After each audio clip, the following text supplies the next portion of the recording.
What's up, guys? Welcome back to a brand new story. Today we have a story of one of the craziest pranks ever done. This bully kid pranks another kid into believing that Huggy Wuggy is not only real in real life, but also stalking him and trying to attack him in his very own house. You will not want to miss it, so sit back, relax, subscribe if you're new, leave a like on the video for your very own free nothing, and let's jump right into it. So we're going to call the subscriber who submitted this story Alex. So anyways, Alex was in the 4th grade, and Alex had a friend, his best friend actually, who we're going to call Steve. So anyways, it was Steve's birthday, and on that Saturday, Steve invited everyone in his class, or all the guys in his class at least, to have a sleepover. This includes the bully, right? So there's a kid in Alex's class who we're going to call the bully. So anyways, right, the bully was just known for liking to pull pranks on people, but doing them in kind of a mean fashion. Like, he definitely had some lighthearted pranks, but he also had some mean pranks. So he's known as like the prankster slash the bully, but I'm just going to say the bully from this point on. But anyways, Alex wanted to invite, Steve wanted to invite everyone in his class to his birthday party. And let me just say, when the bully learned of this, he decided that this was going to be a perfect opportunity to prank Alex. This was going to be to prank Steve. I'm mixing up Alex and Steve because those are the two names from Minecraft, right? So that's why I chose them. Anyways, the bully thought that this was a perfect, and I mean perfect, opportunity to prank Steve. So anyways, the bully decides that he's going to go on Amazon or find some kind of place to find a realistic, full in real life Huggy Wuggy costume. If you don't know who Huggy Wuggy is, he's like the blue animatronic guy from the scary video game Poppy Playtime. And basically, he is not your cute, cuddly stuffed animal. He's a little bit scary. Yeah, I'm sure you guys have seen images of him. But basically, the bully was able to get a full life in real life costume slash suit type thing. The bully was going to prank Steve into believing that the Huggy Wuggy guy was at his house and real. So anyways, let's flash forward to the day of the actual, sleepover. So you get there, Alex is driven there by his mom. Alex is all excited to get there. He's bringing his present, which is whatever, right? His present is a free subscription to the Pugs YouTube channel. Subscribe if you haven't already and you like stories. But anyways, right, they're driving over there, and, Alex's mom's like, all right, well, I'll pick you up tomorrow. Have fun. Alex is dropped off. He goes into the house, and everyone is there. Steve is there. The bully's there. All the other kids in his class are there. It's really cool, right? They're having a really good time. They watch a really nice movie. Things are just really good. But for some reason, the bully was not there when he shows up. The bully arrives 20 minutes later, and the bully has a really large backpack. He brings like a backpack that you would bring camping for a week. Like, it is a big backpack, and there's obviously something pretty big stuffed inside of it. So, they're pretty, at this point, Alex and Steve are a little curious. Like, I think Alex actually asked him, he's like, hey, man, like, did you, like, bring enough, like, looks like you brought enough stuff to, like, stay here for a week, bro. Like, this is only one night, dude. And the bully's like, yeah, man, I just brought, like, a lot of pillows and stuff. And Alex is like, oh, can I see? And the bully's like, no. So Alex was kind of just like, okay. Because it was kind of weird. Like, why would the bully be so intent on him not seeing his pillow collection? Like, was it some kind of, like, secret My Little Pony pillow collection that the bully was embarrassed about? Or what are we talking about right now? But anyways, so the bully, Alex just kind of lets it go. And the bully goes upstairs to put his stuff down. And the bully passes by with a smile on his face. Because the bully knows that he did not get detected. He was not tricked. Or he was not, like, exposed for trying to bring the Huggy Wuggy costume into the house. And part one of his plan was complete. So anyways, let's skip ahead to the movie time. So Steve was like, all right, guys, well, we get to pick a movie. I don't really care what we watch, so I'm going to leave it up to you guys. And the bully immediately got up, and they were all kind of sitting on the couch or whatever, and they had, like, popcorn, the lights were turned off, and the bully's like, oh, I want to suggest this movie. I really want you guys to watch it. The bully was super, super insistent that everyone watch this one specific video or this one specific movie, and it was a horror movie. Like, it was a very scary movie. And I think the bully just wanted to get everyone on edge because what he was going to do next definitely would have helped him out if everyone was already a little bit scared already. So yeah, the bully's watching as everyone is watching this scary movie, and everyone's getting kind of frightened, everyone's getting kind of freaked out, everyone's like, oh my god. Until a certain point, you know, Steve, the birthday guy, literally said, hey man, I think I'm going to change the movie. This is too intense for me. However, by the time Steve changed it, it was already a little bit too late because everyone was just thinking about that scary movie. I don't know if this has ever happened to you guys, but when you guys have watched a really scary movie or YouTube video or something like that, it just stays in your mind. Even if you watch something very happy or friendly or whatever, the only thing you're thinking about is that scary movie and how that thing from the scary movie is going to come and just murk you at 2 in the morning right from your closet because you're in the dark, right? You need a nightlight on at all times. But anyways, so the mood is set perfectly. They all walk upstairs, and they're all a little bit on edge, because the movie that the bully had them watch was pretty scary. And they all go up, and the whole plan was that everyone brought a sleeping bag, and while Steve was going to sleep in his bed, everyone else would sleep on the floor. And at this point, there was a little bit of a overflow issue.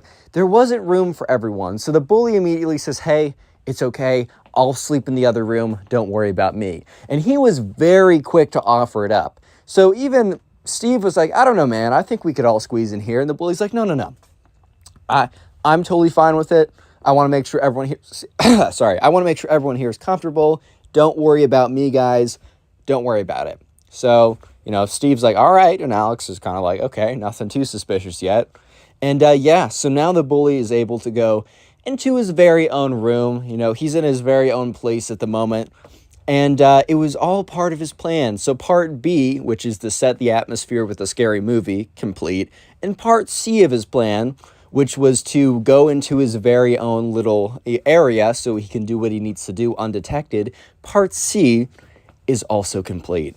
So now part D to his plan is to wait. And wait he does. So at this point, Alex and everyone else goes to bed. And it's probably like an hour because the bully wanted to make sure that everyone was like fully asleep or entering sleep. He didn't want to wait like 5 minutes because then people would be a little bit suspicious or just wouldn't have the same effect. Because I don't know about you, but if I was woken up to a scary noise, that would be almost different. That'd be much scarier to me than like sitting around, you hear something weird. I feel like your senses are a little bit more in it. So I feel like if you saw someone in like a scary costume, you would feel like, I don't know, it would just seem more likely. It would just seem more likely that, I don't know, that it was someone. But if like someone was in a scary costume or someone was trying to pull a prank on me, but if someone was in a scary costume and I woke up out of a daze, like in the middle of my sleep, like there is absolutely, like I would not even for a second think that like that wasn't legit. I would 100% freak out immediately. So the plan was really good. So at this point, after about an hour, the bully goes into his big backpack and he pulls out the realistic Huggy Wuggy costume and he slips into it. And the bully wants to do this kind of slightly. He doesn't want to overkill it too quickly. So what the bully does is he walks out of his room and he goes knock, knock, knock on the door and then quickly slides back into his room and closes his thing, right? And he gets into his sleeping bag and he kind of like pulls the top of the Huggy Wuggy costume down so that it's less obvious that he's in one when he's in his sleeping bag. So sure enough, Alex, who is kind of half asleep, but not really, hears this and kind of is like, what? Why is someone knocking on the door right now? And he looks over at Steve, his friend, and Steve is fully asleep. And he looks around and everyone else is fully asleep. So it's really just Alex who's up.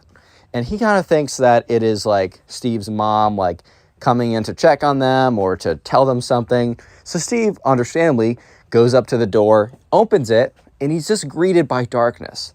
There is literally nothing else outside besides darkness. And he's like, no, someone definitely did knock.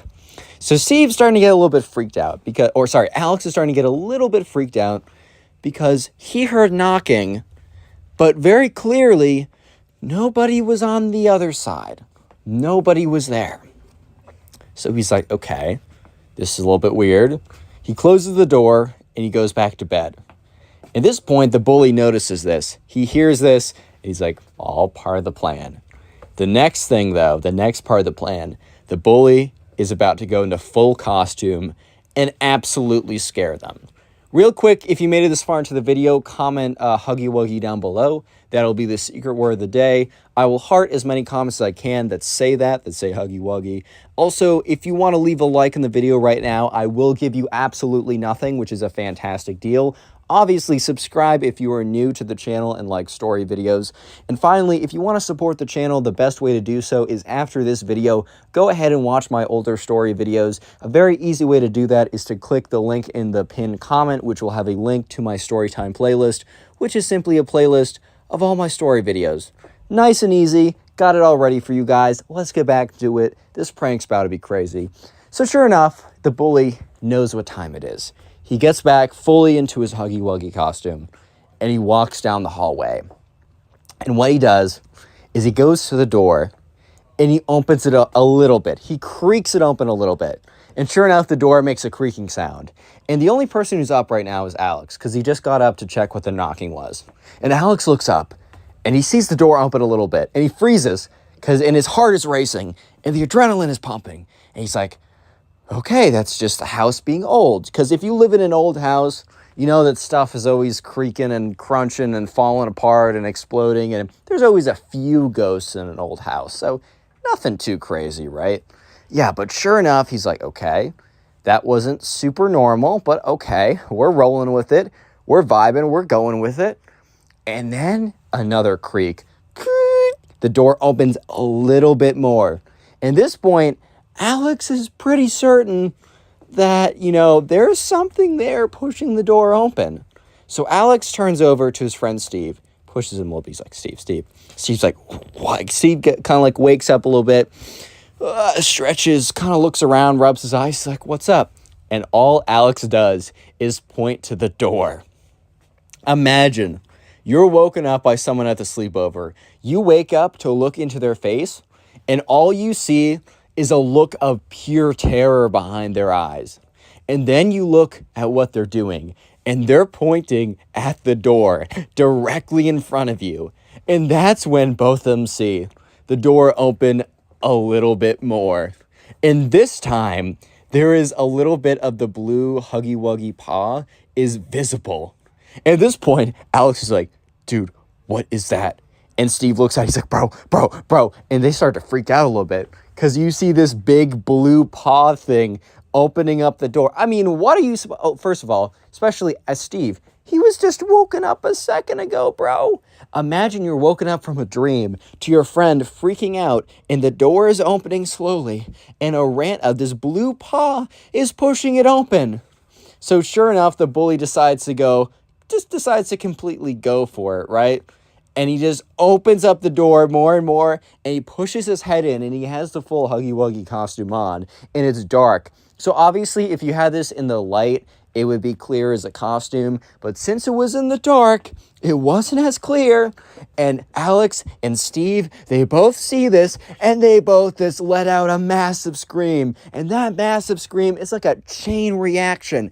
Everyone else around there starts waking up. And imagine, you're a kid at the sleepover, and the first thing you see when you open your eyes is this big blue scary toothy monster at the door. So it's a chain reaction of freaking out, right? So immediately, or about like 30 seconds later, you hear like a light, the light turns on, you hear walking down the hallway, you hear Steve's mom be like, oh my God. And that's when the bully realizes, uh-oh, I don't want to get in trouble with the mom. So he turns around, he takes off his helmet, not his helmet, but his head thing, whatever. He's like, oh, I'm sorry, it's me. She's like, what are you doing? At this point, all the kids are still freaking out because remember, they're dazed. They're coming out of sleeping, so they're still kind of freaking out, right? And that's when the mom comes over, flicks on all the lights, walks into the room, flicks on the lights, and that's when Alex sees very clearly that this is not Huggy Wuggy. This is not some this is not some actual monster. It's just the bully in a Huggy Wuggy costume. So at this point, the mom's like, at this hour, what are you, why? She can't go, okay. Steve's mom is not going so hard, right? She's not going crazy. She's not going crazy on this kid. She's not absolutely going crazy. But she's a little bit like, bro, what are you doing? Like, it is like 12 at night. We're all asleep. And all the kids are starting to figure out what's actually going on. So some of them are getting a little bit mad. They're like, dude, Why? What the freak, bro? Like, what are you doing? It's like, it's 12 at night. You're trying to give me a heart attack? I'm only 8. Why are you trying to kill me now, dude? So, yeah. Sure enough, eventually the bully's like, I got you guys, haha. And everyone's just like, bro, why? Why? Like, no one was amused at all. Like, sure, it was a good prank and he did get them. However, he also had to wake them all up, scare the living daylights out of them, just to say, haha, you got pranked. Yeah, so Steve's mom was not super happy about that. So the next day comes along, and sure enough, right, they all sit down, and everyone's grumpy because they didn't get proper sleep. Because most kids, after being just completely got the daylight scared out of them, they didn't go to bed right away. They didn't go to bed right away because they were still freaked out over what they saw. I don't blame them, bro. Like, I really can't at some point. Yeah, so sure enough, they're all just kind of like tired, upset, unhappy, right? And at this point, I mean, Alex or Steve, the bully's like, haha, sorry, guys. And yeah, let me just say that Steve was not quick to invite him to any sleepovers after that point. However, later, Steve does admit it was a pretty good prank. And Alex, the one who submitted the story, says while he was pretty upset in the moment, this will definitely go down as one of the most legendary pranks that has ever been pulled on him. Click on the video on screen right now. I know you'll enjoy it. Just click it. Do it. How's it going, everyone? I hope you're having a good day, because today we have a story time of one of the craziest sleepovers ever that involves a massive prank, as you can tell by the title of the video, and I know you guys will enjoy it, so sit back, relax, maybe get something to eat, get something to drink, subscribe to the channel if you're new, and let's just jump right into it, and call today's subscriber who submitted this story. Let's call her Ava. So this was all happening when this was about a year ago when Ava was in 4th grade. She's now in 5th grade, submitting this story over to my Instagram account, which you can submit stories to as well. Anyways, Ava was having a sleepover, and about a year ago, it was like on the internet, a very kind of like popular horror game character was named Huggy Wuggy. It's a big blue scary thing or whatever. You probably saw him in the thumbnail of today's video, and you've probably seen him around YouTube as well. And that horror trend was kind of beginning to go pretty crazy. That's going to be important for later in the video, but you probably won't hear anything of it for a little bit. So anyways, Ava was invited over to a sleepover. And normally you might be thinking, well, there's nothing really special about that. It's just being invited over to a sleepover. People are invited over to sleepovers all the time. But here's the deal. Ava was invited over to the bully's sleepover, which is very strange because most of the time you would think that, when someone is bullying you, that maybe they don't like you. And if they don't like you, why would they want you over at their sleepover? And this was a very weird thing. So Ava went up to one of her friends and she said, yeah, do you know the bully?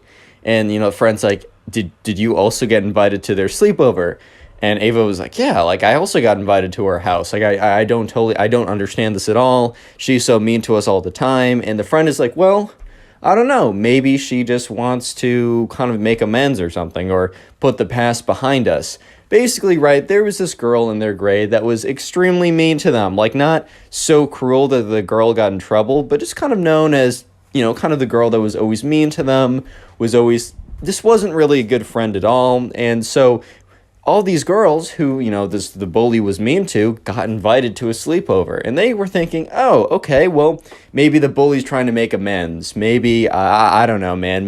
Maybe she's changing her ways, because just because you're a jerk in 4th grade or 3rd grade doesn't mean that you're going to be a jerk forever. Man, you were a jerk in 3rd grade. There's no way you're different by the age of 32. Now, you know how it is. The thing is, it turns out the bully, which, Ava and friends will figure out later on, was not inviting them over to make amends. Was, in fact, not inviting them over because, she wanted to start friendships again. In fact, she didn't even invite them over because she liked them. The bully invited them over so that the bully could play an epic prank and get them all. Just to kind of like get them one more time, but this time bigger than she's ever done before. So the bully, the plan behind this, right? And here's the thing. We don't know exactly what was going through the bully's head. And, Ava kind of just told me some details, and I got to kind of come up to my own conclusions. But what I think is the bully was sitting there planning it, like, you know what? I enjoy, like, messing with these people so much. And, like, I really want to pull the biggest prank ever. And that's when, the whole Huggy Wuggy scary video game thing trend came out about a year ago. And the bully realized that this was a perfect opportunity to get them scared. So the bully went on it, asked her mom or whatever to go on Amazon or something and buy her a Huggy Wuggy costume and full body whatever, right? And from there, the bully was planning a pretty epic prank. So anyways, flashback to Ava and her friends. Ava goes back to her house, and her mom says, "Oh, Janet's mom." Let's just call the bully Janet, but I'm going to call her Bully afterwards because I'll literally forget that name. "Janet's mom just contacted me and said, oh, you can go over to, what am I saying? She invited you over to her house for a sleepover. That's so nice. Like, I'll happily drive you over this Friday." And then, Ava's mom kind of looked at Ava and was like, "Ava, didn't you tell me that Janet wasn't so nice to you?" And Ava's like, "Yeah, Janet hasn't really been nice to me or my friends a lot in the past." But then Ava's like, maybe she's changed. And Ava's mom's like, "Oh, that's so nice. I love Janet's mom. I was so sad when I heard you guys weren't friends." Then she does this little frowny face. I'm so excited that Janet's being nice. You guys are gonna be friends. Yay!" And Ava's like, "All right, mom, that's enough. That's enough." So anyways, next day comes around. It is Friday, and Ava's mom, after school, drives Ava and two other classmates doing a little carpool action, drives two other of Ava's friends that were also invited to the bully's, I already forgot her name, so I'm just going to call her the bully again. Already invited back to the bully's house for the sleepover, and Ava's mom's like, "Are you girls excited for tonight?" And Ava's like, Mom, you're embarrassing me." The other two were like, "Yes, Miss Ava's mom." I didn't want to come up with a last name, so I'm saying that. "Yes, Miss Ava's mom, we are excited. It should be lots of fun." And Ava's mom's like, "Yay!" And Ava's like, "Mom, please, Mom, you're embarrassing me." Anyways, gets dropped off at the bully's house. They all step out, and Ava turns to one of her friends. And Ava's friends is like, or one of Ava's friends is like, "Something's wrong. Like, something is not right. I can't put my finger on it, but something just feels not right here." Real quick, if you made it this far, comment bully down below, as that will be the secret word of the day. I'll try and heart as many of those comments as I possibly can.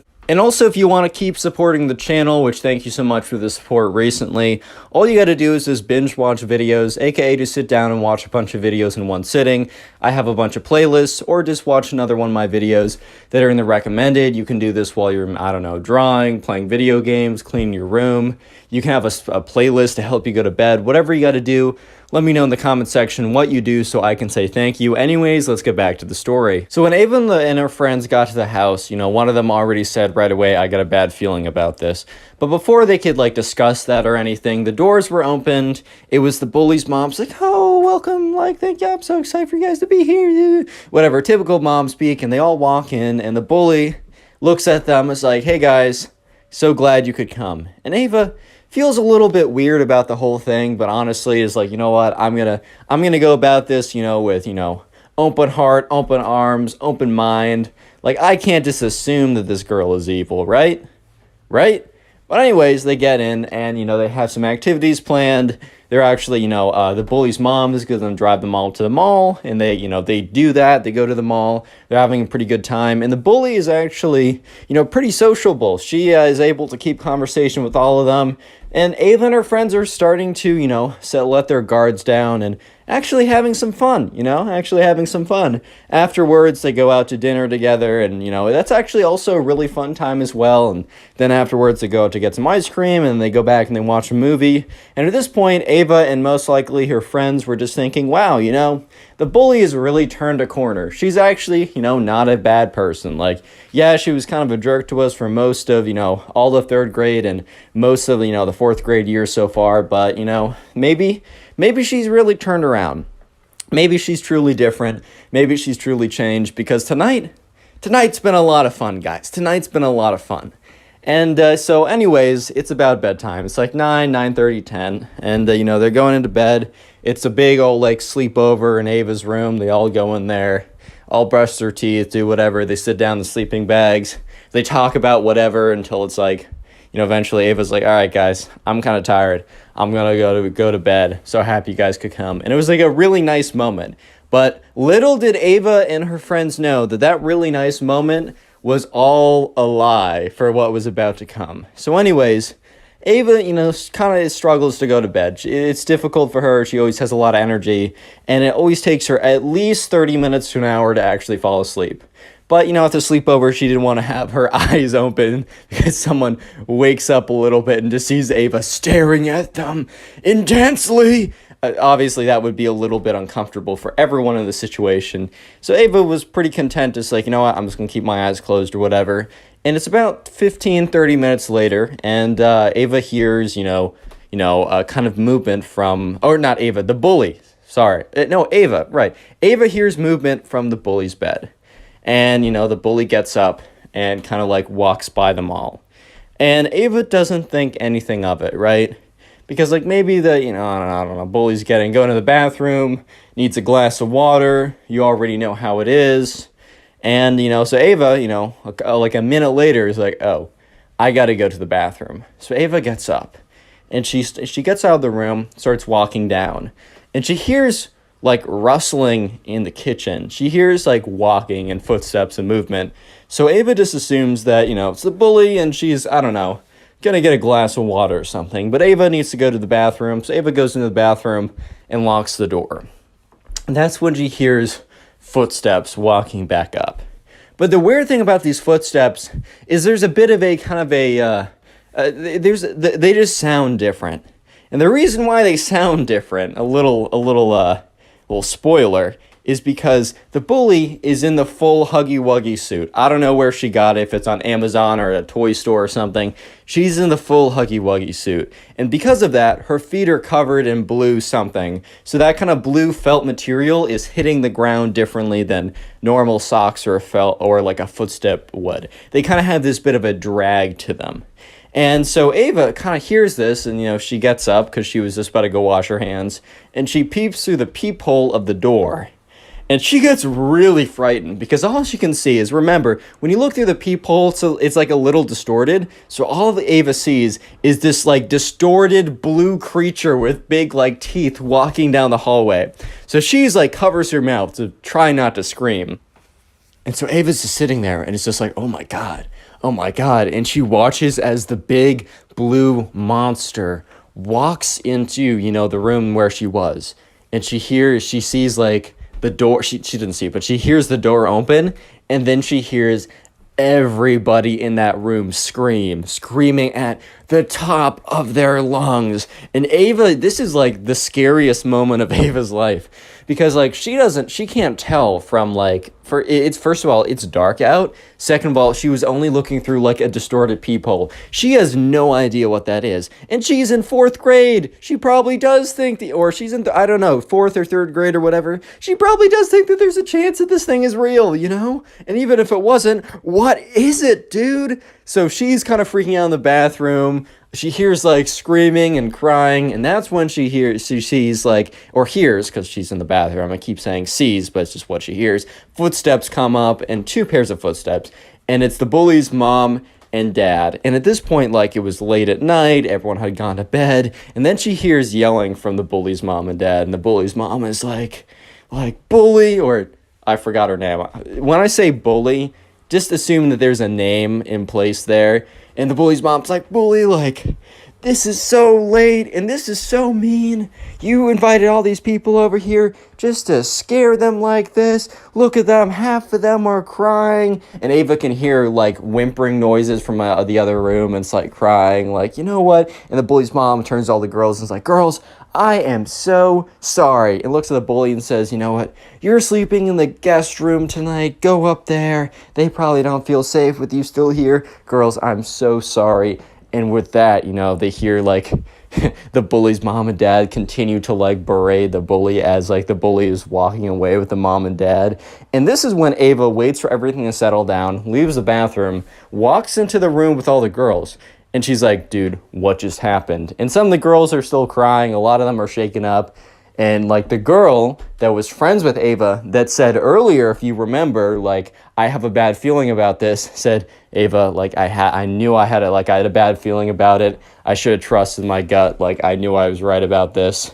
And Ava's like, what happened? And Ava had an idea of what happened. But basically, the girls explained that, the bully got up when they were all asleep, got into this big, realistic, kind of scary blue monster, which they didn't know what Huggy Wuggy was at the time, but eventually they learned that it was like a character from a video game, and that the bully dressed up like the character walked in, basically like slammed the door open so that they'd all wake up. And imagine just, okay, first of all, you're in 3rd or 4th grade, but even now, if I was like awoken and all I see in front of me is this big, terrifying blue monster with massive teeth that's scary, like, I would freak out too. And I'm 19. Like, imagine if you were 12 or however old they are in 4th or 5th. I don't know. However old they are.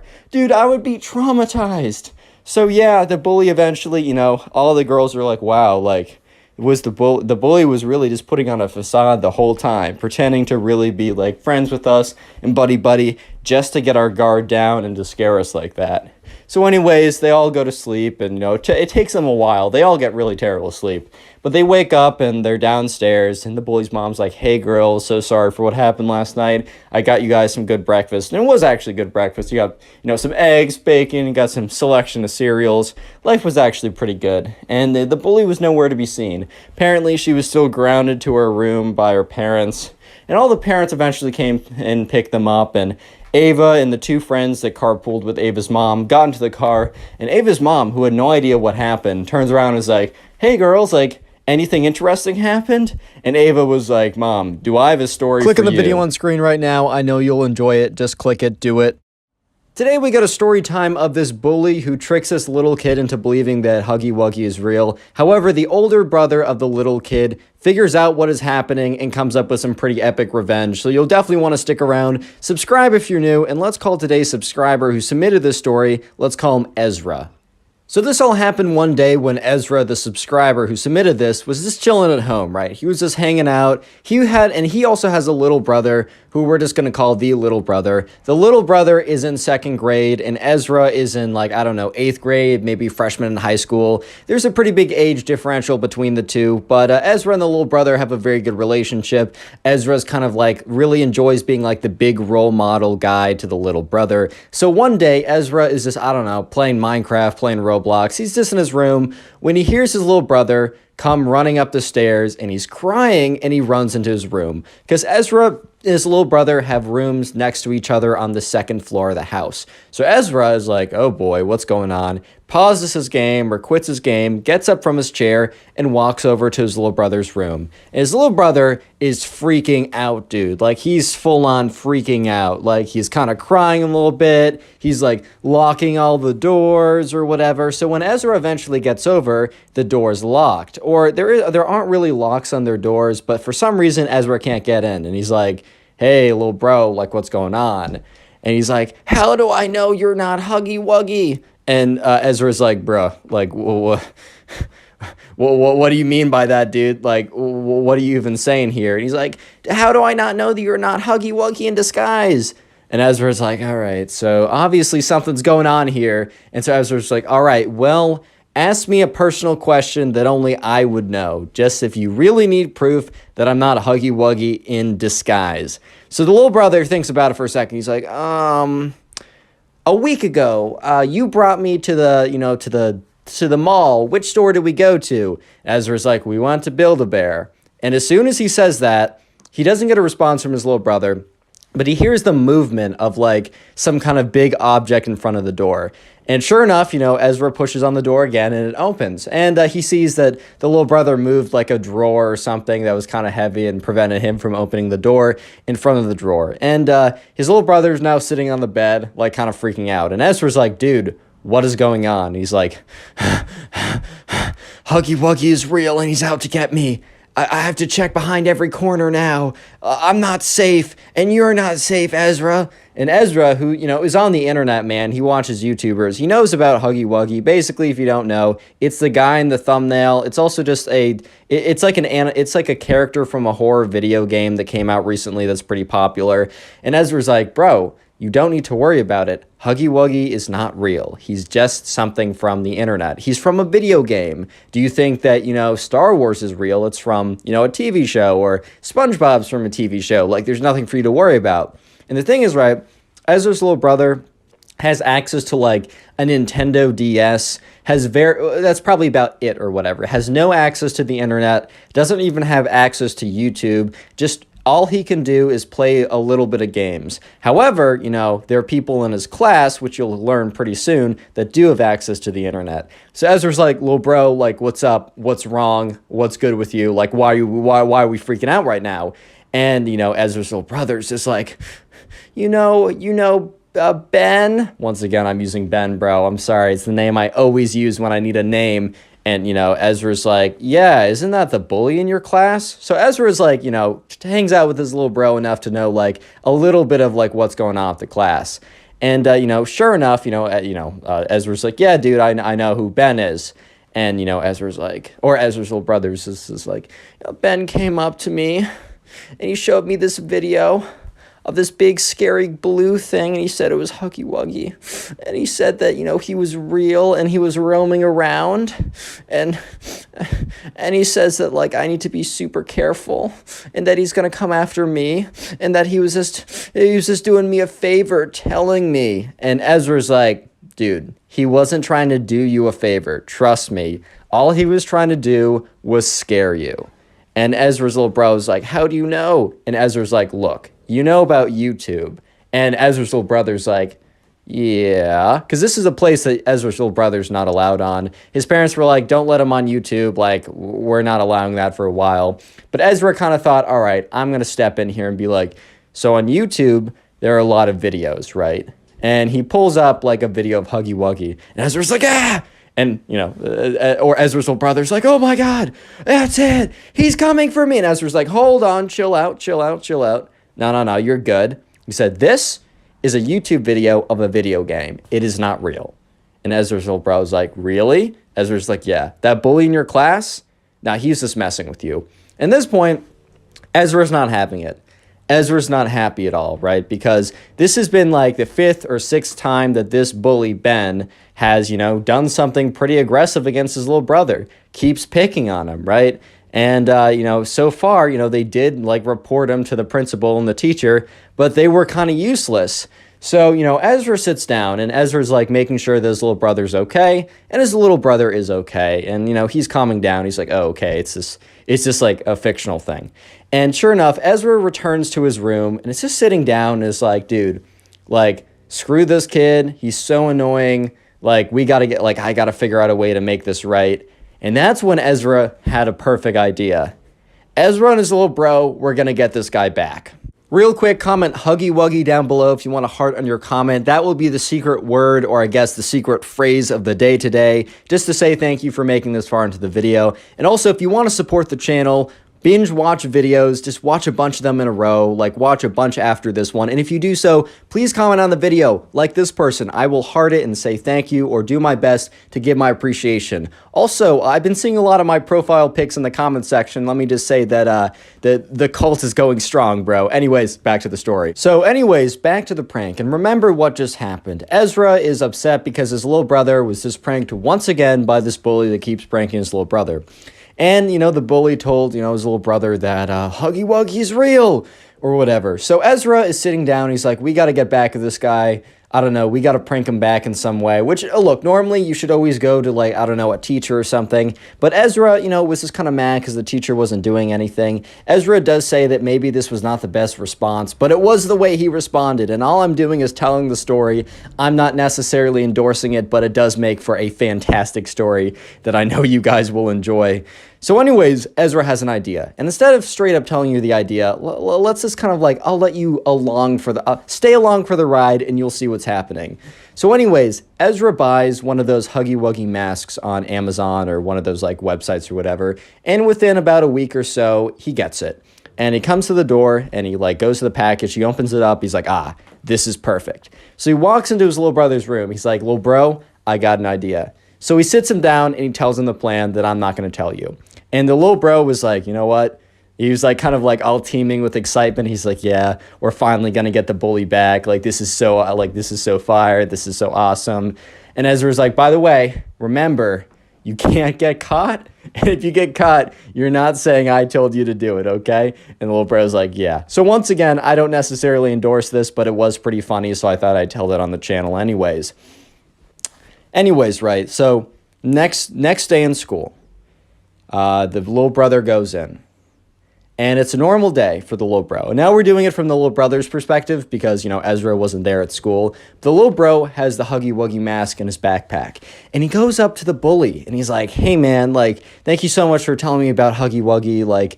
I actually, was told by my uncle that it's a serious issue and that they made a video game out of it to cover it up. Basically a little backstory to make the bully feel a little bit like, uh-oh. The bully's like, bro, I was just making it up. I totally got you. And Ezra's like, no, I talked to some adults about it, and apparently it's actually a real problem. And the internet is like, the video game was made just to cover up the real situation. So now the bully, remember, dude, they're in first grade, man. They're going to believe anything. So the bully's like, oh my God, now the bully's getting a little bit scared, a little bit concerned. And so anyways, you know what? I'm just going to tell you what they do. The plan is for the little brother to wear the Huggy Wuggy mask and to be in a position where only the mask is visible. And here is the plan that Ezra, the older brother, has. So I thought I'd be able to tell it, but I just want to tell you guys so you guys aren't confused when I explain it. Basically, towards the end of the day, after they're out of school, the bully always goes to the bathroom. He always consistently goes to the bathroom because Ezra was like, do you know a time or a place that this bully, when he was asking his little brother, do you know a time or a place where this bully always goes? Does he always go to X place at X time? And the little brother thought about it. Was like, no, I can't think about it or think about anything. And he's like, oh, wait, no. After the bell rings, the bully always goes to the bathroom before he's picked up by his mom. And so Ezra's like, all right, this is going to be perfect. And the plan is for the little brother, right, to go to the bathroom before the bully does, and then to hide in one of the stalls. And the idea is, since there are two stalls, the little brother is going to lock himself into one of them, and the bully is going to go into the other stall. And then the little brother is going to be like, hey, Ben, in a very kind of weird, creepy voice. And Ben's going to be like, who's that? And then instead of the little brother, I don't know, showing his feet or whatever, the little brother will be kind of squatting on the toilet and bend down and just show his face. And his face, remember, has the Huggy Wuggy mask. So it's a little convoluted, but let me tell you exactly what happens. So sure enough, right before the bell rings, or about 5 minutes before the bell rings, the little brother says, hey, teacher, can I go to the bathroom? And the teacher's like, dude, we got 5 minutes left. And the little brother's like, I really gotta go. The teacher's like, fine, whatever, fair enough, right? So the little brother, instead of going directly to the bathroom, he goes to his locker. And what's in his locker? The Huggy Wuggy mask. So he grabs it and he runs on into the bathroom. And the thing is, right, he's got to make sure that he doesn't scare the wrong person. So he's memorized what shoes the bully is wearing. And he goes into one of the stalls and he squats on the toilet. Because if he has his feet down or he's standing normally, they're going to see his shoes. And then obviously Huggy Wuggy's not wearing the newest pair of fresh Skechers, man. It's just how it is. But anyways, he goes in there and he sees someone come in. He's like, is this the bully? He looks at them. It's not the right pair of shoes. So he waits. And also, there's no clock in the bathroom, but after about what it feels like 5 minutes has passed, eventually the door opens again, and guess who it is? It is the bully, or someone wearing identical shoes. He's just, the little brother's going to have to take the risk on this one. And sure enough, he waits a second.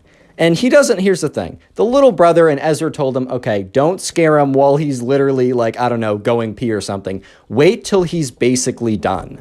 And so sure enough, right, he waits till he's done. And, the bully gets up on his seat, or it sounds like that, and, flushes the toilet, so he's done, and opens the stall door. And at this point, right, the little brother's like, shoot, I didn't do it soon enough. I was supposed to look under when the bully was done. But anyways, right, the little brother's like, screw it, I'm going to go with it anyways. And he's like, Ben. And Ben's like, dude, what? Who is it? So what the little brother does is, while standing on the toilet, he reaches out and he slowly opens the door, but he only opens it enough so that his face mask can be showing. Remember, It has the Huggy Wuggy face mask. And there's a chance that the bully realizes it's a mask and it backfires. But thankfully for the little brother and Ezra, he looks out at him with the mask. And the bully only stares at him for 1 second. And remember, the bully has been thinking about Huggy Wuggy the whole day after the little brother said, oh, my uncle was telling me it's a real thing. He's from the FBI or some kind of lie. And the bully's like, ah! Immediately sprints out of there. And at this point, right, the little brother is like, yes, I finally got the bully back. But then he remembered that, Ezra, his older brother, is like, all right, after that happens, you need to get out of there. You got to leave the scene of the crime, because if he tells a teacher or a parent, they're going to go in there and they're going to see you and they're going to realize it's a mask. So after scaring the bully, he takes off the mask and he walks out of there as stealthy, as incognito as possible. And the thing is, the little brother doesn't know if the bully ever told anyone about it, because he was out of the bathroom, he was out of sight.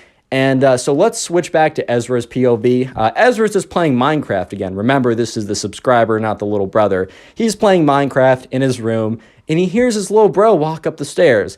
And he's been thinking about the prank the entire day. And he's like, did it work? And so he immediately goes up to the door, opens it, and it's like, dude, did it work? And the little bro is just looking at him with the biggest smile on his face ever. Today we get a story of a kid who thinks that Huggy Wuggy, the big scary blue thing in the thumbnail, is actually real, even though Huggy Wuggy is from a pretty popular video game, and it's pretty funny. So yeah, sit back, relax, subscribe if you like stories, and let's call today's subscriber who sent in this story, let's call him Jack. This all happened one day when Jack was in class, and Jack's teacher decided to assign them a project where they had to choose their favorite animal, because they were doing a unit on a bunch of different animal life. I think it was a science class. Remember, this was in 3rd grade, so nothing too intense for a science class. Just talking about different types of animals and stuff like that. But anyways, right, in Jack's class, he was assigned a project where everyone had to choose their favorite animal and do a quick 30 to 45 second presentation about that animal, as well as have a little sign type thing or a poster that has little facts about the animal and cool photos or whatever.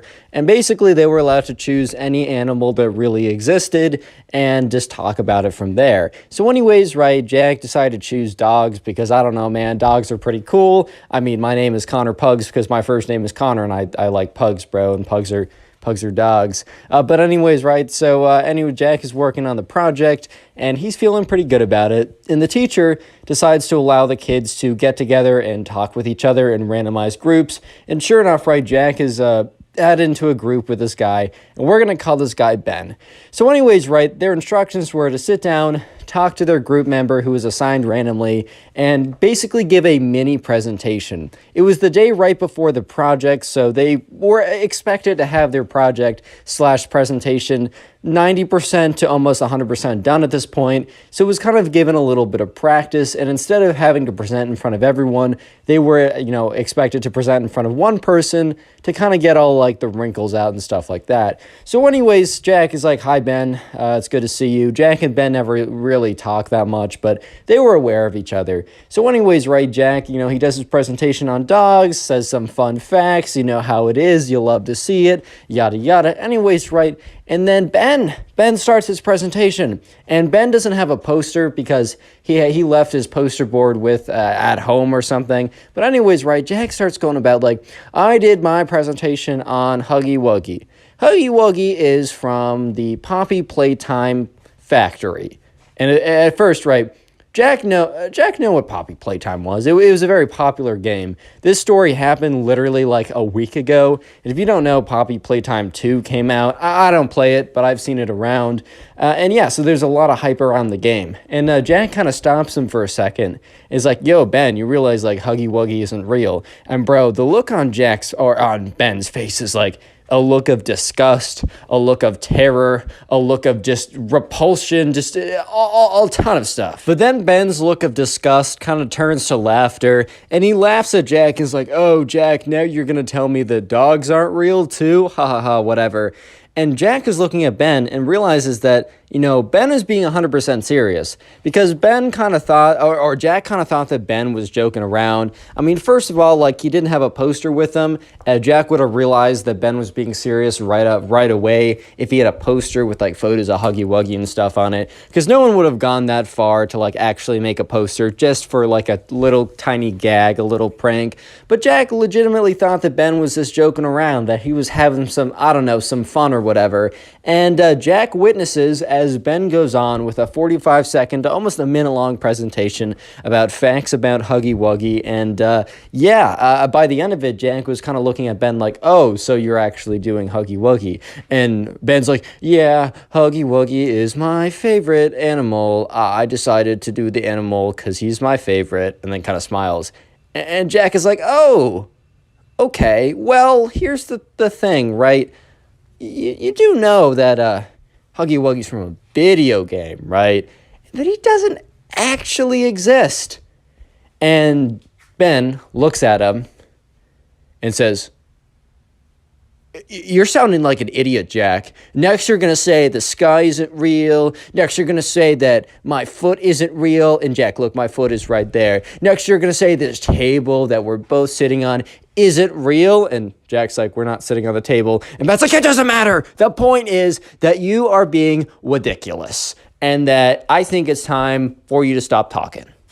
And Jack was just like, okay, like, whatever. Don't listen to me. Fail. Why would I care? And Ben and Jack kind of like just got up and left, even though people weren't supposed to leave their partners yet. But yeah, Jack and Ben kind of just got up and left and went back to their original seats.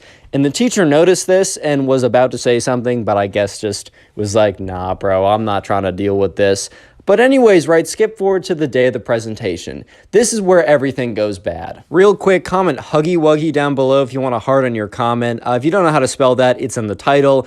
And yeah, so that's the secret word of the day. I'm going to try and heart as many as I can, but I might be a little busy tomorrow. I don't know, we'll see. And also, the best way to help support the channel is by binge watching videos, basically watching a ton of videos at once. An easy way to do that is by watching playlists of my videos, which I have some in the description. And also, please let me know if you do this in the comments. I'm seeing you guys comment all over the place telling me that you're on like video number 15 or whatever. I'm trying to heart as many of those comments as I possibly can. Thank you guys so much once again. And back to the story, because things are about to get very interesting. Anyways, right, so Jack is sitting there because it is the day. It is finally the day that everyone does their presentation.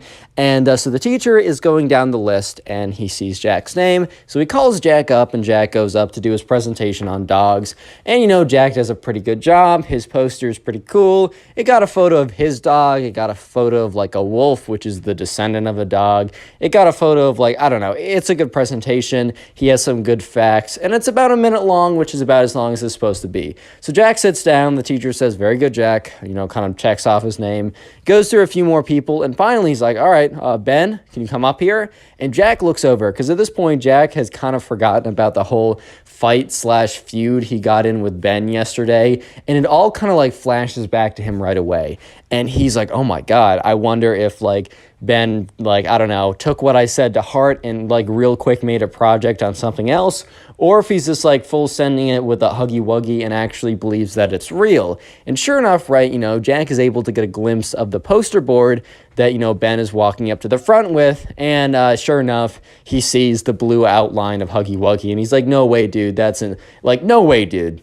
And sure enough, Ben walks up there, and he ends up doing an entire presentation on Huggy Wuggy.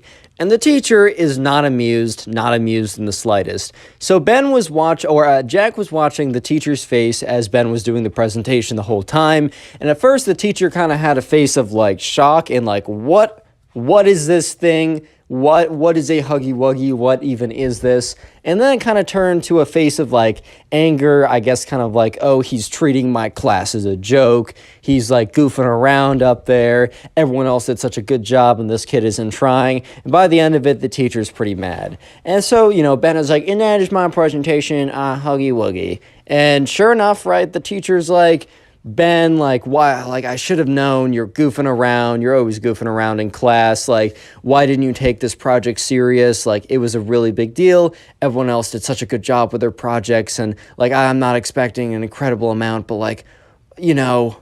And as the teacher was saying this, he was like getting progressively angrier and angrier. And it was as if like the teacher's like, in the cartoons when like the smoke comes out of the person's ears when they're mad. By the end of it, the teacher was kind of looking like that. Obviously, smoke did not literally come out of his ears. But by the end of it, he's like, Ben, you know what? Just go to the principal's office. If you don't have respect for me, this class, and your fellow classmates, and you obviously don't by this presentation you made, go to the principal's office. And Ben is looking completely shocked because remember, by the last interaction Jack had with him, it seems pretty clear that Ben believes Huggy Wuggy is actually real, right? Maybe some teachers would have been okay with this. Maybe some teachers would have just been like, sit down. But this teacher thought that like Ben was being rude on purpose. So sure enough, right, Ben gets up and he walks out of the classroom and goes to the principal's office. And Jack is like, wow, like, I expected the teacher to not be happy about it or to at least like give him a bad grade, but wow, like that's not the reaction that I was personally expecting. And the thing is, right, that isn't the end of the saga, not even close, because Jack was not expecting that reaction from the teacher, and he was definitely not expecting what was about to happen next, because about 10 minutes later, he hears on the loudspeaker, like, Jack, can Jack last name please come to the front office? And Jack is like, no way this is a coincidence, because Jack was a decently good kid. He got in trouble like a little bit in second grade, but since he's in third grade now, he's had a clean slate, and he kind of knew for a fact that like he wasn't in trouble for anything that like he did. And he was thinking, well, I kind of had a falling out with this kid who got in trouble 10 minutes ago, and 10 minutes later, right, I hear my name. Oh my God, this is not a coincidence. What on earth did this kid say? So anyways, Jack is like, looks up to the teacher, says, sorry, I'll be right back. He gets up, he walks down to the principal's office, and yeah, Jack was 100% right, because he gets to the principal's office, and you know who's sitting there? The principal. And you know who's sitting right next to the principal? Ben. And Jack is kind of looking at them like, what's going on here, boys? And so the principal's like, well, Ben over here says that you, Jack, tricked him into doing a presentation on something that didn't actually exist, and that you maliciously told him that he had to do this, and that it was a great presentation, and that this creature actually is real, and that the whole time it was your master plot, your master plan to get, Ben in trouble because you've hated him for so long. And Jack is literally sitting there. His mouth is like wide open, just gaping wide open, just like, what? Huh? I didn't do, are you serious, bro? Like, I don't even know this kid. He's new. Well, we haven't had, years-long beef. Are you serious? But anyways, right, the principal must have been in, a terrible mood, because when Jack was, denying it, being like, this kid is making it up, the principal's like, why would this kid be making it up? Why would he do a presentation on something so stupid? And you could just see Ben's face kind of go, right? But anyways, the principal's like, it doesn't even matter. Both of you, after school detention today. That's it. You're lucky I'm being nice. And Jack is like, but I'm not even part of this. I told him not to do the presentation, and that he was stupid for thinking the Huggy Wuggy's real. And the principal's like, zip it. Another word out of you, and you're going to have 2 days instead of 1. And Jack was so mad. He was steaming. He was angry because, he had to text or call up his mother or somehow communicate with her saying, hey, don't pick me up at the normal time, pick me up an hour later because I'm in detention because some kid lied about me. And he knew his mom was going to be mad, so he had to go and call up his mom, and it was just a bad time, right? So anyways, fast forward to after school, which, Jack has been mad the entire day, which honestly, dude, I would be really grumpy and just upset the entire day as well, if I'm being honest, especially if I'm getting in trouble because some kid lied about me, bro, that's not fair, that's not cool. But anyways, flash forward to after school, and sure enough, right, the only 2 people that are in detention this day, Jack and Ben. And there's a teacher that's supposed to be looking after them, but he's like, I'm going to go do something, don't go anywhere. And the teacher who's looking after the room leaves. So it's literally a room with no one in it and no teacher besides Jack and Ben. So immediately Jack turns to Ben and is like, dude, why did you lie in there? I literally had nothing to do with it. I told you that was a stupid thing to say, or a stupid thing to do a presentation on. And sure enough, Ben is like, bro, I got you in trouble because you disrespected Huggy Wuggy. And Jack is like, dude, are you serious? You got me in trouble because I said he wasn't real. Why do you think you were in trouble in the first place? And Ben is like, yeah, well, you still disrespected Huggy Wuggy, so I had to get you in trouble. And Jack's like, bro, are you see? And then all of a sudden, Jack's like, all right, well, I do know that the principal is still here. And like, I do know that like this kid is an idiot, and I think I can get out of this. So sure enough, right, Jack is like, all right, I got my phone in my back pocket. And he's like, oh, wait, 1 second. And he whips out his phone and pretends to be like texting someone. He's like, I got to text my mom because you got me stuck here. The thing is, right, he actually does text his mom saying, hey, like, change of plans. The kid just admitted to it, which he had not admitted yet. But wait a second. He says, can you pick me up now? And his mom's like, yeah, sure. Like, okay, like, I believe you. I'll be there in like 10 minutes or whatever. Because like his mom was not actually that far away. She's a stay-at-home mom, so it's not as, and she didn't really have anything planned that day.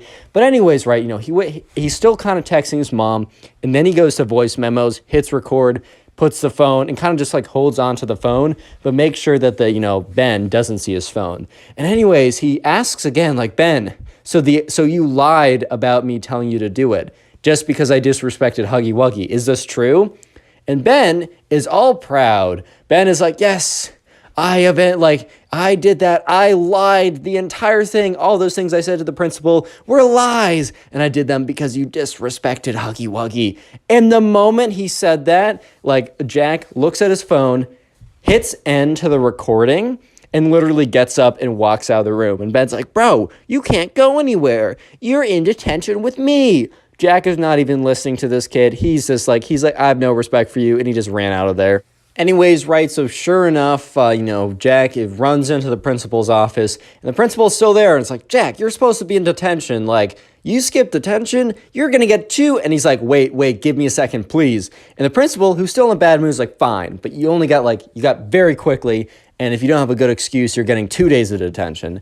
And so Jack is like, you know how I said that the kid was lying? And she's like, yeah. And he pulls out the voice memo, and he literally framed this kid so bad. His question to set it up was like setting it up so well. He's like, did you lie to the principal about me? And like Ben is literally just like, yes, bragging about it. So the principal's like, oh, wow.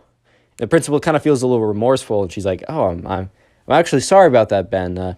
You don't have to be in detention today. You're free to go. And then she's also like, or not Ben, Jack, sorry. She's like, Jack, I'm so sorry. And she's like, oh, and yeah, Ben's getting a week of detention for lying to me. Yeah, and you see the principal get out of her chair, super angry, huffing and puffing, and like, oh my God, that kid is getting it. And so anyways, right, Jack was free to go, and he was pretty happy that Ben was about to get like a week of like detention because kid deserved it, to be honest. And so sure enough, right, Jack's mom, about like 5 minutes later, pulls up and is like, Jack, like, what happened today? Like, can you explain? And Jack told her the story that I just Click on the told video you. on screen right now. I know you'll enjoy it. Just click it. Do it. Today we got a story time of a Minecraft kid who freaks out in class because he thinks Huggy Wuggy, yeah, like the big blue monster thing from that video game, is real and out to get him. Yeah, I'm not even kidding. Leave a like on the video to claim your free nothing, and let's just jump right into it. So we're going to call the subscriber Alex, and I got that name from the comment section, so leave a comment for any name you want me to use. But anyways, Alex told me the story about this time of when this Minecraft kid had basically this massive freak out in class because he thought Huggy Wuggy, as I showed you a photo earlier, that kind of like that blue monster from that video game, was actually real. And you might be thinking, Connor, how did he even fall for this in the first place? Well, anyways, here's part 1 of what happened. Part 1 is actually tricking the Minecraft kid into believing it. And the subscriber was not the one who ended up tricking the Minecraft kid, because that's a little bit mean. I'll be honest, it just feels like a little bit mean to me, and the subscriber also feels that way, I'm just going to call him Alex from this point on. But there's this kid in the class, right? So there's Alex, there's the Minecraft kid, and then there's also the we're just going to call him the bully guy. He's known for being kind of mean, for like, tricking people, pranking people, but also kind of doing it in like mean-spirited ways. And in part 1 of this story, essentially what happens is, right, the bully guy, he's bored one day, and he knows the Minecraft kid is kind of gullible, and he's known as the Minecraft kid because he plays a ton of Minecraft, and that's kind of his personality, which, when you're in 2nd grade, which is what grade they were in, man, like, I don't know, it's a cool game. That's fine if that's your personality. But anyways, right, one day, the bully was kind of just like chilling in class, and he was getting bored, and he wanted to mess with someone, and he knew that the Minecraft kid was pretty gullible, and, he was like, you know what? Let's try and convince this kid about that, Huggy Wuggy is actually like a real thing. For me, back in the day, for a little bit, I believed in this thing called like Bloody Mary. Essentially, back in my day, there was a little legend going around that if at 3 a.m., yes, before 3 a.m. became kind of a meme, if you went into your bathroom mirror at 3 a.m. with the lights off and said Bloody Mary's name 3 times, she'd appear behind the mirror and then end you. Like, it was something like that. I know that sounds really dumb, but bro, I was in second grade and I kind of believed it. So once again, right, the bully is like, you know what? We're going to make the Minecraft kid believe that, yes, Huggy Wuggy is like a legitimate urban legend and will actually, come after him if something happens. And the bully kind of doesn't just want to scare him a little bit. He also wants to embarrass him in front of the whole class. So when the bully comes up with this idea, he feels pretty proud of himself. He feels pretty confident. He's pretty excited, So he turns to both his friend, who we're going to call Ben, and also the subscriber, aka Alex, right? And Alex isn't necessarily friends with the bully. He just is like on okay grounds with him. And the bully turns to Ben and Alex and is like, hey, I have a pretty funny idea. So you see him over there, points to the Minecraft kid. I'm going to convince him that Huggy Wuggy is real.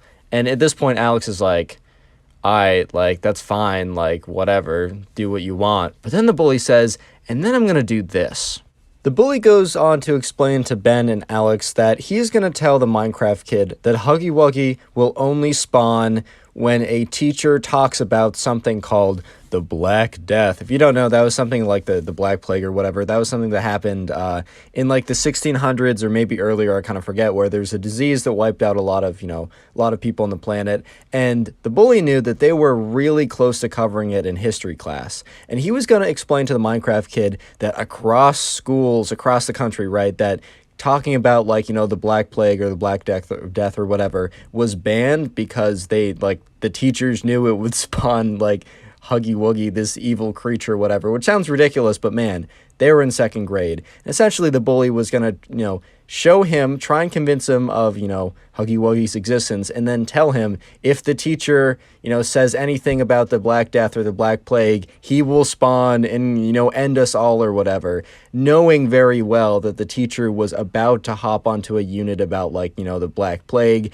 and most likely, the Minecraft kid would have had a massive freak out in class. So Ben, the bully's friend, was like, ha, that's so funny, whatever, but Alex, the subscriber, was like, all right, man, I don't know, that sounds a little mean, but, do what you want to do. And, Alex kind of goes back to, living his life or whatever.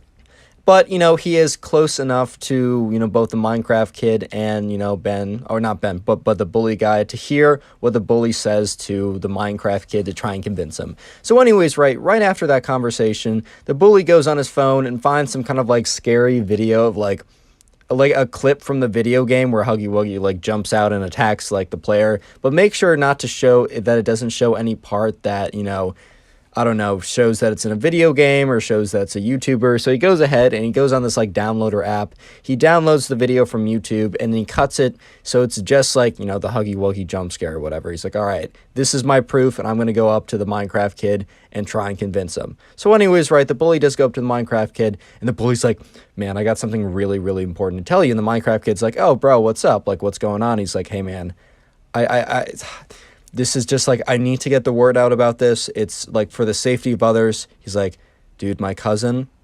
had a friend who went to this school, and in this school, they didn't get the message. And, the Minecraft kid's like, what do you mean they didn't get the message? And the bully's like, they didn't get the message not to talk about the Black Plague. And, Minecraft kid's like, oh, I don't know what that is. He's like, okay, so here's basically what happened. For some reason, right, across the country, whenever, teachers were talking about, trying to teach their kids about the Black Plague, this creature, this big blue creature would just appear and you would just end them all. And just look, and he shows them a video. He doesn't call the creature Huggy Wuggy, right? Because it's that's a little that might throw him off a little bit. The name is a little bit too cutesy. He's like, I'll leave that out. And then the Minecraft kid is like, oh my God. But then the Minecraft kid's like, wait a minute. Why haven't I heard about this?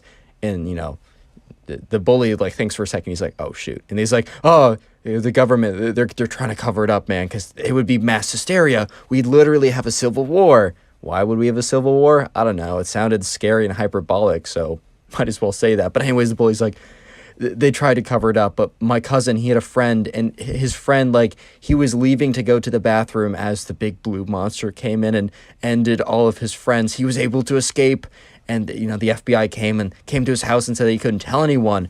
And, but, he needed to get the word out just in case. He said, if a teacher, right, if for some reason our teacher has not gotten the word and they start teaching us about the Black Plague, right, you have to get up and you have to stop them at all costs. I just need to let more people know. And at this point, right, the Minecraft kid's like, oh man, like, thanks for letting me know. I appreciate that.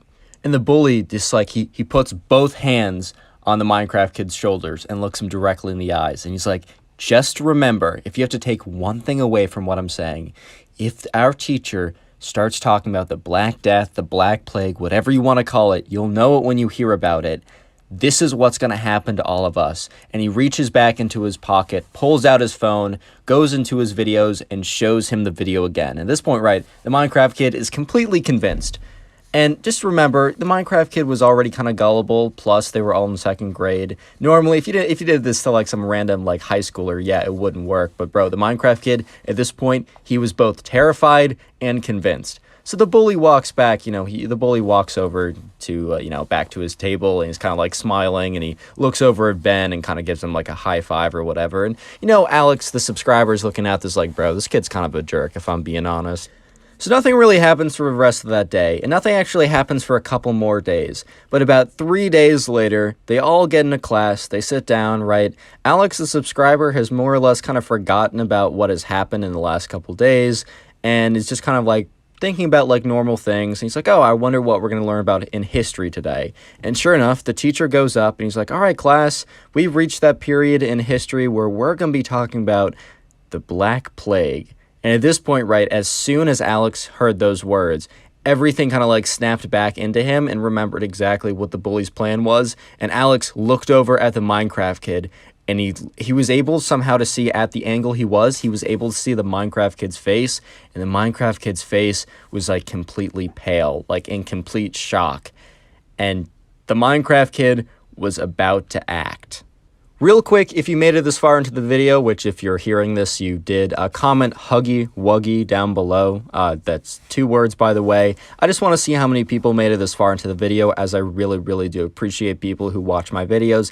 And also, if you haven't already done so, consider subscribing. It'll make me very happy, and you'll get 0 seconds of good luck, which is a fantastic deal.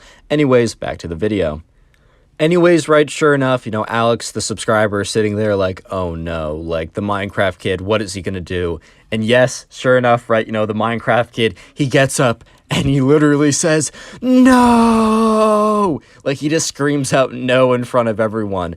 And everyone kind of just, like, goes super silent, because they're just like, why did this kid just scream out no? The teacher's face is this look of like complete shock and confusion with a little bit of horror, because he's just like, oh my god, why did this kid just get up in front of everyone and scream no? Because at this point, right, the teacher and nobody else besides the bully Ben and the subscriber Alex have any idea about why any of this is going on. And right, the bully and Ben are trying so hard not to laugh right now. Alex like looks over and takes like a peek and says, yeah, these kids are trying not to laugh so hard. By the way, don't worry, the bully's gonna get some karma in just a second, but it's towards the end, but he does get karma, don't worry. What goes around comes around, just as Justin Timberlake said, baby. Don't worry about it.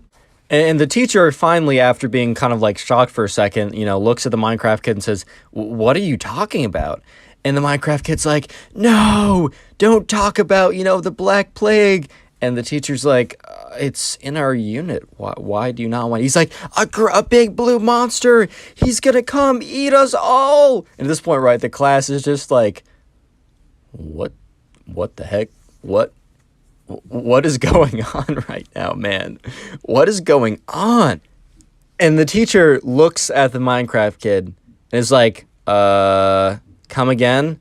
And the Minecraft kid's like, you don't understand. There's this creature, this big blue creature that, he's going around from school to school. And if the teachers talk about, the Black Plague, he comes and ends them all. And at this point, right, the teacher's like, Minecraft kid. He says his actual name. He's like, Minecraft kid.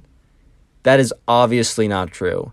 Also, I just said, the Black Plague. If that was true, wouldn't there be a big blue creature coming out right now? And sure enough, no, Huggy Wuggy did not appear from the ceiling and, FNAF-style jump scare them all. That just didn't happen.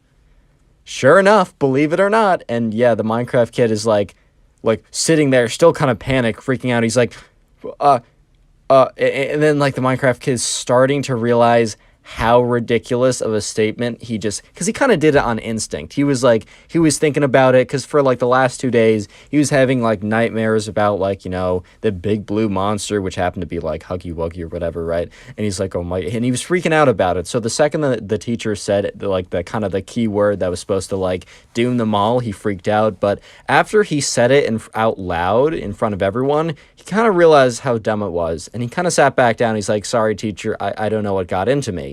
At this point, right, the whole class starts laughing.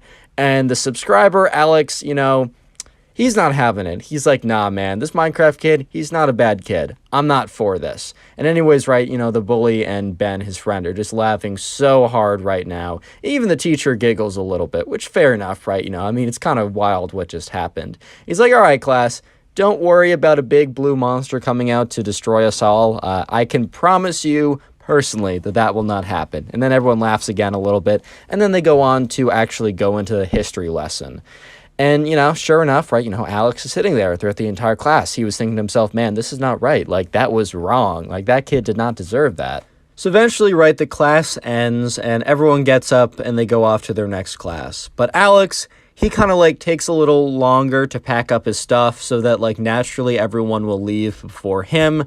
And he's kind of there, he puts his stuff into the bag, and the teacher's sitting at his desk, kind of looking at his paperwork or whatever, getting ready for his next class. And Alex, the subscriber, goes up and says, hey, can I talk to you for a second? And the teacher's like, yeah, sure. And Alex then goes on to explain everything. He kind of goes on to explain everything that I told you in this story, and the teacher is looking at him the whole time all right, good to know. And yeah, sure enough, right, the teacher thinks about it and is like, yeah, that was kind of mean. That was kind of mean of the bully guy. And the bully guy had a history of doing stuff like this before. Maybe, if it was a kid who was genuinely known as a good kid and he just thought it'd be kind of funny to have a little prank or whatever, he would get away with it, maybe just with a little talk or something. But no, this kid had a history of being kind of a massive jerk. So yeah, sure enough, the teacher's like, all right, thank you for letting me know. I will handle this. Yeah, and sure enough, later that day, Alex, the subscriber, is kind of walking in the hallways, and, the bully isn't near him, but he hears on the loudspeaker, and it's says the bully's name, but he's like, can bully insert last name please come to the front office?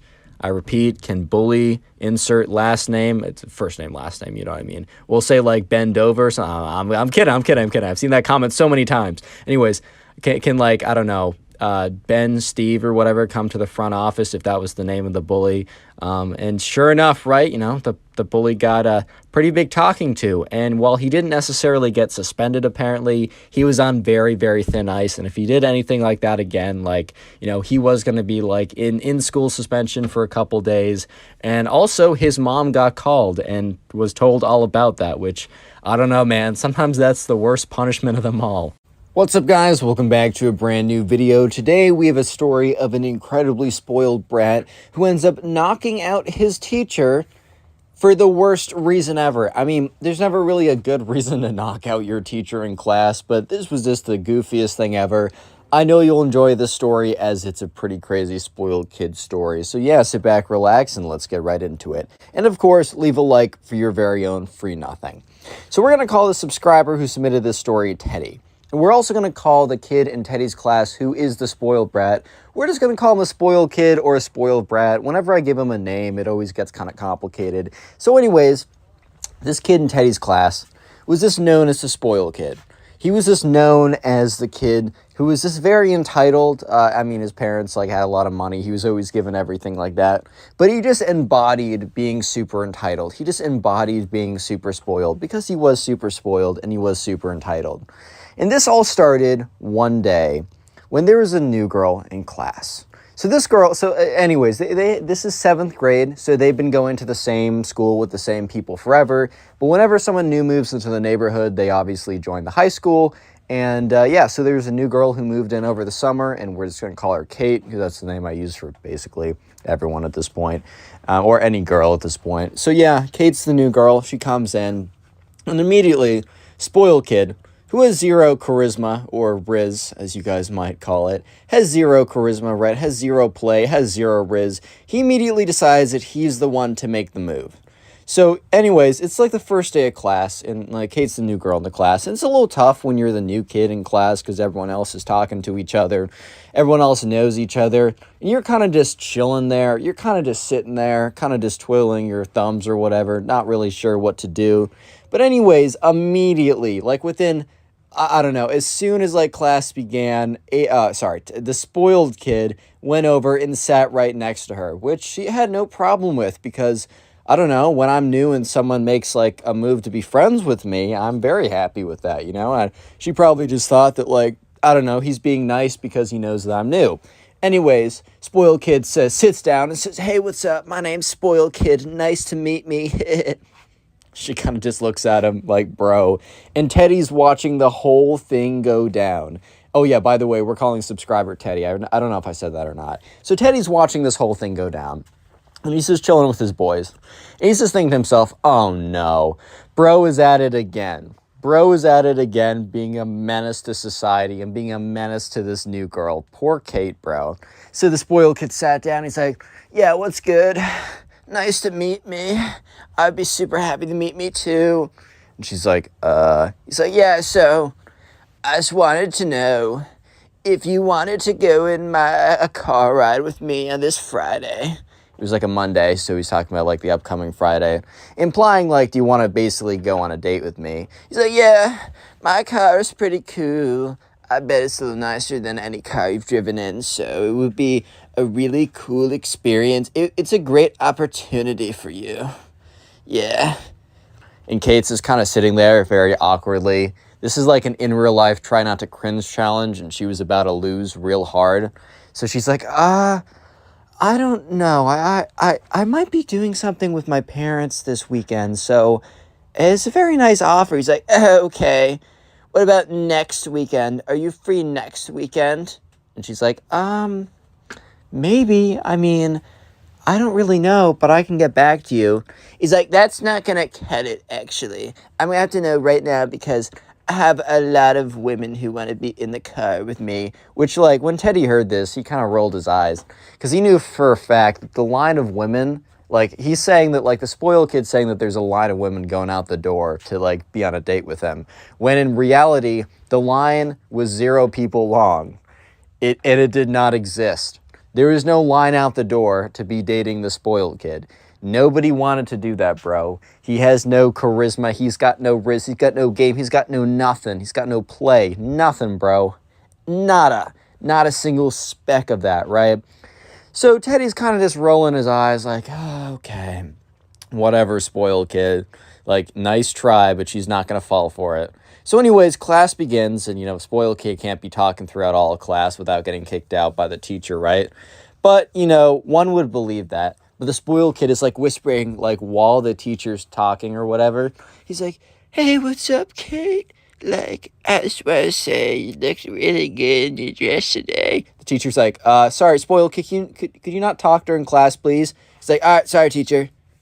"Hey, Kate, He just, like, kept whispering, like, really loud. Like, you know when people whisper, but instead of going like this, they're like, "Hey, I'm just whispering right now." I'm like, dude, shut up. You're so loud. Just because you kind of make your voice hoarse or something, like make it kind of rough sounding, doesn't mean you're whispering, bro. You're basically whisper yelling at me. So yeah, the spoiled kid was basically whisper yelling at Kate the entire time, being like, yeah, this is some really nice shoes you got on right now. And the teacher's like, spoiled kid, can you please shut the fuck? No, I was kidding. He's like, spoiled kid's like, he's like, hey, can you please not interrupt class? This is the second time asking you. The third time I will ask you to step outside. Spoiled kid's like, yeah, okay. Mumbles under his breath, whatever, dude. At this point, Teddy's just watching the most failed Riz attempt on planet Earth. This is a 0 out of 10 Riz attempt. It's time to just retreat. Mission failed, we'll get him next time type moment. This is not going well for the spoiled kid, which is great and all. But the spoiled kid had a lot of confidence that maybe wasn't deserved. And by maybe wasn't deserved, I mean most definitely wasn't deserved. And this story is basically a saga of the spoiled kid versus the teacher, and this is the first arc of the story, as you will see very soon. This is basically episode 1 of Spoiled Kid versus the teacher. So the spoiled kid is trying to continue to talk to Kate, right? He's like, so Kate, have you gotten any updates on next Friday? And remember, he just asked her 20 minutes ago, and she says, I don't know. I don't know if I'll be around next Friday, but I'll get back to you. Dude, how is she supposed to know at this point? She's literally been sitting in class next to you for the last 20 minutes. She's not been on her phone. She's not been home. She's not talked to anyone. Literally no time has passed at all. And he's like, hey, Kate, I was wondering if Friday was free again. Of course it's not free, bro. You just asked. Chill out. And she kind of looks at him and shakes her head no, I don't know. And the teacher kind of notices the spoiled kid speak again, but I think the teacher wanted the spoiled kid, gave the spoiled kid a unspoken extra pass for that one. But obviously if you heard him speak again, it's time to get out of there, right? So the teacher's speaking, talking about something, and at some point the teacher's like, oh, I'm so sorry guys, I forgot to introduce our new student. I mean, I guess they were all new 7th graders. But, Kate was the only new girl in the class who wasn't there last year. So the teacher thought it would be a good idea to introduce her in front of everyone. So the teacher's like, all right, Kate, not to put too much of a spotlight on you. I know you're, this is kind of stressful, new to you, but if you could stand up and introduce yourself to the class. She's like, hey guys, my name's Kate. I'm new here. I just moved here. I don't know, going on hikes. She just says stuff, right? And the spoiled kid speaks up. He's like, and she's going to go on a date with me this Friday or next Friday in my really cool car. And Kate just turns bright red because, one, that's just not what anyone said. Actually, that's what the spoiled kid said. That is not what she agreed to or had any idea was the deal or whatever. And also, second of all, I think she realized pretty quickly that being associated with the spoiled kid was not really a great way to make a first impression to people. If people, guilty by association, if you associate with someone or something that's not good, then you're just going to become not good by association to that thing or person. Yeah, I think she realized pretty quickly that being associated with the spoiled kid was just going to be a really bad call because, yeah, just the way he acted for the last 30 minutes kind of gave her the idea that, yeah, that's not what's good, right? So everyone goes dead silent. It's not like they were talking before, but there's kind of a lively silence and a very awkward dead silence. It went from a normal silence to pure silence as everyone's just what did this kid just say? The spoiled kid's like, yeah, you guys not hear me? Yeah, she's going on a date with me this and next Friday. My really cool car. Yeah. And, Kate's like, well, I don't know if I agree to that. And he's like, she totally wants to, guys, as you can tell. And the teacher clearly was not looking very happy. But he once again didn't say anything because he just kind of bit his tongue or whatever. He's like, whatever. So she sits down and he goes back to teaching. And the spoiled kid leans over. He's like, hey, Kate, I just wanted to make sure next Friday still works with you as you said it would. And Kate's starting to get a little bit annoyed. She's like, I don't remember saying that it was okay. I never remember saying that I wanted to go on a date with you next Friday. I don't remember saying that.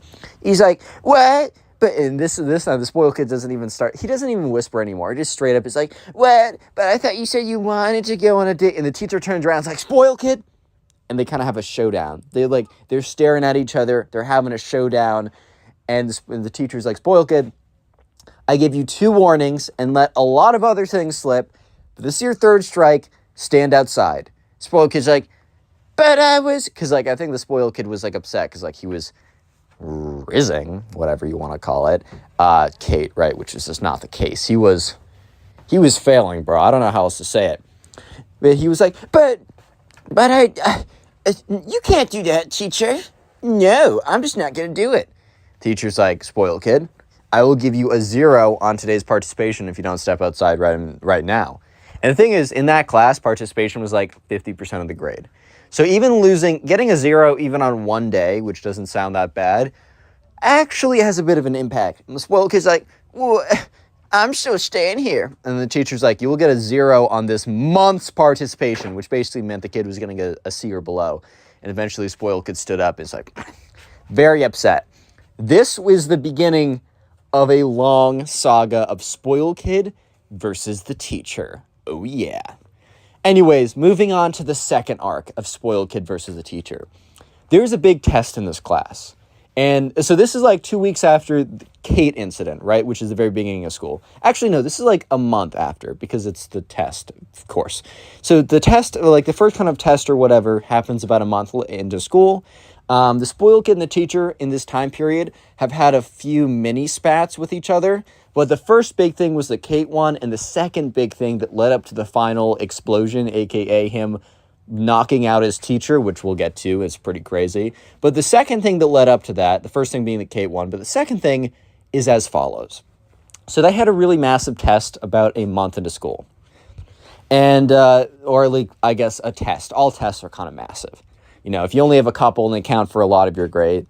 Anyways, though, so the spoiled kid is just not paying attention in class the whole time. He's like talking to this guy, like in the back of the class. They're playing like, I don't know, cool math games, slither.io, like those kind of, those kind of like computer games, you just like the quick ones, not like a full intensive, like he's going to hop into a Call of Duty lobby or to start playing like, I don't know, Minecraft or something in class, like some of the Minecraft kids in the previous stories have done. No, he's not that crazy. He's not that out there. But he is playing like those kind of discrete games that you just play in class. Like I've definitely done that a few times. But you know for a fact, if there's a massive test that I'm preparing for, or there's something massive that like I actually got to pay attention in class, you know for a fact that I'm not going to be playing one of those little distraction games in class. But sure enough, the spoiled kid was doing so. Which at the end of the day, I in my personal opinion, I think it's his, like, he can do what he wants, but he also has to realize that he will suffer the consequences for not paying attention in class, right? So sure enough, he does not pay any attention when the teacher is doing review. Like the teacher's legitimately doing just review for the test at this point. So yeah, it eventually comes to the day of the test, and the spoiled kid sits down. And he sits down next to, Teddy, actually. Remember, the subscriber who submitted the story. You can submit your own stories to my Instagram or Twitter. Just follow me there and then DM me your story. So he sits down next to Teddy. And Teddy is aware that the spoiled kid has not been in class for like the entire week. Or he has been in class, but he's been mentally somewhere else, right? And Teddy kind of sits down next to him, and Teddy's totally prepared. He's going to kill it, or at least do all right. Like, if Teddy messes up big time and freezes and screws up everything, worst comes to worst, he might get a B. Like, he's going to kill it either way. And he sits down next to the spoiled kid. And the spoiled kid is, like, very clearly looking over at Teddy's paper. And Teddy, like, looks back at him. And they make eye contact. Like, the spoiled kid is looking down at Teddy's paper, looks up at Teddy, and Teddy's just staring him down. The spoiled kid's like, oops.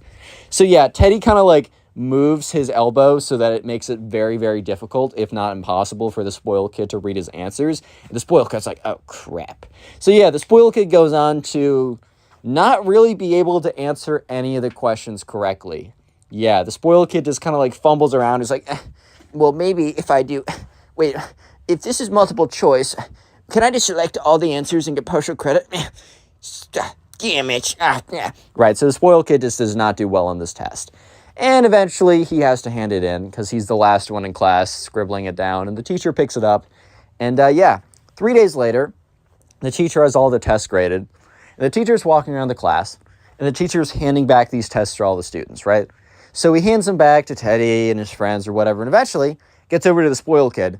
And then when the spoiled kid gets it, he's like, ah, crap, dude. And sure enough, right, spoiled kid's like, raises his hand, and he's like, Mr. Teacher, Mr. Teacher. And the teacher turns around and is like, oh, yes. He's like, Sue, could you come over here for a second? I just have a question on number 3. And the teacher's like, oh, okay, whatever. Teacher walks over to Teddy.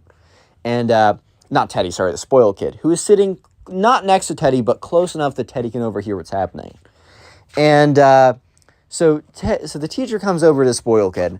The spoiled kid's like, hey, Mr. Teacher.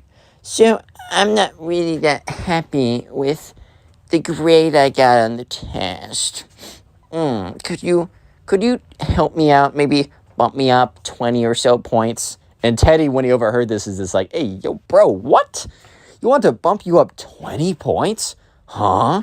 You think he just like pulls these grades out of his butt or something? You think he just like random number generates these grades? Like, bro, they're attached to something. What are you talking about? So yeah, the teacher's like, no. I mean, spoiled kid really thought like, oh, I could just pull this off.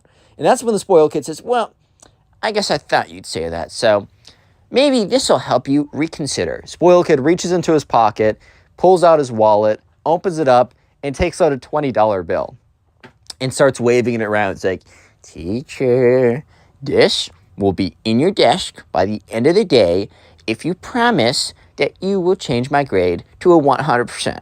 Not even bumping it up, just round it up to a 100%. And the teacher's looking at him with this blank face and is like, really? You're going to bribe me for a $20 bill? You know, if someone found this out, I could lose my entire job. I could lose my entire profession for $20. And spoiled kid's like, yeah, it's like a whole $20. I mean, you're a teacher, so what do you get paid? Like $25 a year or something? The teacher's like, no. And spoiled kid's like, what? Well, it's still a really good deal, and I would totally take it if I was you. And the teacher's like, no. First of all, I'm not gonna risk my job for $20. Second of all, on the principle of the matter, no, I'm not gonna do that. That's ridiculous. You're being ridiculous. And the spoiled kid's like, what? I think the spoiled kid like was totally fine failing the test, or it wasn't totally fine, but like kind of thought that like his plan B, which was bribing the teacher, was so like, oh, he got that in the bag, bro. Like he doesn't have to worry at all. But yeah, no, he does need to worry because the teacher failed him on the test and didn't take the bribe. At this point, the spoiled kid really does not like the teacher. He has major beef with the teacher. And all the next day, not the next day, but a couple days later, on that day, on what feels like a normal day, is about to be one of the craziest days in Teddy's school history. It's about to be the craziest day by far that Teddy's ever had at school.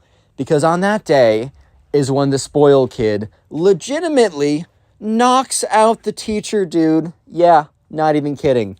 Real quick, if you made it this far into the video, you see I'm doing it a little later on. I normally do it like 10 minutes in. Now we're doing it like 20 minutes in. If you made it this far into the video, comment spoiled down below. That'll be the secret-ish word of the day. They're never that hard to guess, but it'll be the word of the day. Please comment them down below. I'll try and heart as many as I possibly can. And also, this video will be on Spotify too, as well as my future stories. In fact, you can kind of listen to them, some of them, an hour or two before they go up on Spotify. Also, follow the TikTok down below. I'll be posting my shorts on there, help out the channel. And finally, the best way to support the channel is to, 1, finish this video all the way through, and then after you're done with that, go ahead and watch some more of my older videos. A really easy way to do that is to go watch older videos from my Storytime playlist, which will be linked in the pinned comment down below. Please comment down below if you are watching my old videos or binge watching the videos, as it really supports the channel, and I will try and heart your comment and say thank you for doing such. Anyways, let's get to the point where this kid knocks out his teacher, bro. This is why you all came here. Am I wrong? Am I wrong? No, I didn't think so. So this all started in what felt like a normal day, after all this has gone on, obviously. And the spoiled kid was late for class. And I know in like college and in some high schools, but specifically in college, you can get away with being late for class, especially if it's a lecture class where like the teacher doesn't even really know who you are and they don't take attendance. You can even just like not show up for every day except the exams and you'd be fine. But in most high schools and middle schools, and at least in my high school and middle school, attendance was a really big deal and you would get really penalized for being late or being, I don't know, for just not attending enough or whatever. And that was true for this middle school as well. So the spoiled kid was late. And this wasn't the first period of the day, because then he could say, oh, I got in late, therefore I am late, sorry about that. But instead, he just, this was like middle of the day. He just did not feel like showing up to the class because he didn't like the teacher so much.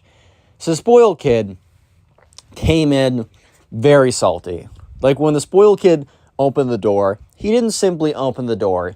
He slammed that door open, bro. He got that whap. He just got the door. Boom. Door is slammed open. So he already was pretty clearly not having the greatest day ever, which that happens to all of us, man. We've all been there. Life happens like that sometimes. It is what it is. But yeah, sure enough, the spoiled kid comes in, boom, slams the door open, which, bro, if I'm late to class, I'm opening that door as quietly as possible. I'm not trying to make a disturbance. I'm not trying to run in. That reminds me, one time my freshman year, someone was late and the teacher was doing a presentation. And instead of just coming in quietly and sitting down, guy opens up the door, says, I'm so sorry, I'm late. And everyone turns, the teacher turns, everyone's looking at him. The flow of the presentation is completely interrupted. Like, bro really played himself trying to be more nice about it, but whatever, right? So he slams the door open. I bet the spoiled kid just got rejected by some girl or something. So he was not in a good mood. And he already didn't like this teacher that much. And the thing is also the spoiled kid must have I don't know. I don't know why, but instead of having his backpack on his back, he was holding the very top of the backpack, it has a little handle. He was holding it on the handle. And his backpack was full of books. So it was very heavy, right? This is important for just a second later. The teacher, instead of just kind of ignoring it, which maybe the teacher in retrospect should have just ignored this. But yeah, the teacher doesn't end up just ignoring it. And, the teacher is turns, he's like, spoiled kid, you know what I feel about attendance and being late to class. I'm going to have to write this up and send this to the front office. And the spoiled kid must have had other demerits or whatever, because I think if you were late enough, you eventually had to do you either weren't allowed to have a free period or you had to spend your free period helping out, I don't know, in the kitchen or something. Or I don't know, for some reason there was some kind of punishment. It wasn't like you're getting expelled for being late to class, but it was still something. It was definitely something big enough and annoying enough that the spoiled kid didn't want to deal with it. So the spoiled kid does something absolutely crazy. I guess he just wasn't having a good day, because the spoiled kid is I'm going to give you one chance. I'm going to give you one chance to take that back. And teacher's no. They just, what? Bro, what are you saying? The spoiled kid's fine, then you've sealed your own destiny. And the spoiled kid, I guess, was close enough to the teacher. He takes a backpack, he swings it behind him, and just full force, going a very powerful swing and just letting momentum run, whaps the just whips the backpack around in the air, and just boom, clean collision with the teacher's head, boom. And the thing is, there was enough heavy textbooks in there, and while this kid wasn't some big bodybuilder football guy, he swung it around, and momentum, plus just how heavy the backpack was enough that when it made collision with the teacher's head, bum, out cold. Teacher literally falls back and collapses on the floor. The entire class goes dead silent. And the spoiled kid kind of realizes that he just messed up big. And he's like, oh my God, guys, my backpack just slipped out of my hands. How did that happen? No, everyone in the class, including Teddy, very clearly saw him just whack the teacher in the head with the backpack and knock him out cold. The teacher comes to in the next 30 seconds. He wasn't out for forever, right? And the teacher's grasping onto his head. He's Joe, what just happened? And some kids are running up to the teacher. These two kids kind of stand between the teacher and the spoiled kid. And kind of just hey, to make sure that he didn't attack him again, even though it was pretty clear I don't think the spoiled kid was going to do that or anything like that again. And, you know, the teacher's like starting to get his memory back. He's like, wait a minute, did that kid? And he points at the spoiled kid. And the spoiled kid has the backpack in his hand. It's very clear that he's looking super guilty. And the teacher's like, give me my phone. So one of the kids reaches over, gets his phone. The teacher calls up the security. He's like, I need you to come down to the class right now. So sure enough, a couple minutes later, teacher's still sitting on the floor. 2 security guards come in and say what happened. And yeah, the teacher says, yeah, see that kid right there? Points to the spoiled kid. He just hit me over the head with his backpack and knocked me out cold for like 30 seconds or something. So immediately the 2 security guards go up to the spoiled kid. And the spoiled kid's like, guys, it slipped out of my hand. It wasn't my fault. And just like literally grab his backpack and then grab him basically. And are pushing him out into the hallway. He's like, guys, no, it slipped out of my hand. It wasn't my fault. And so yeah, all the kids were just kind of sitting there. And the teacher's like, oh God, I should really get this checked up. Teacher says, all right, guys, I did have a lesson plan today, but I should really just go to the health center, get this checked up, maybe get some aspirin. My head is not feeling great. Maybe get a concussion test. I don't even know at this point. Anyways, yeah, class is canceled today. Go about your business, whatever you're gonna do, and yeah. So yeah, the spoiled kid was suspended for an entire week. He was also forced to sit in the back of the class, and it was very awkward for the rest of that year. And yeah, that is the saga of the spoiled kid versus Click on the video on teacher. screen right now. I know you'll enjoy it. Just click it, do it. Today we got a story time of a Minecraft kid who smashes the subscriber's computer because he gets jealous. Yeah, this is a pretty crazy story. Don't worry, the Minecraft kid doesn't get away with it entirely. I mean, he smashes his computer, so that's pretty bad enough. But it's not like the Minecraft kid then goes ahead and just, like, doesn't get in trouble. This is a satisfying ending, even though the computer is still smashed. So yeah, I know you enjoy it, so sit back, relax, subscribe if you're new. Leave a like in the video to claim your free nothing. With that being said, let's just jump right into it. But anyways, we're calling this guy Brendan who submitted this story. So anyways, Brendan was in class or was in the same grade as this kid who we're going to call the Minecraft kid, because his entire identity was kind of like around being super great at Minecraft, player versus player battles. He was known as the one who is so great. So anyways, right, people just called him Minecraft kid. But anyways, there's also a girl who we're going to call Haley, because that may or may not be the girl I'm trying to marry in Stardew Valley right now. I gave her the bouquet. I'm winning, guys. Anyway, great game, by the way. I should stop getting distracted. Watch time will be bad. Anyways, there's this girl who we're going to call Haley, and both Brendan and the Minecraft kid had an interest in her. The difference was Brendan actually talked to her. Little pro tip for getting the ladies from the Connor Pugs YouTube channel. #1 dating advice YouTube channel on all of YouTube and the internet. If you want to get to know them, talk to them.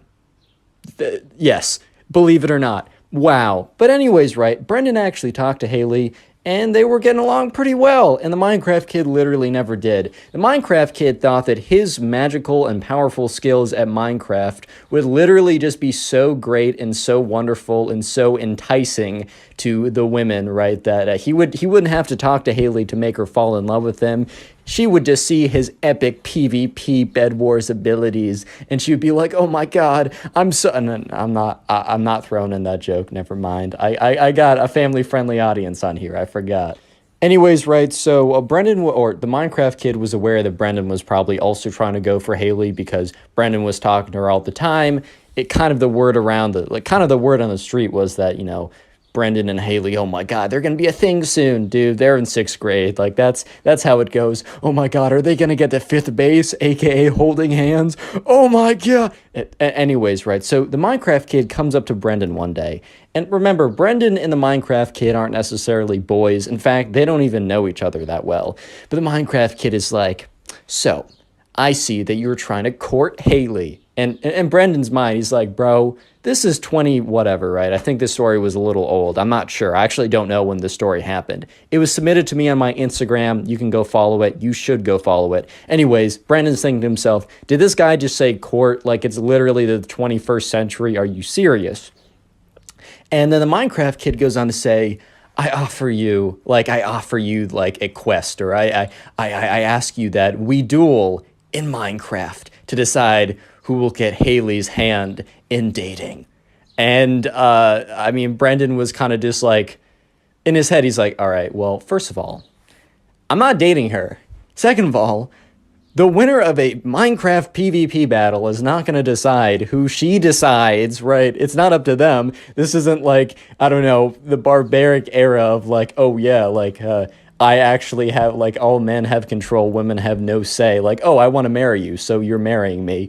And also, I don't think there ever was an era where you did PvP battles to decide who was like, you know, who would marry the girl. I'm better at Minecraft, I get all the women. Nah, that's never been true. It doesn't matter what parallel universe or anything like that you go into, man. I am sorry, Minecraft sweats. I am so sorry. But Brendan, who kind of knows that, you know, he's going to be getting with Haley anyways, thinks to himself, all right, well, this will be kind of funny, like, whatever, man, who cares? So Brendan says, sure, we'll do a PvP battle to decide who gets Haley's hand. Because he's kind of laughing, he's kind of goofing, but the thing is, the Minecraft kid takes it super seriously. He's like, yes, you fool, don't you know that I am super great at Minecraft? And Brendan's like, chill out, bro, like... All right, yeah, we'll PvP fight to decide who gets Haley's hand in marriage. Lol, like, okay. So sure enough, the Minecraft kid is like, all right, tomorrow at recess, we go to the table. Basically, at their school, there was a table where if kids wanted to bring in their computers, if they were in the 6th grade or higher, they could, and they could play on them. I know at my school, you weren't even allowed to have your phone out, but I guess each school's a little different. So basically, right, the next day rolls around, and Brendan and the Minecraft kid, they both bring their gaming setups, which I guess both of them had laptops, because I play Minecraft on a laptop, man. I don't have a desktop. I want to be able to move my thing around. But anyways, right, they both bring in their computers, and Brendan just has a kind of a crappy MacBook Air. And this is coming from someone who, up to my first 100,000 subscribers on YouTube, I got all my Minecraft gameplay from my MacBook Air at like 20 frames per second. So I understand the struggle, bro. I get it. So anyways, Brandon comes in with his crappy MacBook Air, and the Minecraft kid comes in with his like, I don't know, his Alienware $3,000 super gaming laptop with his super fancy keyboard. And it takes him like 5 minutes to get his setup all perfect. He's like, all right, I'm ready. And so sure enough, you know, they both sit down, and Brendan is like, all right, so how are we doing this? And the Minecraft kid is like, all right, we're going to play one game of Bed Wars. Yeah, Bed Wars. And, you know, at first Brendan was like, bro, how are we going to do that? But then the Minecraft kid said that he had the, like, MVP++ rank on Hypixel, which Hypixel is a server that lets you play Bed Wars, which is the game I was playing in the very beginning.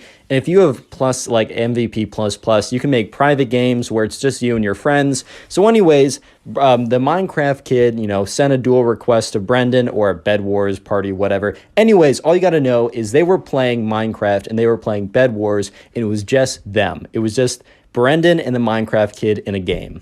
And sure enough, they enter the Bed Wars game, and they're doing the stuff you do in Bed Wars, put down the bed defense. And you know what happens? Brendan is at middle. He's gathering emeralds, which is a good material to get. However, you know, his bed was exposed, or he wasn't at his bed. He saw a bed destroyed message, which basically means in Bed Wars, if your bed breaks, you will not respawn. So sure enough, the Minecraft kid had, like, I don't know, God bridged over with his crazy 10,000 clicks per second mouse, definitely using vape or something, but whatever, man. And so sure enough, you know, the Minecraft kid comes to middle, and Brendan and him, they show down for a PvP fight. They're gonna decide who gets Haley, even though Brendan knows that one, he's not good at Minecraft, and the Minecraft kid is, and two, this will not decide who gets Haley. This is hilarious. He just did it because it's funny, lol.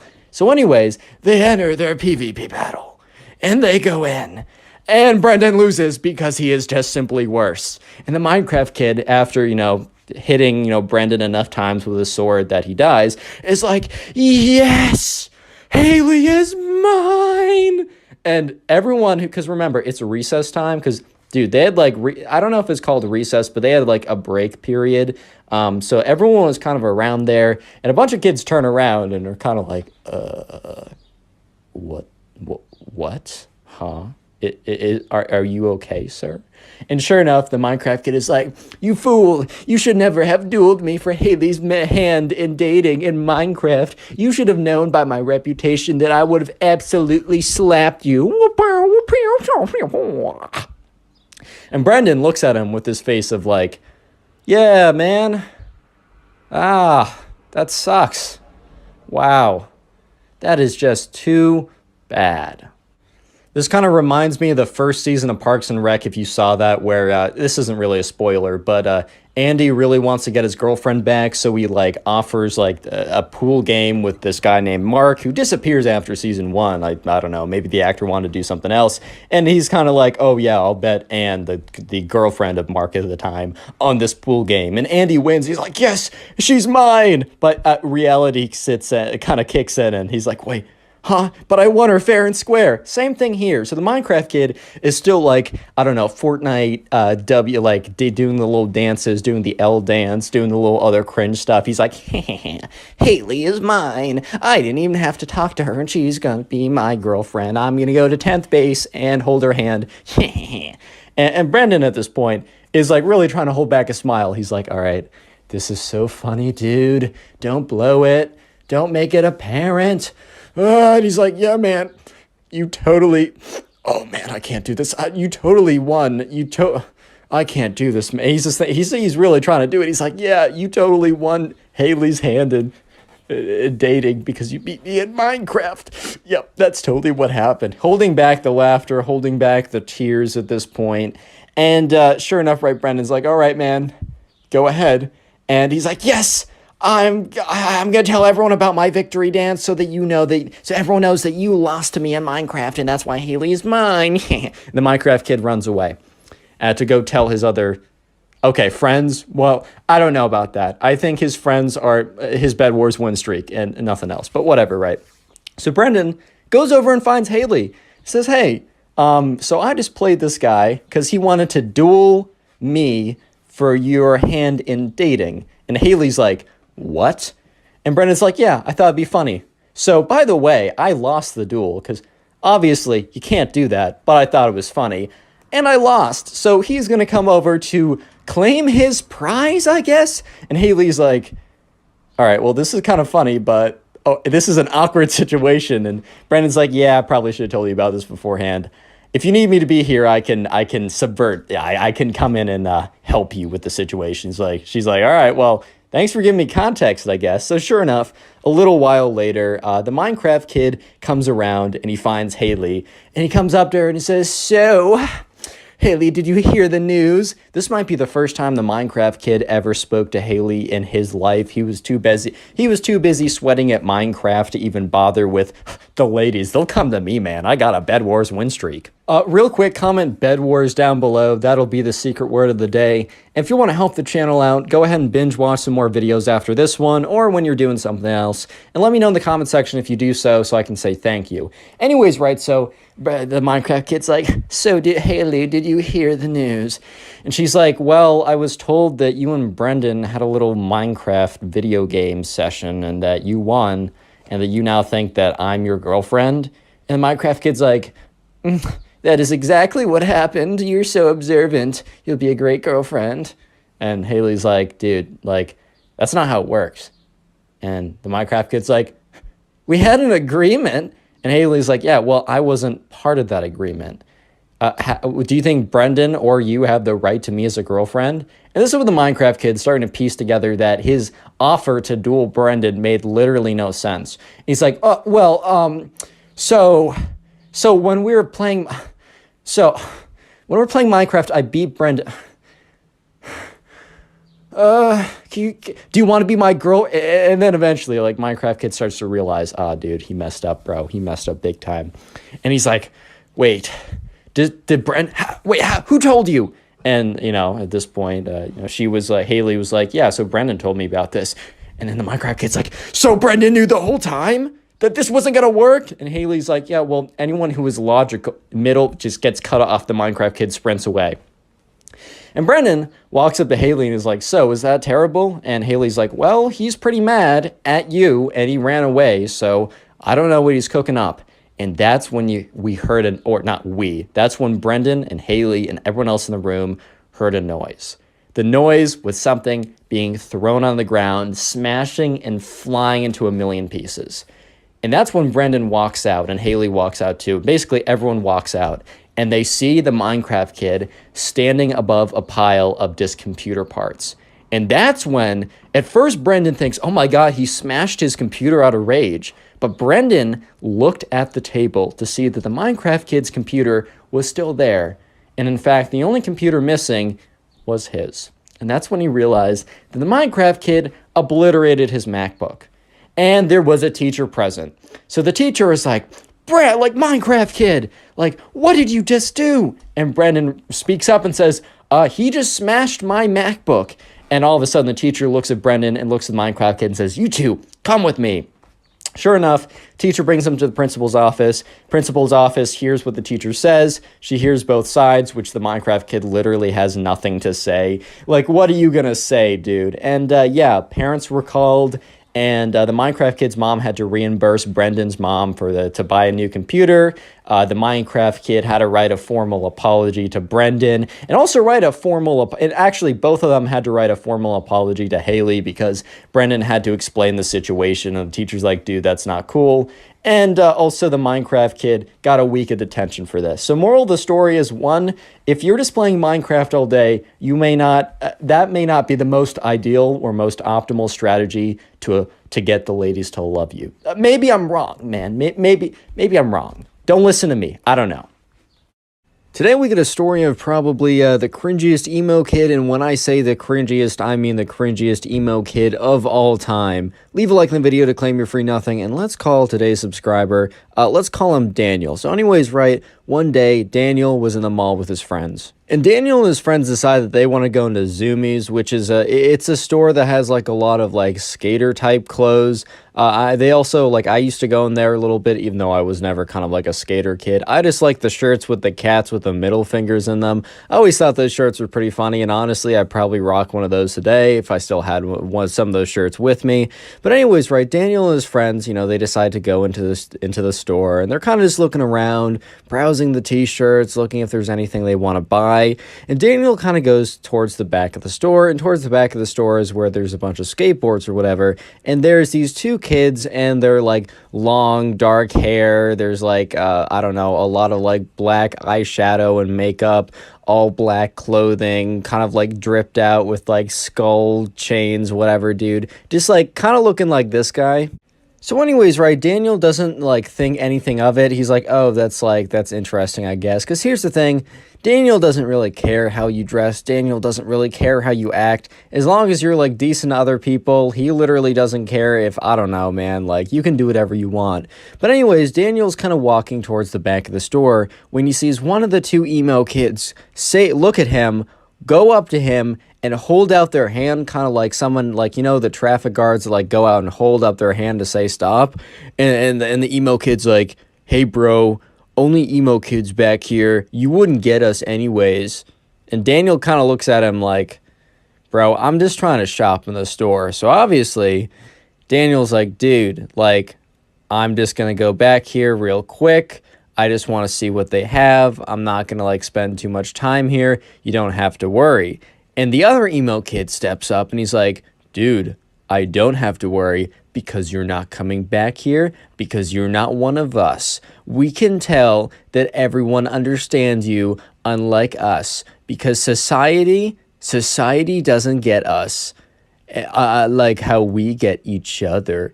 And Daniel's kind of just looking at these two kids like, bro, what's going on here, bro? Like, I don't really understand, like.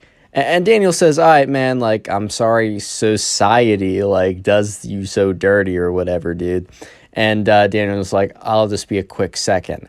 And the other emo kid kind of, like, snaps back at him like, don't you step 1 foot further. You're not welcome back here. You're not one of us.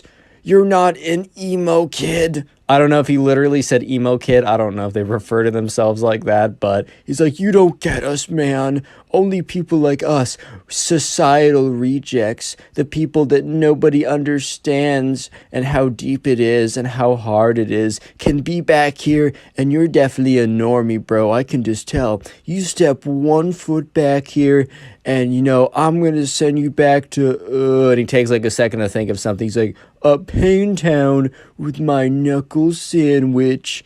And Daniel's looking at him like, bro, 2006 called and they want their entire aesthetic back. But whatever, dude. So Daniel's like, all right. And then Daniel completely ignores what he says and takes one step forward because he's trying to go to the back of the store to see what they have. He's probably not even going to buy anything. He's definitely not going to linger back there with those kids there. He doesn't want to hang out with them. Dude, trust me, Daniel does not want to be there as much as they don't want him there. He's just going to go in quickly, but he's also not going to not go to the back of the store because these these kind of like edgy edgelord kids are like, dude, society doesn't understand us.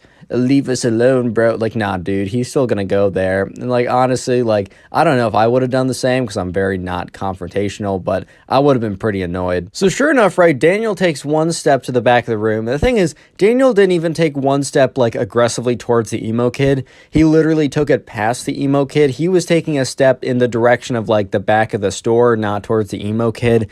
And Daniel like doesn't even really understand what's happening, but he just feels this like this force on his face, and all of a sudden his entire face is stinging and his head is like ringing a little bit. And then all of a sudden, right, he kind of comes to and realize that the emo kid just punched him in the face.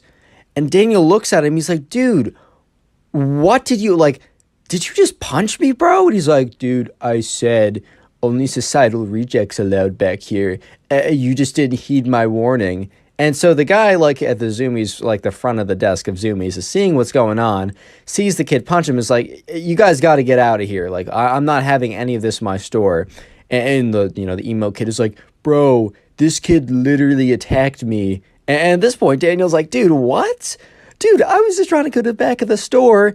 You say all this cringe stuff, and then you punch me in the face. And then when we're told to leave, you said that I attacked you?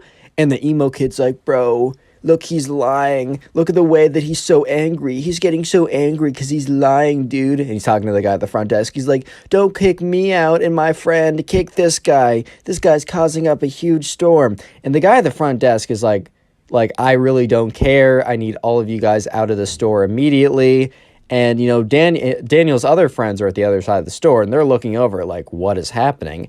So Daniel looks up the guy at the front desk, and he's like, all right, man, like, just so you know, this guy attacked me, but, like, whatever. I'm not trying to make your job harder. Look, I've worked retail before. I get it. I know it's hard. I'll just step out of the store. And the two emo kids were like, life is so unfair. Society strikes once again. And they like slowly lumber out of the store. But dude, you might be thinking that the cringe is over here. No. That's where you're mistaken. Comment emo down below if you'd like a heart on your comment. Emo is going to be the secret word of the day. And while you're down there, follow my Instagram. It's in the description. That's where you can send in the stories. Turn on notification, join the Discord server. And anyways, right, Daniel and his friend and the emo kid and the two emo kids all walking out of the store. And the emo kid is like, bro, I was like, no, where am I going to go now? Zoomies was the only place that accepted us. And Daniel's like, dude, you should have thought of that before you punched me in the face. And then all of a sudden, right, there's this mall cop that's walking around, kind of just patrolling the area. And one of the emo kids is like, Mr. Police Officer, Mr. Officer, whatever, we need you real quick. And the police officer's like, okay, like, he wasn't really doing anything. But, he's not trying to really do his job either. So he's like, fine, what is it? He walks over and the emo kid is like, this kid literally punched me in the face. I need you to kick him out of the mall. And the officer's like, oh, and he turns to the kid. He's like, all right, is this true? And Daniel's like, dude, what? No, this guy punched me in the face. The officer's like, all right, well, if I only have conflicting stories, I'm going to be forced to, like, kick you guys both out of the store. And Daniel's like, oh, I didn't do anything. I just went into the store and he just punched me for not being emo. And the officer looks at Daniel and is like, all right, your story's sounding a little suspicious. You're telling me that this kid punched you because you aren't, like, emo or something? I don't think I can believe that, man. And Daniel at this point is like, kind of like, he's like, Daniel's lost for words because this is like the craziest thing that's ever happened. However, shout out to Daniel's friend, because Daniel's friend is like, hey, I saw a security camera in there. Like, I'm pretty sure that whatever altercation happened was caught on camera. And as he said that, one of the emo kids, like, their faces both dropped. And the officer's like, oh, yeah, like, I can actually, like, it's pretty easy for me to request that. And if it's a certain type of camera, they can actually play it back directly in the store. And they walk back into the store, and the guy behind the cash register is like, oh, you guys are back already? And then he looks at the officer. He's like, oh boy, what did you guys do now? And so anyways, the officer goes into the store, goes up to the register, and asks the guy if he can see, like, the camera. There was some kind of camera that was able to, like, you could play it back instantly or something. Or it's very easy for the officer to check the cameras on site.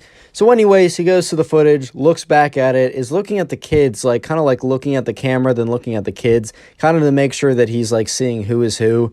And he puts down the camera, and he looks at Daniel, and he's like, all right, son, like, you can go, like, you can do whatever you want. And then he turns to the emo kid, and he's like, why? He just says, why? Like, why would you call me over when it's very clear that, like, you confronted this kid, and then you punched him square in the face? He didn't even, like, return a punch to defend himself, which, if he did, I'd still have to kick him out of the mall, but that would have been more understandable. Like, why would you call attention, like, to this whole situation? And, you're going to get kicked out of the mall because I'm going to have to do that. It's part of my job. And the emo kid is just like, society once again strikes. No one understands me. And the two emo kids are like, ugh, society. And the police officer looks at the emo kids and is like, guys, this is not society doing you wrong. You literally punched some guy in the face and then told a police officer that, like, or a mall cop that he punched you. And then when you got caught on your lies and got caught, like, attacking someone, you're shocked that you got kicked out. Are you serious? And once again, the emo kid is like, society, you wouldn't get it, bro. Click on the video on screen right now. I know you'll enjoy it. Just click it. Do it. How's it going, everyone? I hope you're having a good day. Today we got some crazy emo kid stories that I know for a fact you will enjoy. So sit back, relax, subscribe to the channel if you're new, and let's call the first subscriber who submitted this story Hank. By the way, all these episodes are on Spotify, and they normally come out a couple hours early on Spotify, so make sure to check that out. First link in the description. Anyways, back to the story. So we're going to call the first subscriber who submitted the story Hank. And anyways, this all happened when Hank was shopping at the mall. So Hank used to always go to the mall to shop with his friends. It was just a fun place to hang out. They didn't really have a lot of other places that they could go in the town that they lived in, so the mall was probably their best bet. And sure enough, one of these days, one of Hank's friends wanted to shop at this place called Hot Topic. If you don't know, Hot Topic's a place where they have a lot of t-shirts and other kind of apparel that is very, I don't know, like fast fashion-y, brand-centric. Like, it's very much like, you'll have a lot of different brands, or kind of like, you'll find a lot of band t-shirts, a lot of kind of like, okay, so a lot of different stuff's at Hot Topic, but one kind of theme of clothing that you'll see at Hot Topic is emo style clothing, if that makes sense. So, like, really black clothing, edgy clothing, stuff like that. And just so you know, like, I have nothing against it if you dress like that. I think it's a cool enough style. I think you're fine even if you identify as like, oh, I'm emo in the way I dress or act or whatever. I don't really care. Live your life. However, as long as you don't act like the kids in these videos, especially this one, you're chill with me. But anyways, Hank just was like, okay, man, like, you want to go to Hot Topic, that's fine. Hank hadn't really been in that much, so he didn't really know what to expect. So Hank was walking into, the Hot Topic, and he was looking around, and there's a whole host of people, and Hank's friend was like, all right, man, like, I'm going to go to the back of the room. I know what I want. I'm going to go in their skateboard section. You can kind of just wander around here. I'll be out when I'm done. So Hank was totally fine with this, and Hank kind of like was wandering around, and he walked over to one of the t-shirt aisles, or one of the t-shirt rack aisles, and that's when he accidentally bumped into this kid. And this kid turns around. And just to paint the picture, this kid has super long black hair. He's got like black mascara on, black lipstick. He's got black painted nails. He's got a spiky collar. He's got like a black band t-shirt. He's got like long black jeans, and then those like big black stomper boots. I don't know if you know what I know, like if you know what I mean, but like those big, kind of like those big rubber black boots that are pretty popular right now. And he turns around and he's like, dude, what the heck, bro? And Hank's just like, all right, my fault. Like, I didn't mean to bump into you like that. I was just looking around and wasn't paying attention. And the emo kid's like, dude, you're like, shut up, bro. Hank's kind of just looking at him like, I don't really know what you mean. Like, I didn't do anything. Like, are you good? And the emo kid's like, bro, like, I don't need to hear that sass from you, bro. Like, I really just don't need to hear that. And Hank says once again, like, dude, I don't know what you're saying. Like, I'm sorry. I'll just go the other way. And Hank kind of turns around to de-escalate because he doesn't feel like, escalating anything. It's just not a good idea to get into fights like that.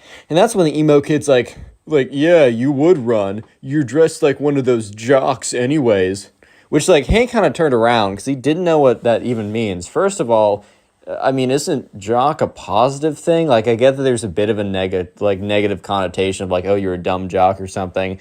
But I would have thought that, like, jock would have meant, like, oh, you're an athlete, which isn't that a good thing? Like, I'm kind of confused right now. Is that not a good thing, And Hank, kind of turns back and he's like, dude, like, why? Like, why are you, like, making a problem with me? I don't have a problem with you. You're kind of the one that's making this into something, because Hank really did believe, like, I'm not the one doing anything. It's like 100% this guy who's making it something, And, the kid's just like, well, like, you're just looking like a dumb jock. Isn't that right, guys? And he turns around and there's two other emo kids, and they look very similar to the main emo kid, but they kind of just, they're dressed slightly different, but really, I mean, it's funny how, like, I saw this on South Park, but it's funny how, like, nonconformists all dress the same. I'm just like, well, I mean, you are conforming to something, but anyways, right? So the other two kids, the other emo kids, are kind of there along too, laughing. And, Hank is starting to, like, get upset by this because he doesn't really care about, like, these random kids, what they think, except, he's got three kids standing there pointing at him, laughing in his face when Hank didn't deserve it. Like, Hank was thinking, like, look, if I deserve this, if I was being, like, an absolute, like, if I was being a jerk to them, or for some reason I actually did something, sure, maybe I deserve this. But Hank's just thinking to himself, like, dude, I don't deserve this. I was literally just chilling here. I actually bumped into this kid. Like, I'm sorry about that. Like, my fault. Once again, my fault. But that's when Hank turned the tables on the emo kid. And the thing is, right, the emo kid was wearing a band t-shirt. And the thing about band t-shirts is, you don't necessarily need to know everything about some place that you rep. Like, if you wear a t-shirt that's from Starbucks and someone's like, okay, well, then name all the flavors of, like, cappuccino you can get. It doesn't have to be like that. But the thing is, a lot of people wear band t-shirts because the band t-shirts look sick, and they don't know any of the songs from the band, which, I guess is fine. But, like, at the end of the day, a lot of people will kind of pretend to know it and not actually know it. So, Hank was like, well, screw it, bro. He's like, all right, buddy. And he looks at the main emo kid, and the main emo kid looks at him back. And he's like, all right, buddy, name me 3 songs from that band. And he points to the emo kid's t-shirt. And I don't know, maybe it was like Nirvana or something. Like one of those kind of like t-shirts or whatever, which, and the emo kid looks at him, and he has this kind of look of shock. This look of, oh my God, like, you caught me. Kind of the look of, like, man got caught in a trap right here type of look. And the emo kid's kind of just like, how about you name me 3 songs from this band, bro? And the emo kid turns to look back at his emo kid friends as kind of like, oh, what's their reaction to that sick burn? And they kind of just look at him blankly. I think the emo kid was kind of expecting he would turn around, he'd look back to his friends, and he'd be like, oh yeah, wasn't that a crazy burn? I totally got them. But his friends look back at him kind of just like, dude, like, I don't know how to break it to you, but you didn't get him. So the emo kid turns back around. He's like, I don't need to do anything you say, bro. I'm not going to conform to your standards. And then the two emo kids were like, yeah, that's right on, bro. You're so right. And they, like, dap him up. And Hank at this point he's just so done. He's just like, bro, because he realizes, like, Hank's like, you know what? I'm not going to fight with these kids. These kids are obviously a lost cause. This is not worth my time. So Hank gets up, he turns around, and he kind of says, like, whatever, man, like, go live your life. Hank turns around, starts to walk away, and that's when he feels a tug on his pants. And he turns around, and he sees the emo kid failing to pull down his pants. So basically, the emo kid couldn't, like, wanted to, like, he couldn't let Hank just leave by himself. Like, he couldn't let him just do that. So when Hank turned around and started to walk away, the emo kid, like, went to jump and try and pull down his pants to, like, pants him, to embarrass him, to, like, impress his emo kid friends and be like, oh my God, I totally owned him, dude. So at this point, like, Hank is like, dude, stop pulling down my pants, bro. And the emo kid's like, oh, sorry, I just slipped. And he's like, and his emo kid friends laugh along as well. At this point, Hank's getting really annoying. He's like, sorry, bro, like, I'm not into you like that. And he's like, what? He's like, yeah, you're trying to pull down my pants. So you're telling me you're not trying to get a peek?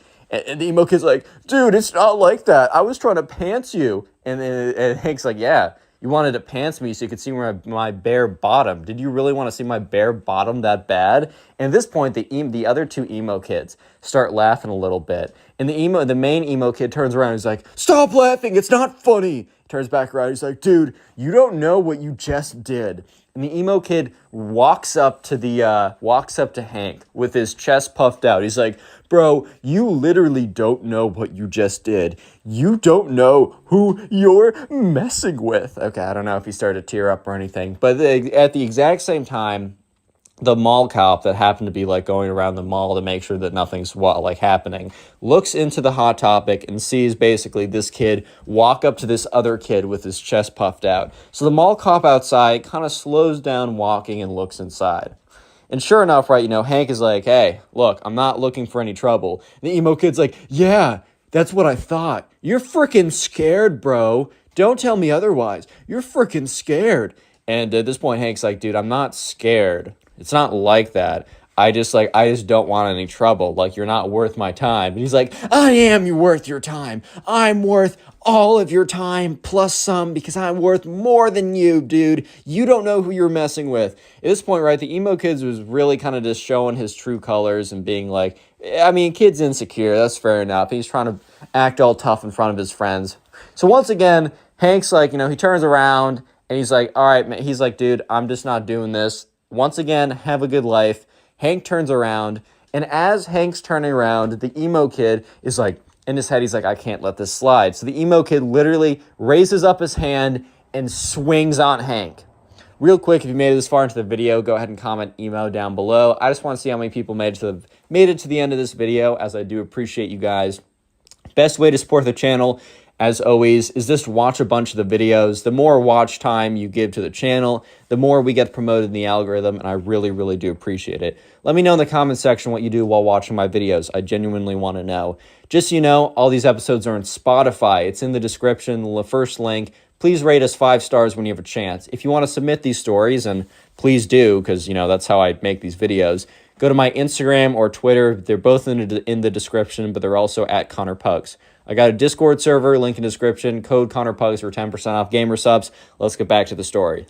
So Hank, remember, he turns around and Hank's like, dude, I'm not going to deal with you like that. It's just not worth my time. So Hank turns around and the emo kid, who's like, I can't let Hank like one up me. Like, I can't let this random kid like, kind of like alpha me in front of my emo kid friends or whatever. So as Hank turns around, the emo kid swings on him, takes his fist. The thing is, though, the emo kid's not like a trained, fighter or boxer or something. So obviously the emo kid doesn't make contact with Hank. Instead of making contact with Hank, the emo kid nearly misses Hank, and his right hook goes right through a rack of clothes. The emo kid was really putting his full force into this too. Because once the emo kid misses and whiffs on Hank, the emo kid flies forward into the rack of clothes. So he basically pushes himself into a rack of clothes, fails to swing on him. The mall cop, however, did see the emo kid try and swing on Hank, so he walks in there. Hank turns around, and he sees the emo kid on the floor in a pile of clothes, and he's just so confused on what happened. And then, Hank turns around the other way to see a mall cop standing in front of him. So Hank's really confused at this moment. He's like, okay, 1 second ago, I turned away from the emo kid. And a second later, the emo kid is sitting face first in a pile of clothes, and a mall cop is standing above me. This literally makes no sense. And sure enough, the mall cop's like, hey, hold up, everyone. I got to talk to you guys. And the two emo kids, from the back, they get scared and they literally run off. They disappear into the rest of the story. It's like, hey, you get back here. But also the mall cop didn't really care that much because the two people that he really wanted to talk to were both Hank and the emo kid who swung on him. So the emo kid gets up. He's kind of panting a little bit. He's like, and the mall cop's like, hey, I saw you swing on this kid. I know you didn't make contact, but you did try and swing on this kid is 100%, like, what's going on here? The emo kid's like, dude, I was just defending myself. And at this point, Hank's like, that's not the case. Like this kid and I were kind of talking back and forth. He tried to pull down my pants. I made fun of him for doing that. I turned around and he tried to swing on me. At this point, right, the mall cop kind of witnessed the last 60% of this altercation. So he knows for a fact that he saw the emo kid try and pull down the pants and then have an argument. So the emo kid says, well, after I pulled down his pants, this kid tried to swing on me and I just defended myself. And the thing is, right, that was a mistake for the emo kid because the mall cop had been watching the whole thing. So the mall cop knew for a fact that that wasn't the case of what happened. So the mall cop goes on to say, like, dude, I know for a fact that's not what happened.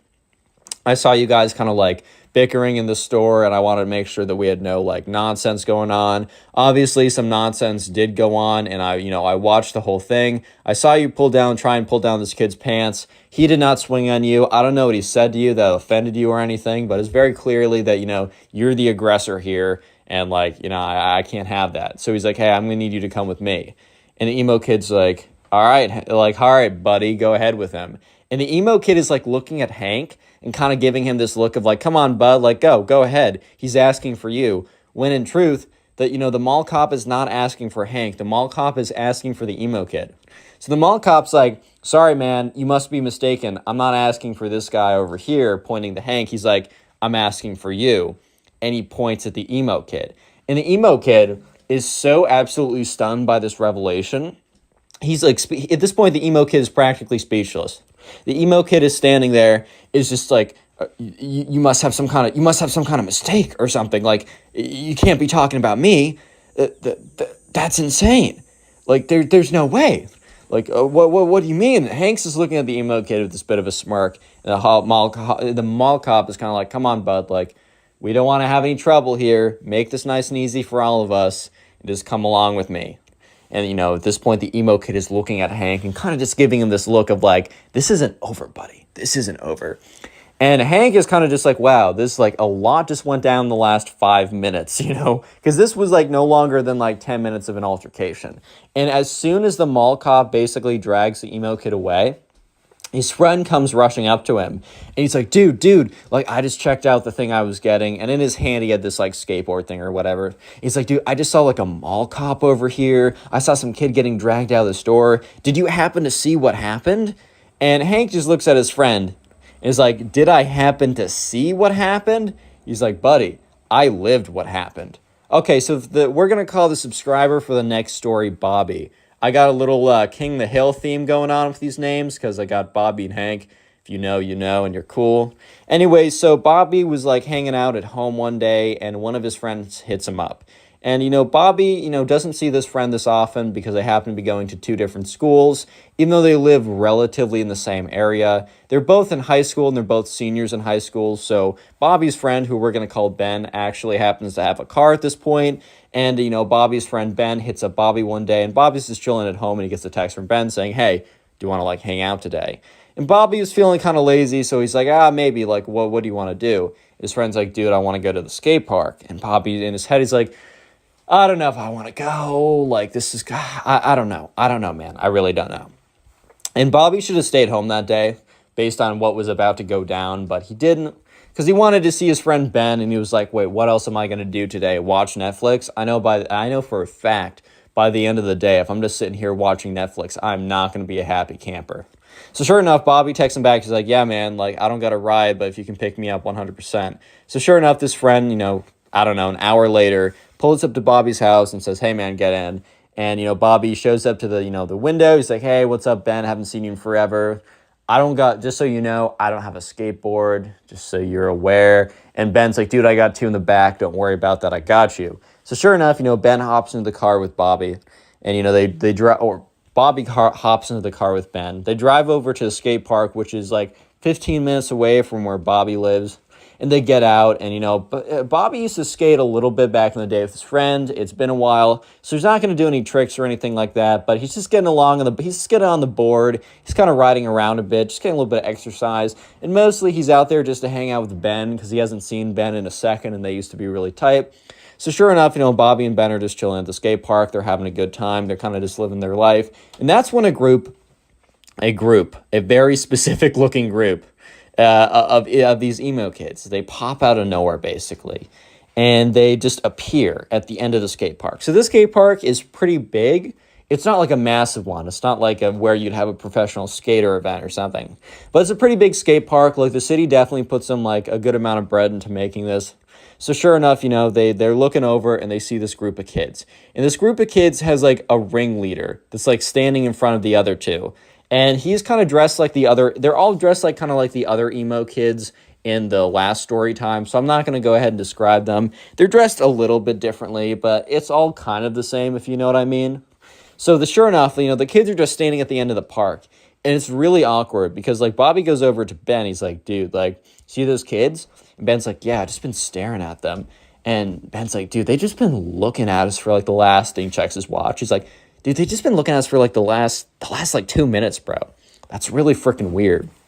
And, Bobby's like, yeah, man, like this is kind of weird. I don't totally know like what's the deal with all this. Like, do you know what's up with them? And Ben's like, dude, I don't go to this skate park. Like, this is your skate park. And Bobby's like, yeah, I don't really skate anymore, so I don't know. Maybe this is like a place they normally go to. Either way, this is kind of weird. Let's just stay on this side, and hopefully they'll stay on their side. And if they come over, hopefully they're cool. Spoiler, they're not cool. Yeah, they're the farthest thing from cool. But anyways, Bobby and Ben try and ignore these kids, as these kids literally, the thing is, these kids, they don't even have they don't even have like a skateboard with them. And you don't need to have a skateboard to hang out at a skate park. A park is a park, and it's a cool place to just hang out with some friends. That's 100% true.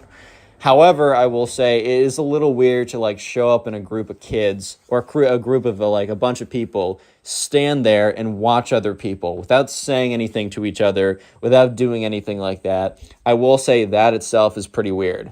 So sure enough, Bobby and Ben are just kind of standing there like, dude, this is really freaking weird. What's going on? And that's when they look over, and sure enough, they see the emo kids start to walk closer to them. Like the emo kids were just standing there for a good solid, I would say 10 minutes. And that's when the emo kids start to walk over to Bobby and Ben. And at this point, Ben turns over. He's like, dude, what is up with your neighborhood, bro? Like, why do you always get the weirdos? And Bobby's like, dude, it's not my fault. I don't go here this often. I don't know. And that's when the group of emo kids shows up. And there's like very clearly like, this is going to sound weird, but like an alpha one. Like, okay. I'm not trying to use like weird like alpha male terms or whatever. Oh, Connor, which one's the sigma male? Shut up if you say that in the comment section unironically, dude. Actually, shut up. But anyways, sure enough, the kind of like the alpha of the pack, whatever that even means in emo pack words, is like, hey, you two, I need a word with you. And Bobby and Ben kind of just look at each other just like, oh my God, like what's going on here? It's just kind of strange. Ben kind of like whispers over to Bobby like, dude, we are never going back to your park ever again. And Bobby kind of just gives him this look of like, dude, I can't control this. So sure enough, the emo kid, let's just call him the alpha emo kid. No, I can't say that for much longer. The main emo kid, King the Pack or whatever, walks up to them. He's like, bro, do you not know? And Bobby and Ben kind of look at each other, and Bobby speaks up and says, no, like knows what, like no what. The emo kid laughs. He's like, oh, you don't know then.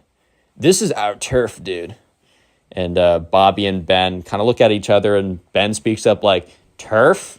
Emo kid's like, yeah, man, you don't understand. This is our turf. And Bobby just means like, what does that even mean? And they're like, dude, you don't want to mess with us. And one of them like legitimately pulls out like a wand. Not like a knife or something, not like actually trying to be intimidating. Like this isn't like, oh, they think they're like actually in a gang or something. This is their turf. They pull out a wand, like a freaking Harry Potter magic wand. And the main emo kid's like, bro, my boy over here knows magic. You don't want to mess with him, dude. And so Bobby and Ben kind of look at these kids, and Ben speaks up. Ben's a little bit more brash. Ben's a little bit more, I don't know, confident is maybe the wrong word, but I'm going to use that word than Bob. Confrontational, that's right. Ben's a bit more confrontational than Bobby is. So Bobby would have been fine literally just going somewhere else. It's not like there's not a lot of other places. I mean, there's not a lot of other places they could go, but it's not like Bobby's a big skater in the first place. He just wanted to hang out with Ben. And Ben literally goes up. He's like, dude, what are you going to do with that little magic wand? You're going to wave it around, put a spell on me? It's this freaking Harry Potter dude. We don't care. You guys don't have turf. That's ridiculous. Like, look, we're not taking up the whole park. This park's massive. You guys chill over there. We'll do our thing over here. There won't be any trouble. The emo kid's like, dude, there's going to be trouble if you guys don't leave or at least pay respects. And, Ben at this point's like, the frick you mean pay respects? Like, what is that? Like, what do you even mean by that? And at this point, Bobby's starting to realize that Ben is kind of finding this amusing more than concerning. Bobby's more concerned by this just because they outnumber them like 4-2. And these emo kids definitely like aren't hitting the gym every day. But at the same time, like 4-2, it doesn't matter like how big you are. Like you're not taking them one-on-one. So like Bobby didn't want anything like that. Even if it's that emo kid smoke, he didn't want it in the first place. So sure enough, Bobby kind of looks at Ben and kind of gives him a look of like, hey, like, come on now. And Ben is like, no, I'm going with this. And Ben's like, all right, man, you know what? Put a spell on us, bro. Like, if you honestly, like, you know what? We're going to take the punishment. Put a spell on us.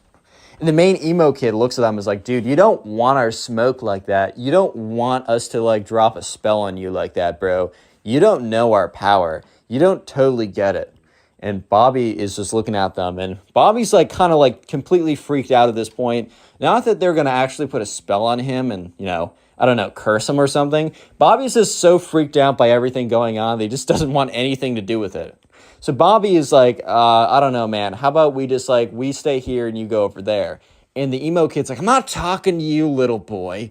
Which, like, Bobby was, like, so taken aback by this. And Ben was like, you don't call my friend that. Come on, if you're such a big guy, little boy. And at this point, Ben says little boy back to them. If you're not such a big guy, little boy, put a spell on us. And he points to the guy in the back. And there's like a little emo kid in the back with like a little magic wand or something.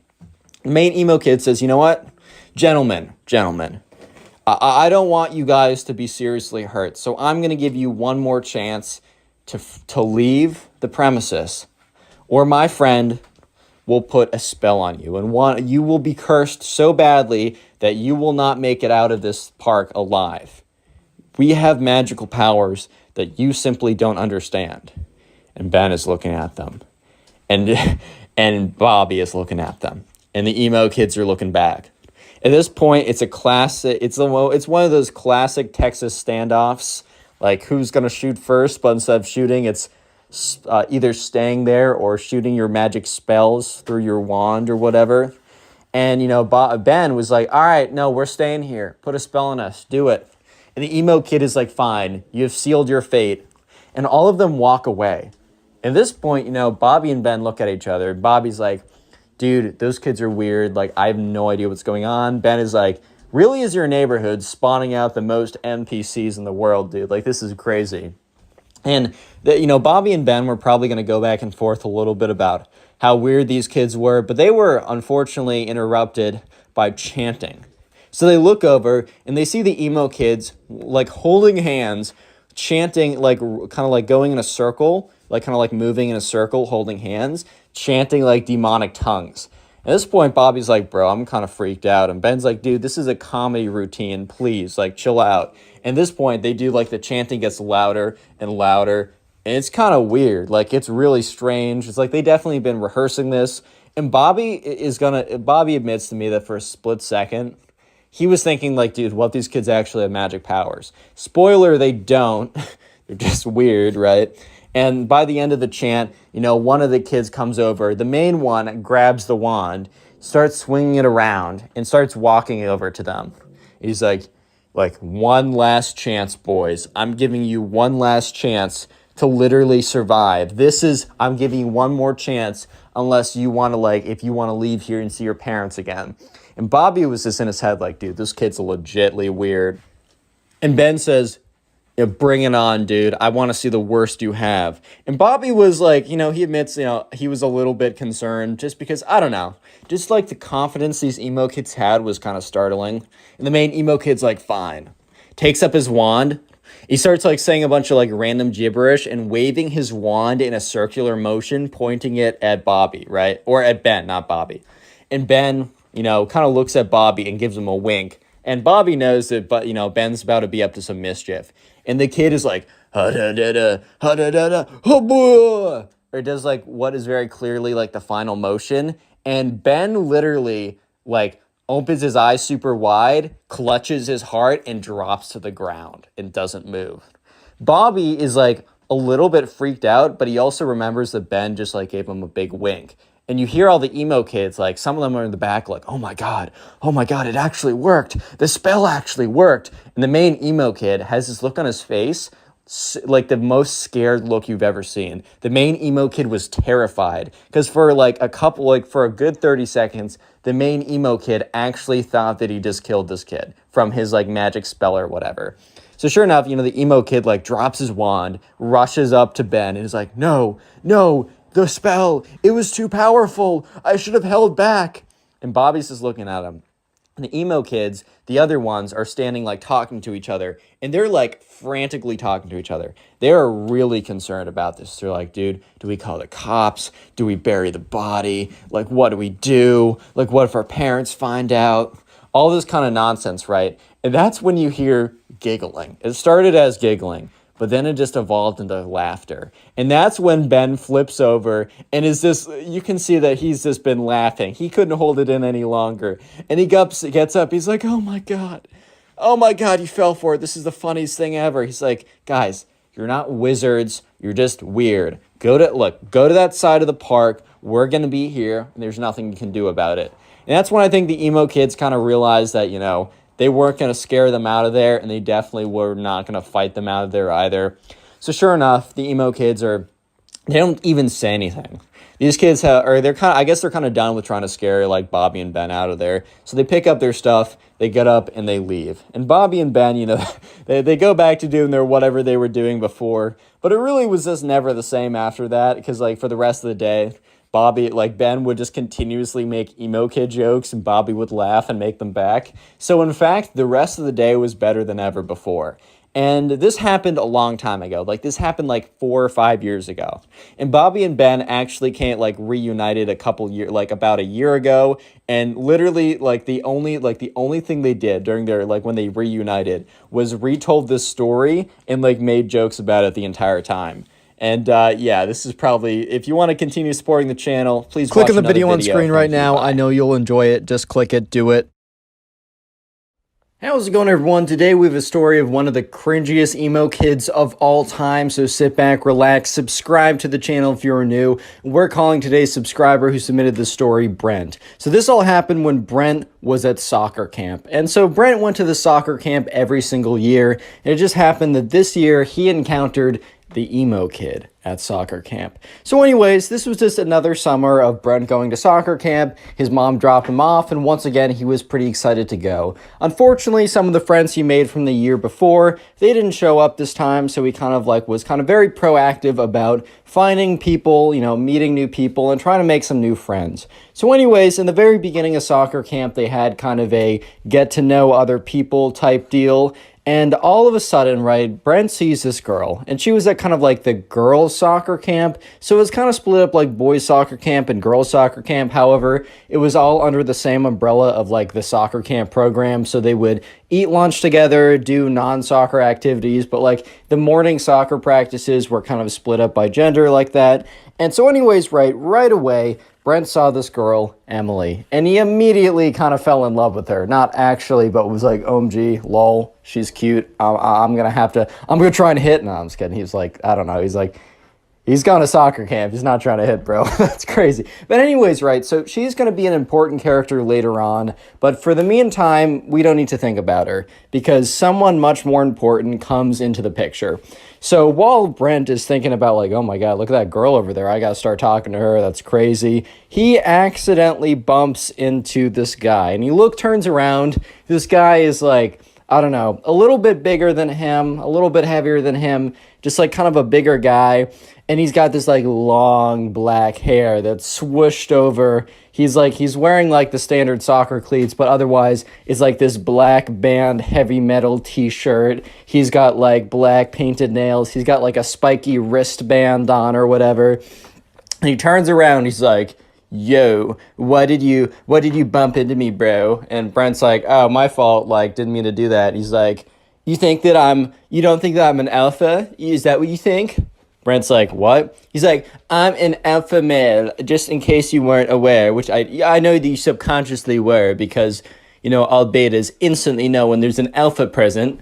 And Andrew was the guy from like 7 stories ago. Brent was like, what? He's like, bro, do you not know what beta males and alpha males are? Well, basically, beta males are like you and lame, and alpha males are strong, powerful, and dominant in the pack. And with that, like, the emo kid does a big, like, swipe of his big, long, black hair, so, like, his bangs would no longer cover his eyes. It immediately fell back in front of his face. He's like, yeah, just so you know, kid, get out of my way. And the emo kid, like, shuffles away. And this was Brent's first interaction with the emo kid. So he's like, okay, that's cool, man. Like, okay, see you around, buddy. Bye-bye. So anyways, let's fast forward a little bit. After soccer practice in the morning, Brent was actually one of the better kids there. He was pretty good at soccer. They had lunch, and in the afternoon, they had activities such as like this, like, I don't know, like tag, capture the flag, all kind of like random camp activities. And today was capture the flag, and Brent happened to be on the same team as Emily. So immediately he goes over there. He's like, hey, how's it going? Like, my name is Brent. Emily's like, hey, like, my name's Emily. Nice to meet you. And Brent and Emily immediately hit it off. They're having a good time. They're talking with each other. They're enjoying each other's company. You simply love to see it. And, like, from very far away, Brent catches the eye of the emo kid who's on the other team and is just staring him down for some reason. Brent doesn't really think much of it, and then, like, he goes back to talking to Emily. So they're playing capture the flag right now, and Brent, runs over to the other side, gets the flag, right, and starts running back to his side. If you don't know capture the flag, there's like this little penny on both sides, or like a little piece of cloth or something, and while you're on the opponent's side, if they tag you, you're in jail. But what you're trying to do is you're trying to run over there, grab their flag, and run back to your side without being tagged. However, there was a stipulation that it had to be a tag. This isn't tackling. You can't push someone. You can't, like, punch them or anything. You have to tag them if they're on your side. So, Brent is running over there. Sorry, I have a list of names in front of me and from other stories. Brent is running over there. He grabs the enemy team's flag and is running back to his side. And he's really close when he just, like, immediately slams into the ground. And that's when he realizes that there's a big guy on top of him. And that's when he realizes that the emo kid tackled him. So the emo kid's like, nice try, buddy. Next time, try not to fight the alpha males. And then camp counselor comes over and says, hey, we said no tackling. You're on the sidelines, points to the emo kid, he's disqualified or whatever, has to sit on the sidelines. Ooh, so alpha, man. But anyways, right, so the penny's returned, but also Brent isn't in, like, jail. He goes back to the other side, and the emo kid has to sit out for the rest of capture the flag. And Brent continues to talk to Emily, and the entire time, the emo kid is just, like, looking over, and he's, like, all angrily staring at Brent. So Brent is now his official enemy. Brent kind of just assumed that they were enemies because of when he bumped into him and also when he got him disqualified, which, did Brent really get him disqualified, or was it because he's an idiot and jumped on him? That's why he got disqualified? Who knows, man? But there was another reason why the emo kid hated Brent. There was another reason that Brent did not realize at the moment, but was very, very, very potent, and is going to be very, very important for later on in the story. I'm gonna give you guys a hint. It starts with an E and ends with a Emily. Did you guys get it? Starts with an E and ends with a Emily. Emily? I'm just going to tell you, yeah, it is Emily, the girl. So emo kid likes her. Anyways, so Brent and Emily talk for the rest of that capture the flag game. The entire time the emo kid is staring Brent down. Brent just simply assumes, well, this kid hates me for that reason only. But let me just say that the next week of soccer camp was the craziest week that Brent has ever had. So anyways, right, his mom picks him up. He goes back home. His mom's like, hey, how was the first day? And Brent says, oh, I met this really weird kid who tackled me. And she's like, oh my God, are you okay? He's like, yeah, actually, I have barely any scrapes on me even. But he seems to not like me, so I'll keep you updated on that. So Brent is dropped off the next day, and he walks over there. And that's when the emo kid, is just staring him down. And, Brent is kind of walking over because there's a little bit of like a 5, 10, 15-minute period where the kids are just standing around talking with each other, waiting for them all to be dropped off. And then the soccer camp officials or camp counselors would then split them up into groups, do soccer drills, play games, whatever, standard kind of affair. And he's just kind of waiting around. And that's when the emo kid comes up to him and says, "So you're challenging my authority as the alpha male?" And Brent is kind of just like, "What?" He's like, "I'll say it again, just in case your little beta ears couldn't hear me. So you're challenging my authority that I am the alpha male of the pack. If we were wolves, which we kind of are," and Brent was like, "What?" "If we were wolves, as we kind of are, as I said, I would be the alpha male, alpha wolf, and you would be the beta wolf, and I would be banging your wife while you watch little cuck beta wolf. Whoop." And Brent is looking at this kid, and this kid is like, no offense, but this kid is like the opposite of what a stereotypical alpha male would look like, right? One of those red-pilled alpha males. It just looks the complete opposite of that. But anyways, Brent's not gonna get into like he's not gonna rebuttal this kid, because like, what is there to rebuttal? Everything, man. Like this kid has no argument. But anyways, Brent's like, "Okay," and the emo kid's like, "Well, you say okay, but remember yesterday when you got me kicked out of the game, which you obviously tipped off the ref?" And Brent's like, "Bro, you tackled me. It's very clearly stated in the rule books that you're not allowed to tackle anyone. How is this on me?" He's like, "Dude, it was so clearly on you because the ref understood that I was the alpha male and I was simply asserting my dominance, bro." And, Brent's just like, "Dude, the frick are you talking about, dude? Like, I paid him off with what? The $5 allowance I get a week? With what? My used smelly, stinky socks? What do I have?" And he's like, "I don't know, man.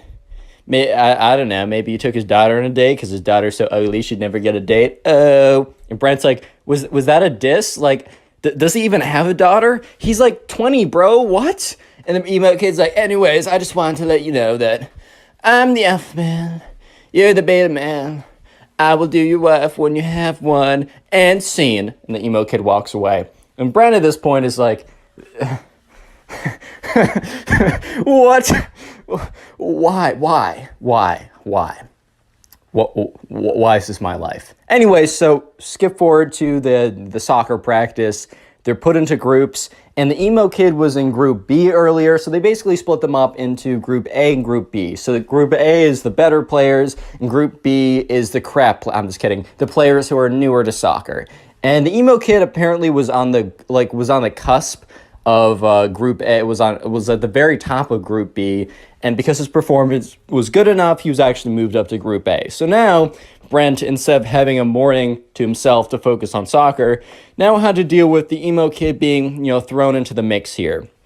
So anyways, they're doing some drills with the soccer ball, and they're kind of like kicking them around cones. You had to kind of keep control of the ball while you were running. And the emo kid, like they said, "Okay, line up into 3 groups." And the emo kid immediately ran behind Brent. And Brent kind of looks behind him. He's like, "What?" And the emo kid said, "Nothing, Brent. Just letting you know that I'm the alpha male here." And Brent's like, "Okay, fine. Let's just do the drill." So the ref blows the whistle. Brent starts kicking the ball and moving with it. And the emo kid immediately runs up behind him and trips him. He's like, "Oh, sorry." And the ref's like, "Hey." And the emo kid's like, "It was an accident, I swear." And the ref's like, "All right, be careful." And Brent is starting to get really angry because, like, if you get an injury in soccer, like especially if you get like a foot injury, he could be out for the entire week. I mean, this is like one of his favorite camps that he has every single summer. He loves going to it. It's one of his favorite things to do. And this emo kid, for the second time in the last 24 hours, has, has gotten really close to causing him a pretty big injury. Like, I mean, he could have jumped, like, he jumped on him yesterday. He ran behind him, knocking him over. What if he twisted an ankle? What if he, fractured something in his leg? Like, it's not that hard, especially when you got a big old kid jumping on top of you every 5 minutes. It's difficult. It's not that difficult, man. So anyways, Brent, for the next activity, waits to get into line before the emo kid does. because he doesn't want to be in the same line as the emo kid. But it turns out that like everyone else lines up and it's literally just Brent and the emo kid waiting for each other to move, because the Brent wants to go where the emo kid doesn't go and the emo kid wants to go where Brent goes. And the refs are, or not the refs, but the soccer coaches are like, come on, kind of like, guys, get into line. And Brent's like, okay. And he sprints to the end of the line. And then the emo kid sprints to the back of that line. And the coach is like, emo kid, says his actual name, can you go to another line? Like, that line's too long. And the emo kid's like, okay, moves over one line. And when the coach turns his head, the emo kid literally runs back into the line with Brent again. So when the coach turns around, he's like, wait, emo kid, I said, could you go to that line? And he's like, fine. Emo kid eventually goes to that line, actually does that.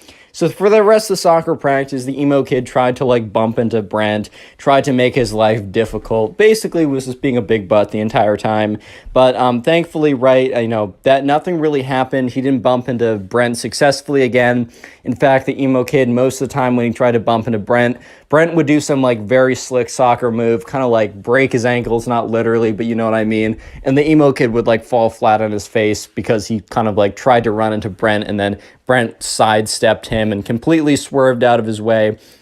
Anyways, though, things start to get a little bit more interesting because throughout the next day, Brent and Emily are talking it up. It's kind of like the known thing for the camp that like those two were kind of like the unofficial soccer camp couple. I don't know if your camps had stuff like that, but this was true for the soccer camp. And word was that like the two of them, they were gonna kiss soon. Oh my God, guys, isn't that like 12th base or something? So sure enough, right, one of these days, so like a day later, Emily and Brent are just sitting with each other at lunch. They're kind of on like a quote unquote date or whatever. And that's when a girl comes over and sits next to them. And Emily's like, oh, this is my friend Robin. And Robin's like, hey guys, like, I just want to let you know, Emily, that the kid over there, and points to the emo kid, is planning to ask you out soon.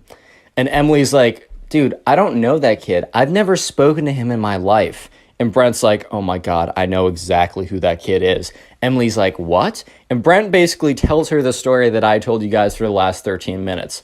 And she's like, oh my God, he's the worst. And Brent's like, well, that would explain why he really hates me too. Because like, not just that I embarrassed him, but I've been hanging out with you the entire time. And, he probably knows that we've been talking a lot. And Emily laughs a little bit. And this is when Robin says, dude, like, I'm serious.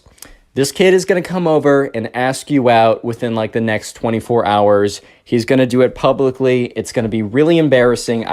Everyone's told him not to do it, but he's in his own world. You gotta let him down nicely though. And Brent was like, no mercy, make him suffer. Emily's like, Brent, I'm not gonna make him suffer. I don't know this kid. Brent's like, make him suffer. Emily's like, shh. Okay, I'm gonna be nice. When he comes over, I'm going to be firm, I'm going to be direct, but I'm going to be nice about it, I'm going to be cordial, and life is going to go back to what it was before. So sure enough, right, Brent now realizes that the emo kid has a massive crush on Emily. And Brent also starts to think about it. When Emily says no to him, and when she starts really, hanging out with me more, and when word gets around that we kiss, because we totally are, this is in Brent's head, right, he's going to actually, like, ramp up the craziness even more than it already is. I think I'm screwed, boys. Real quick, if you made it this far into the video, comment emo down below. I'm going to heart as many comments as I can that say that. That is the secret word of the day. And also, if you want to support the channel and help boost me back into the algorithm, all you got to do is at some point, maybe after this video, maybe later, sit down and watch a bunch of my videos in a row, maybe while you're playing video games or drawing or cleaning your room, or maybe to help you go to sleep. I take that as a compliment now. I understand it. Leave in the comment section down below how you're helping boost the channel. I will heart it, I will say thank you, and I'll even shout some people out, like the person on screen right now. Thank you to this person on screen and all of you guys for all the support recently. It's really helped boost the channel. We're growing again. You'll love to see it. Let's get back to the story. So anyways, flash forward to that night, or not that night, but that afternoon. Remember when this is the mixed gender, just fun, more camp activities, they're playing dodgeball. And sure enough, the emo kid and Brent actually happen to be on the same team this time. So, emo kid and Brent, they're picking up the dodgeballs, they're throwing them, they're trying to avoid being hit by the dodgeballs. And the emo kid walks over and is like, sup, bro? And Brent's like, what? Emo kid's like, I just want to let you know that, like, I know that you and Emily, or you have been trying to flirt with Emily, and it's been failing horribly from my sources, at least. That's what my sources said. And I just want to let you know that, I let you have your fun. I let you play like the little beta little lamb you are. But I'm actually going to come in and, as the alpha male, assert my dominance and claim what is mine. Emily shall be my girlfriend by the end of tomorrow. Mark my words. And I will watch as little tears roll down your face because you're so sad that I took your girl. Oh, little Brent, I'm so sorry. Brent's like, dude, she's not gonna. I've talked to her. She's gonna say no. Don't do it. I hate you, but I know for a fact that you're gonna get rejected in front of everyone. The emo kid's like, nice try, little boy. I know for a fact that my testosterone is 10 trillion and yours is 0. So based on that alone, plus a billion other factors, such as my manliness, my alpha maleness, my swag overall levels, and a billion more things. Just, she will obviously say yes to me. And even if you two are fake dating, she'll break up with you immediately to say yes to me. I just know some things that you don't know, Brent. Get over it. So the emo kid walks away. And Brent's like, well, my conscience is clear because I tried to warn the kid not to do it. I tried to warn the kid, right? I'm not a bad guy. I told him not to do it. I told him. I said, I even gave him the benefit of the doubt. I said, I don't like you, but I want to help you here. He didn't listen to me. It's not my fault, whatever happens tomorrow. Next day rolls around. At soccer practice, the emo kid for the entire morning is like, Brent, better spend the last moments with Emily as you can because she's about to be my girlfriend. Oh, and Brent's like, dude, shut up, dude. He's like, oh my God, am I getting to you, man? Am I getting to you, man? Oh, man, it was so easy to break your thin, weak beta skin. Oh, my God, my words are hurting you so much. I'm going to lick up your little salty tears. They're so tasty and so good. And Brent's like, shut up, bro. You're going to get embarrassed. I can't wait for the moment. She better go hard. Anyways, flash forward to lunch. The moment. So anyways, Brent is sitting with Emily, and Emily's like, dude, the emo kid, I can't see him anywhere. And Brent's like, dude, he's going to ask you out. It's happening. Get over it. It's going to happen any second. She's like, he's going to do it the next day, which means probably now in front of everyone. And, Brent's like, that's what he said he would do. And Brent was like, oh my God, don't turn around. Because Brent was looking, and the emo kid was walking over. And what was he walking over with? He was walking over with a boom box. You already know where this is going. And Brent's like, you know what? Brace yourself. Try and have an out-of-body experience right now so you don't have to deal with what's about to happen. This is about to be bad, Emily. I'm so sorry. And Emily's like, oh my God, oh my God. And that's when you start to hear music. It's the emo kid's personal band. So it's like this heavy metal rock band. So just imagine some like heavy metal rock going in the background. And the lyrics are, Emily, Emily, why do you hang with losers like Brent? Emily, please love me. Yeah. And it's just kind of like more stuff like that in the background. And the emo kid is like rocking out by himself with an air guitar while this is all going on. It is the worst moment of Brent's life because the secondhand embarrassment is so strong, he's basically getting firsthand embarrassment from the whole thing. Everyone has stopped eating and turned around, including the camp counselors. They're just watching this kid bounce around with an air guitar with his like super long black bangs flying all around the place as this boombox plays one of the crappiest songs they've ever heard, terribly mixed, the worst lyrics, basically saying that Brent sucks and that she should be in love with him, and he's bouncing around, and then after 5 whole excruciating minutes, and everyone at this point is laughing and trying to hold themselves together, after 5 whole long excruciating minutes of the worst music ever and some like really bad air guitar and bouncing around, the song stops and the emo kid says, Emily, it is clear who you shall choose. What is your verdict? And Emily's like, I'm sorry, I don't know you. I'm not going out with you. Emo kid's like, that's hilarious. What's your actual verdict? Emily's like, dude, I don't know you. He's like, dude, that's hilarious. What's your actual verdict? And Brent's like, all right, man, that's enough. Let's concede while we're behind. The emo kid looks at Brent and says, this isn't over, man. And he walks away with his boombox. And Brent's like, why did he say that to me? I didn't dump him. And Emily's like, dude, that was worse than I could have ever imagined. And right, so Robin, the friend who warned them, came over again and said, look, I should have warned you about that. I didn't think it was real. I didn't even think that was actually going to happen. I was told earlier this morning and I laughed. I'm so sorry. I should take anything that you hear about this kid seriously from this point on, because oh my God. And Emily's like, wait, oh no, we still have an activity tonight, this afternoon.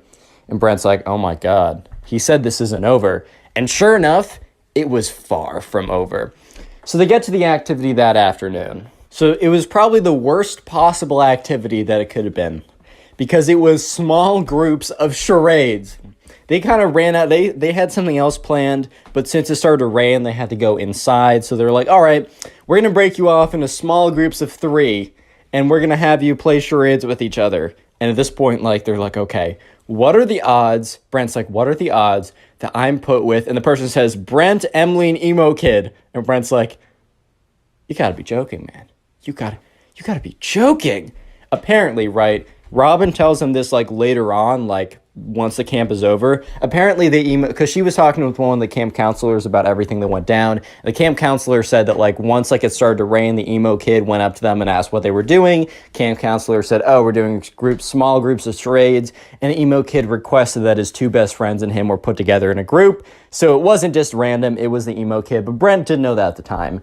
So Brent looks at Emily, and Emily looks at Brent, and they're both basically just like, oh boy. And they both look at the emo kid, who has a massive smile on his face. So all 3 of them go away to a corner, and the emo kid's like, Emily, I might have came on too strong. And she's like, well, that's an understatement. But he's like, I will show you the truth.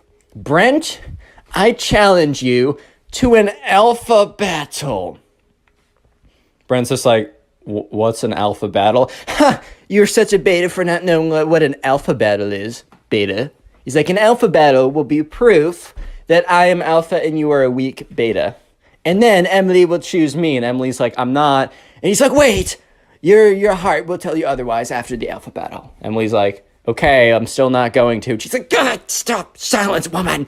And Brent was like, whoa, chill out, dude. He's like, you silence too? We're having an alpha battle right now. So, right, this just kind of looks like they're doing really weird charades from afar, but the emo kid is like, all right, let's form our best wolf poses. Brent's like, what? He said, form your best wolf poses now. And emo kid, Brent's like, all right. Ooh, emo kid's like, that is the worst wolf pose I've ever seen. You were definitely not part wolf like I am. And the emo kid does this really weird pose. He's like, oh my God, I'm wolfing so hard right now. This is the most emo thing. I mean, the most alpha thing I've ever done. Oh my God. At this point, Emily's like, guys, you are both embarrassing yourselves. Emo kid, it's like, no, you will see that I'm the most alpha. I swear. Emo kid's like, all right, let's do it. Wrestle me. And, Brent's like, what? Emo kid jumps on top of him, just tackles him to the ground. Because he's 20 pounds heavier, right? And a little bit taller. And Brent was completely taken off guard. He's like, bro, stop. What are you doing? And the emo kid's like, I'm out alphaing you. And that's when the camp counselor comes over and says, all right, guys, break it up. Tears the 2 of them apart. He's like, all right, so we're only doing this for 20 more minutes, but it looks like you 2 can't keep off of each other, so I'm going to be joining your group. Imagine how awkward this is. It is Emily, Brent, the emo kid, and a random camp counselor. So they do normal charades, right? And the entire time, the emo kid is sneaking in punches to Brent's arm. He's like, ow. And when the camp counselor looks up, the emo kid puts his arms behind his back. And the emo kid's like, this isn't over, man. And then the emo kid walks over to Emily. He's like, tss, tss, Emily, tss. Emily's like, what? Do you think I'm more alpha? Shut up, kid. Emo kid's like, no. Okay, I'll just be direct. Do you want to go out with me? No! And the camp counselor was like, guys, silence while I'm doing charades. And Emily's like, dude, I don't want to go out with you. How many times do I need to tell you this? Emo kid's like, but I'm definitely more alpha. She's like, that's not a real thing. So the next day rolls around. It's Thursday. And that afternoon, there's no real activity. It's just known as like the soccer dance or whatever. And during the soccer dance, there's one coveted slow song where anyone who has feelings for each other might ask for like a slow song or something. And sure enough, let's just jump to the dance because the emo kid is like being a jerk to Brent all day, but that's not anything new. And sure enough, it is the dance. And they're putting on normal songs.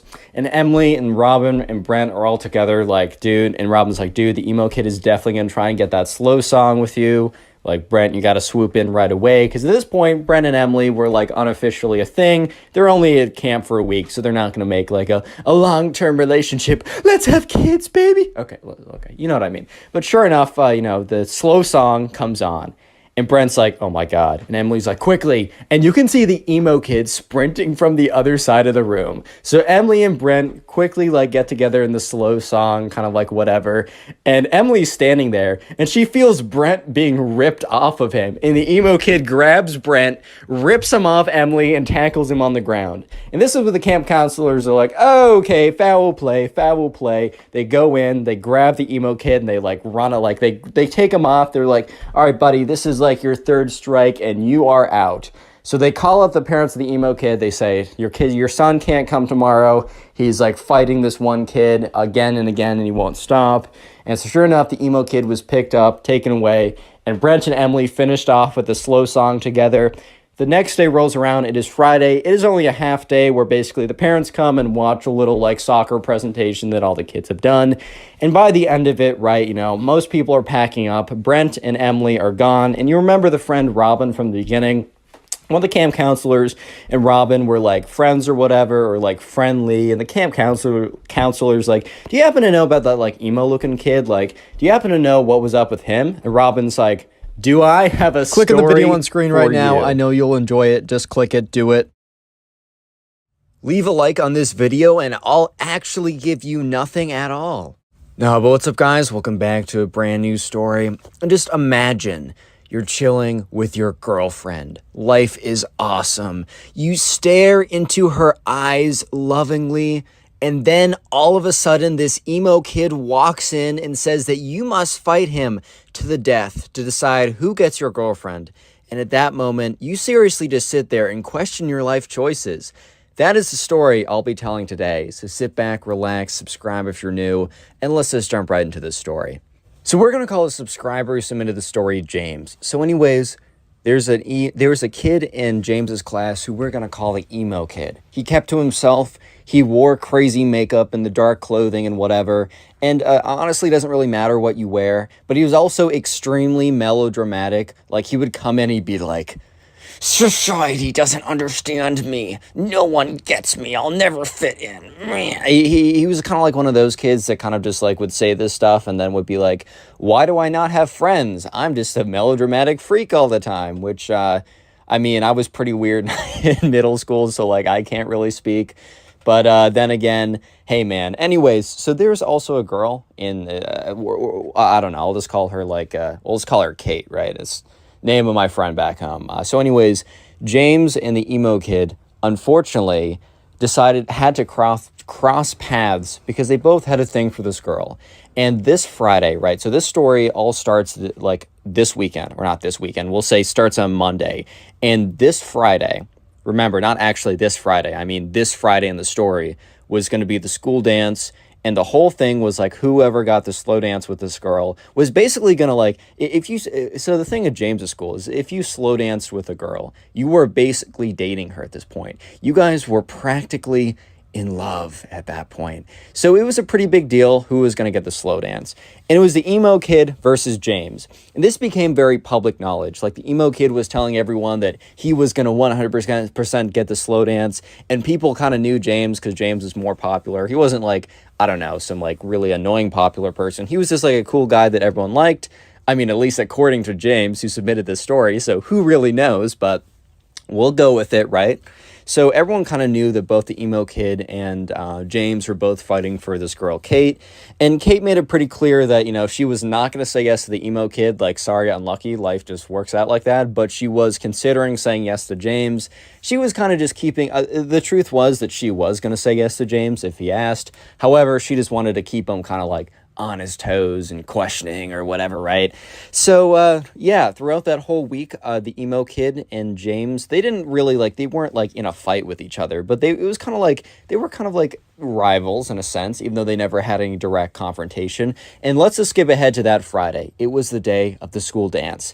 It was emo kid versus James. So anyways, at this point, the emo kid is he's kind of he's standing in the corner at the dance, right? Look, I was pretty awkward in high school and middle school when it came to those big dances, but to be fair, everyone else was as well. But the emo kid was kind of taking it to a whole different level. He literally was slouched in the corner of the room, his long black hair kind of down, almost that scene from The Ring with that the girl who comes out of the TV. He was kind of looking like that chick for a second. So he was definitely not helping himself out in this situation. And at this point, James and his boys were kind of standing together, whatever. They were dancing to, I don't know. I don't freaking know what they play at high school dances. Maybe some Whip Nene by Silento. Yeah, I don't know, man. It's a middle school dance, bro. I don't know how this works. But anyways, they're kind of waiting for the slow song to come on. Maybe some, I don't know, some song by Adele or something like that. Dude, I always try and say lines from songs during these stories and I just blank every single time. But anyways, yeah, so they're all kind of waiting around there, and it was, eventually, the slow dance song came on. And remember, you might be thinking, oh man, who cares? It's just a slow song. No. What you have to understand is the slow song meant everything to these kids. The slow song, basically, if you had a slow song with some girl, because remember, they were in middle school, this was 7th, 8th grade, so probably the farthest you ever went with a girl was slow dancing, or maybe holding her hand, if you were crazy, because if you hold a girl's hand for too long, there is a chance you get her pregnant. So definitely not misinformation from the Connor Pugs channel. But anyways, slow dance was a really big deal. And all of a sudden, the song comes on.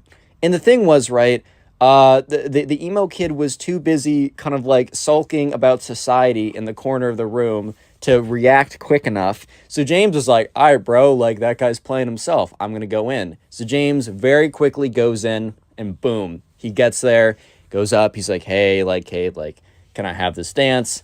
And she very happily says yes. Because she said, oh, I don't know if I'll say yes. She knew. She was bluffing the whole time. And James kind of felt pretty confident about it. And even though she said, I don't know, he was pretty confident because her friends were like, yeah, dude, she's totally bluffing. I hate to expose my friend like that, but she definitely has a thing for you. You're chilling. You're in the green. So anyways, James goes in. He feels pretty good about the whole thing. But let me just say that the emo kid eventually looks up and then he sees this. And the emo kid is not having it.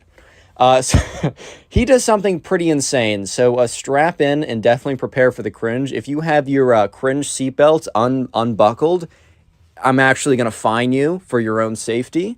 So yeah, go ahead and buckle that cringe seatbelt, because there was a DJ station and there was a guy who was DJing, quote unquote, and there was a microphone. So the DJ could say hey, 20 minutes till the dance is done, or get ready for this hype song or whatever.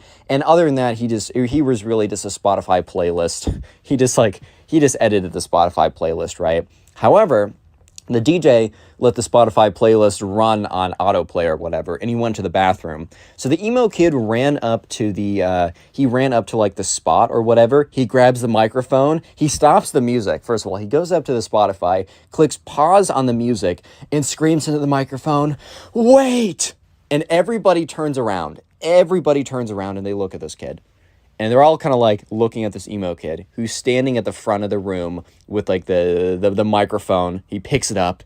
He's like, "Kate, no!"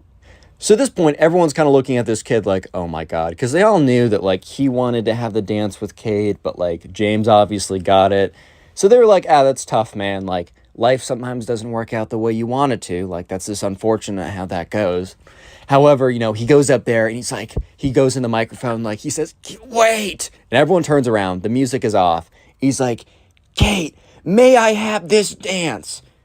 And everyone's so confused because, first of all, he turned off the slow song in the middle of the song.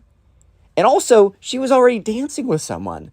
And instead of just going up to her, he makes a massive scene in front of everyone, grabbing the microphone and screaming into it, saying, like, will you have this dance? And the thing is, right, it's caused enough commotion that the guy, like the DJ that was hired, ran back. Because I think he was supposed to be there the whole time, but he needed to, like, rip a piss or something, so he needed to go. And he runs back over. He's like, give that back to me. He, like, snatches it out of the emo kid's hand. He's like, sorry for the interruption, guys. Turns the music back on, like, starts, like, not cursing out this kid, he's a middle schooler, but being like, dude, what do you think you're doing? You can't just like come up here and take this stuff. Like, if you do this again, I'm going to tell your teachers and you'll be in big trouble. Or, I don't know how much trouble a hired DJ can get you in, but, you know, the emo kid returns to his corner and literally just sits down, just slumps into the corner of the room, which James felt kind of bad. He felt a little bit bad because, like, James has definitely been in that position. I say that very kind of liberally because James has not actually been in a position where he grabs the microphone at the school dance, stops the music, and asks the girl out unsuccessfully. He hasn't specifically been there, but he's definitely been in a situation where it just hasn't gone his way. So he feels bad, man. You know, feels bad, man. You hate to see it. But, yeah, anyways, James, like, continued on with the slow... I mean, he's not going to stop his life because this kid has an unlucky moment. Like, that's tough. So, yeah, you know, while I will say there was kind of an awkward moment because while, like, James is, like, slow dancing with Kate, he kind of, like, turns around, like, they kind of, like, turn around so James is facing the emo kid, and he just looks up, and the emo kid is staring at him with, like, the creepiest, most stalkerish, most scariest stare he's ever seen, because the emo kid is slumped over, like, the girl from The Ring, right, and is just, like, staring right at him. His, like, long black hair, like, covering most of his face besides his eyes, and he's like slumped over too, like kind of like crouching over like an old guy with a cane or something but without a cane. And James is like, hey, do you mind if we turn like 45 degrees this way or 90 degrees this way? Thank you, that's much better. So he doesn't have to see him anymore. Or actually, let's do a whole 180. I mean, he didn't ask for a 180 because he didn't want like Kate to be making eye contact with him either. But yeah, so that was a bit of a tough situation. However, you might be thinking, well, I mean, at this point, reasonably, the emo kid must have realized that this just wasn't his day, and he must have just, like, given up, which he's already embarrassed himself. Like, he probably gave up after this point. And while that would be pretty fair for you to believe, that was unfortunately that was just not what happened, because the emo kid would continue. Let me just say that the emo kid thought that if he had a sword fight with James, that he would be able to win the honor of his lady. I'm not even kidding you. Real quick, if you made it this far into the video, comment emo down below. That'll be the secret word of the day. I will try and heart as many of those comments as I possibly can. And also, if you want to support the channel, the best possible thing you can do is just watch this video throughout the entirety of this video, and then afterwards, if you could watch some of my old videos, that helps more than you can ever imagine. And please go in the comment section and tell me how many of my old videos you've watched today or this week. I'll heart it and say thank you because it helps me out more than you can ever imagine. Anyways, let's get back to the story, because the emo kid is not done. In fact, he is far from being done. So what happened after the school dance? Like, over the weekend, James actually met up with Kate. They went to, like, go get dinner together, and that's when they officially started dating, whatever that means in 8th grade, which means, oh my god, they're gonna sit together at lunch. Oh my god, dude, that's crazy, right? But anyway, so James officially starts dating this girl. Word gets around really quickly, and eventually the emo kid, I'm pretty sure at this point the emo kid would have known, but by his next actions, it's not super clear. So that Monday is the first kind of like lunch day that Kate and what's his name, James, are going to be having their first real at-school lunch date, which is a pretty big deal for the 8th graders there. Obviously, it's not that big of a deal in general, but hey, man, let them have their fun.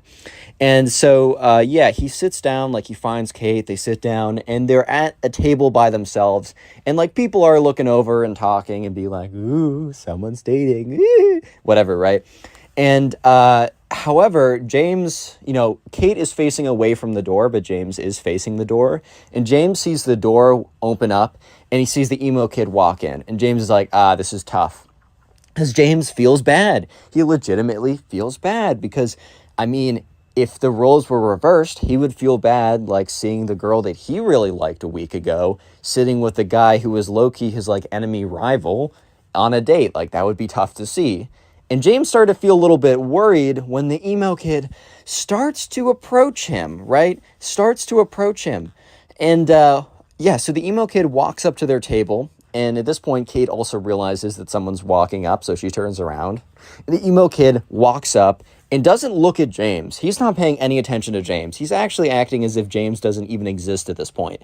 The emo kid turns to the girl, Kate, I forgot her name for a second, says, "Kate, I've been wanting to ask this for a while, but since we've become so close in the last couple weeks," which they have never spoken before, but that is beyond the point. At this point, that is beyond the point. He's like, "I was wondering if you would like to go on a date with me, if you would like to start dating." And James is like, "Oh, no, he doesn't know. How does he not know?" Because James is like, everybody knows.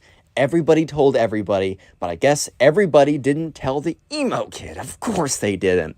And Kate at this point is like, "Oh, well, I'm very flattered." And the emo kid's like, "Well, if you're flattered, then you should say yes, correct?" And at this point, she's like, "Oh, well, you see, it's actually not great timing because I'm actually currently in a relationship." And the emo kid's like, "What? How? With who?"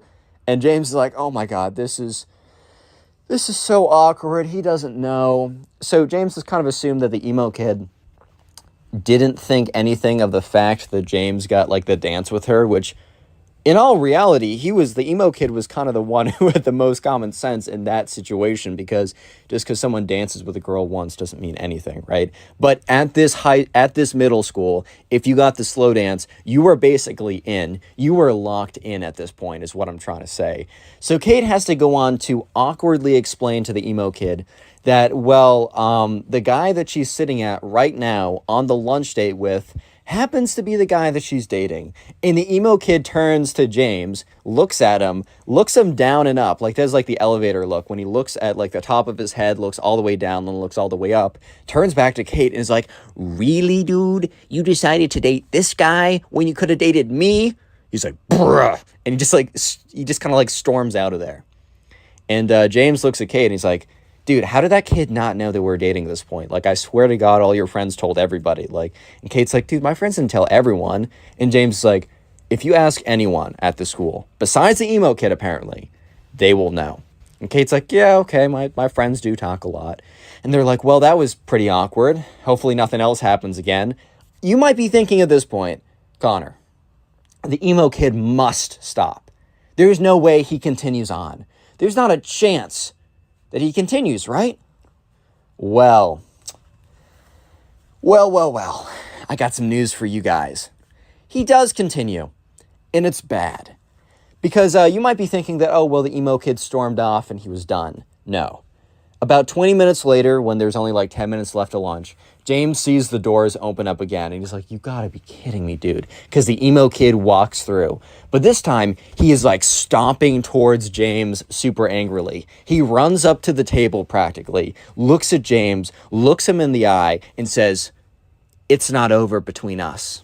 It is far from over between us." And is like taking his little finger and like pointing at James. And James is like, "Okay, nice.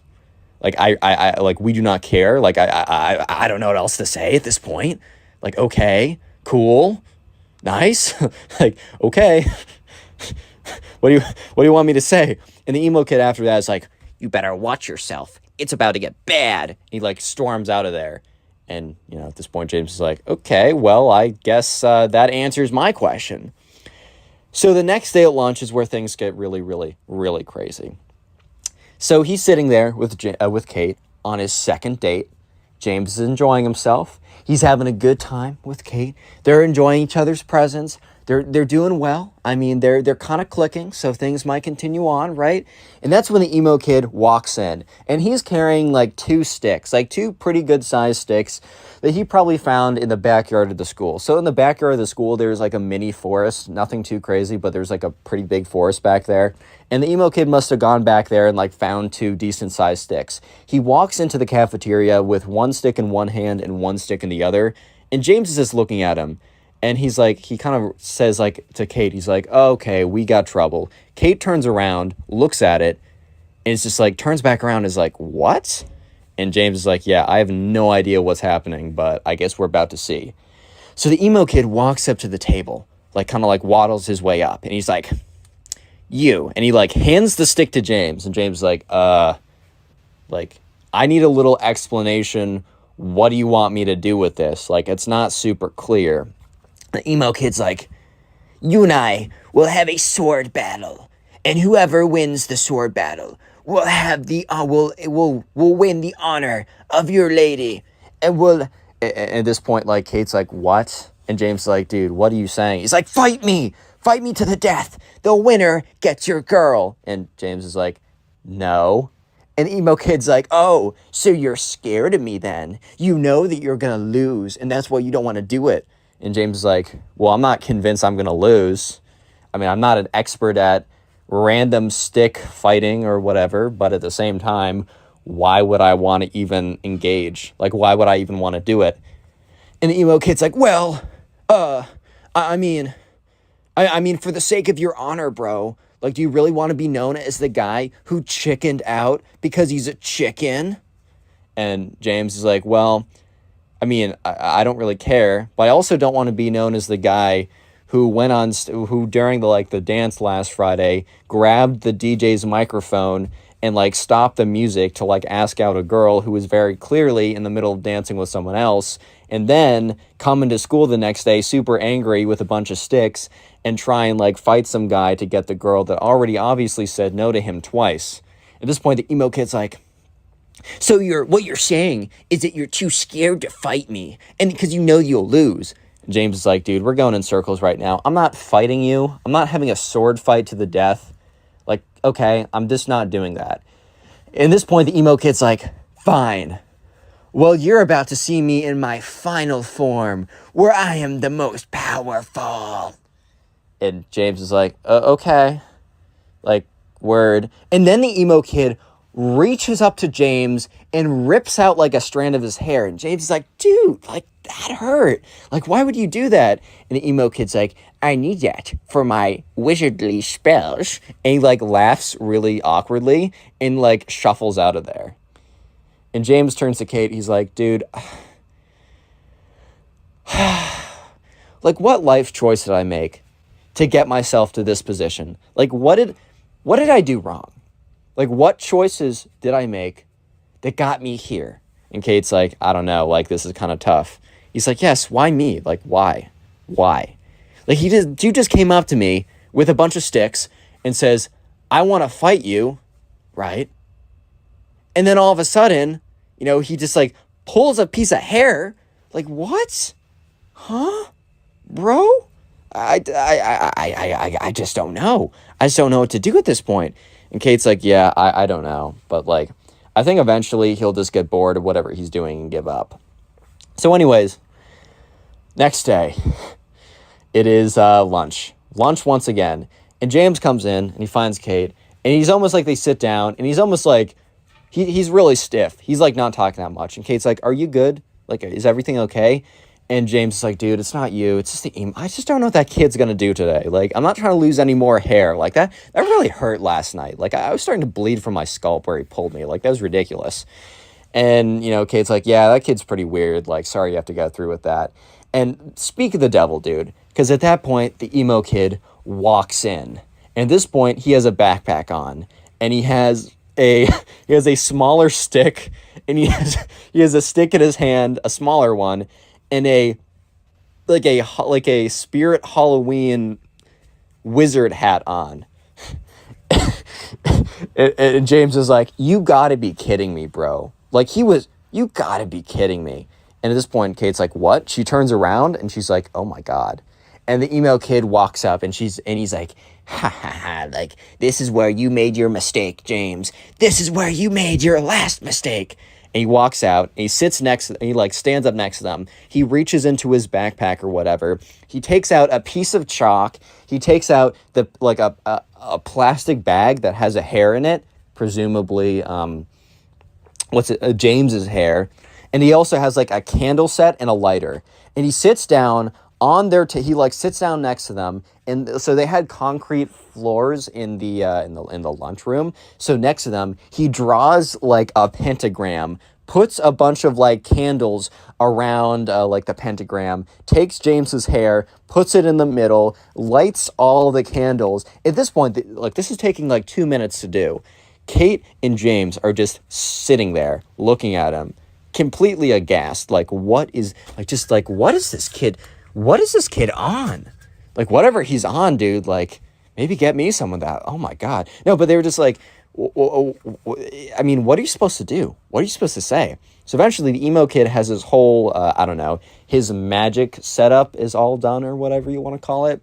And he starts lighting all the candles. He's like, James, this is your last chance. Give me your girlfriend and I won't put a spell on you. And James is like, dude, what do you mean give me my girlfriend? Like, it's like a mutual choice to be like girlfriend and boyfriend. Like you're acting as if this is like the 1600s or something, and like the wife is the property of the husband, bro. Like, what are you talking about?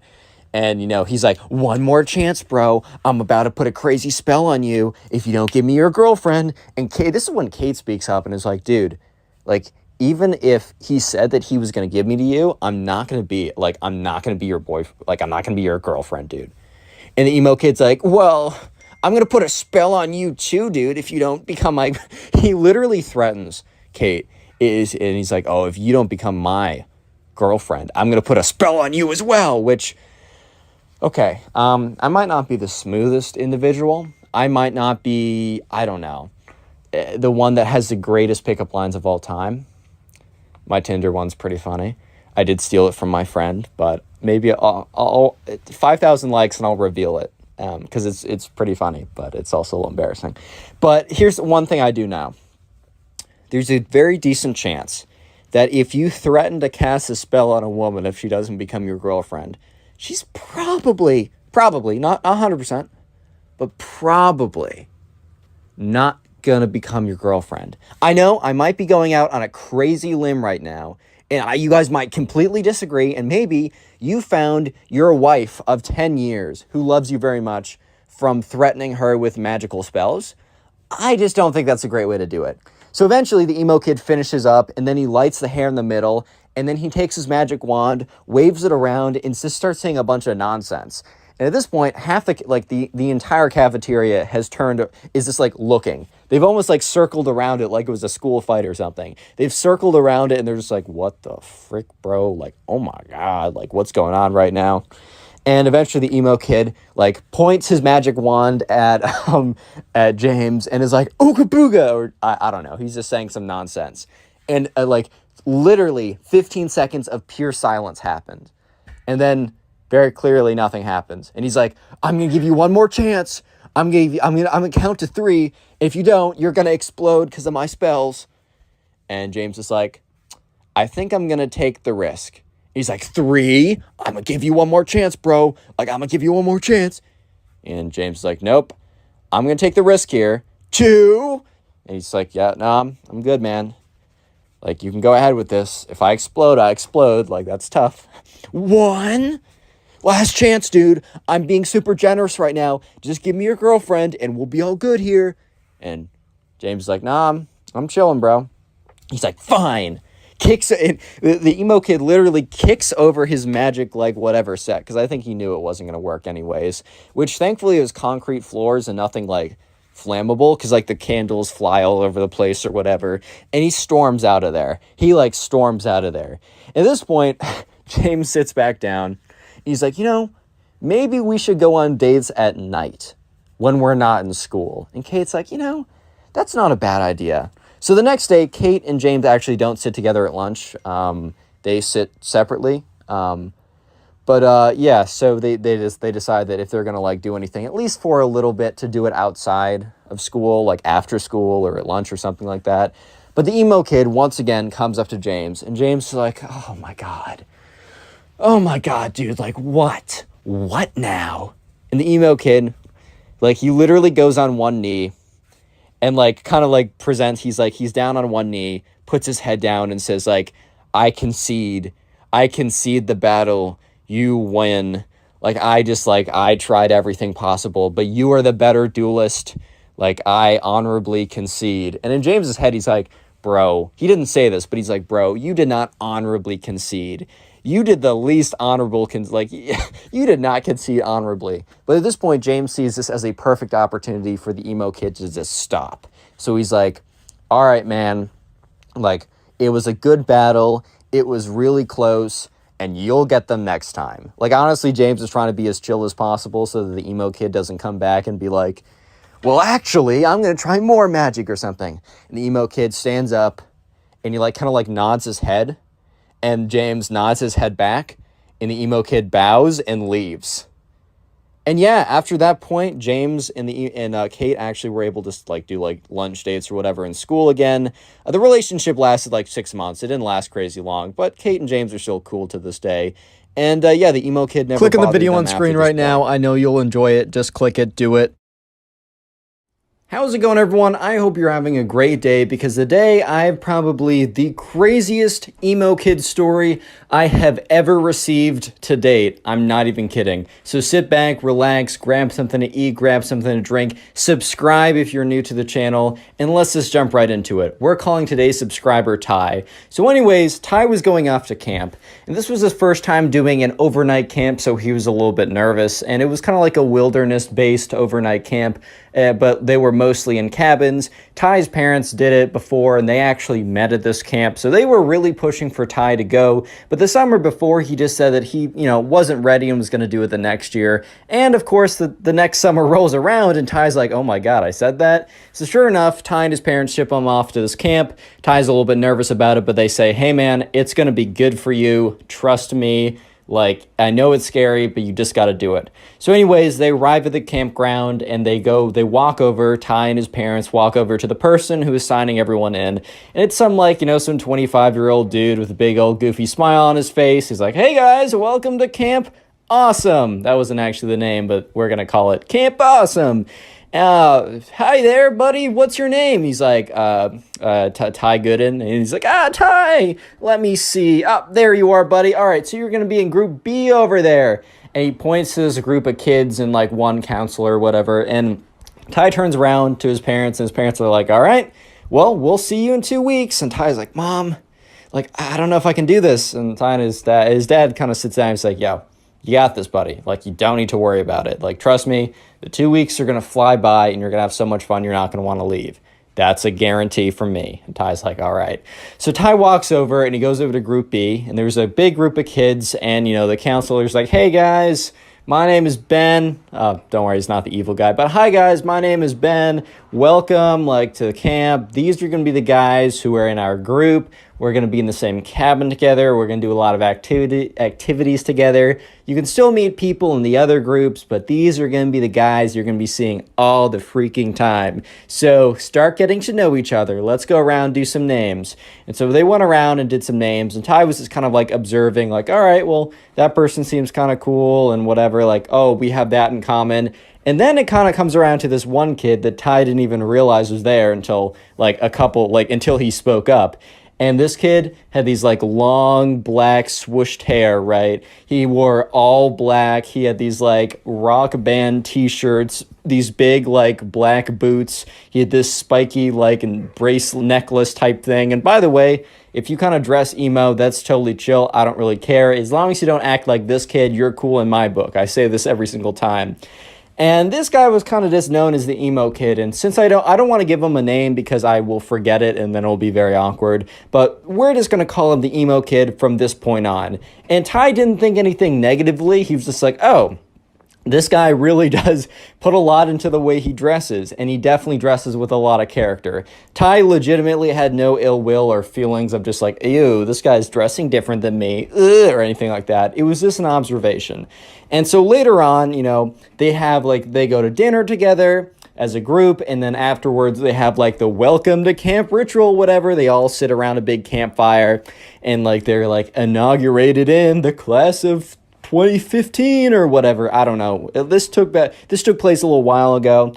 But anyways, right, it's finally time for them to go back to their cabins to figure out which bunks they want, etc. like that. So anyways, right, they get back there, and they're just the counselor dude who is their group B counselor, right, who's also sleeping in the cabins with them. He's like, well, you know, just to make sure that no one feels left out, we've already assigned bunks to everyone. So he said, all right, Ty, you're in bunk A. He says, so-and-so, you're in bunk B. So-and-so, you're in bunk D. And then in bunk D, which they're in kind of like quads of 4, or they're in kind of like groups of 2, but they're bunk beds, so it's 4. So in Ty's group of 4, the 4th one was the emo kid. So the 4 of them walk over. They go in their bunks. The camp counselor says, yo, if you really want, you can talk to your bunkie about being top or bottom. Doesn't really matter. Lol. Doesn't really matter. And so sure enough, Ty and his bunk they didn't really care. Ty was on the bottom. He didn't really care. But anyways, flip over to the emo kid. And the emo kid is like, with this guy, and we're going to call this guy Benjamin. It's a throwaway name, but Benjamin was his bunk. And, the Benjamin is like, hey, do you mind if I have the top? And the emo kid is like, no, I must have the top. I must keep watch at night. And everyone just kind of went silent in that group of 3. They're like, or group of 4. They're kind of like, and Benjamin's like, all right, man, that's fine. Bottom bunk's cool with me. He's like, good. You have made a good choice, because I will watch over us at night. I have spoken. Everyone's like, okay. A lot of character in this guy. Funny guy. Anyways, things seem pretty normal. Until, it's time for them to go to bed.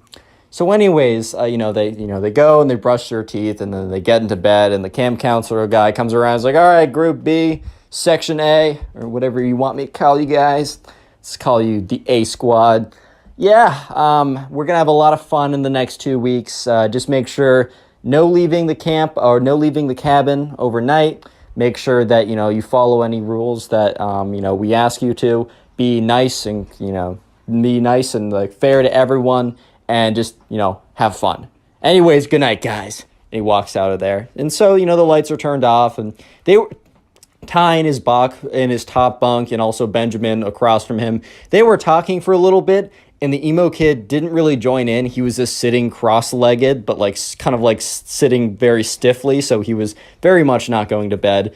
And eventually they were like, all right, I'm tired. Good night. And they all kind of go to sleep at that point. And about 20 minutes later, Ty has not fallen asleep because he's still feeling a little weird. He's in a new environment. It's dark or whatever. He's a little bit scared. He's a young kid, whatever. He hears rustling, right?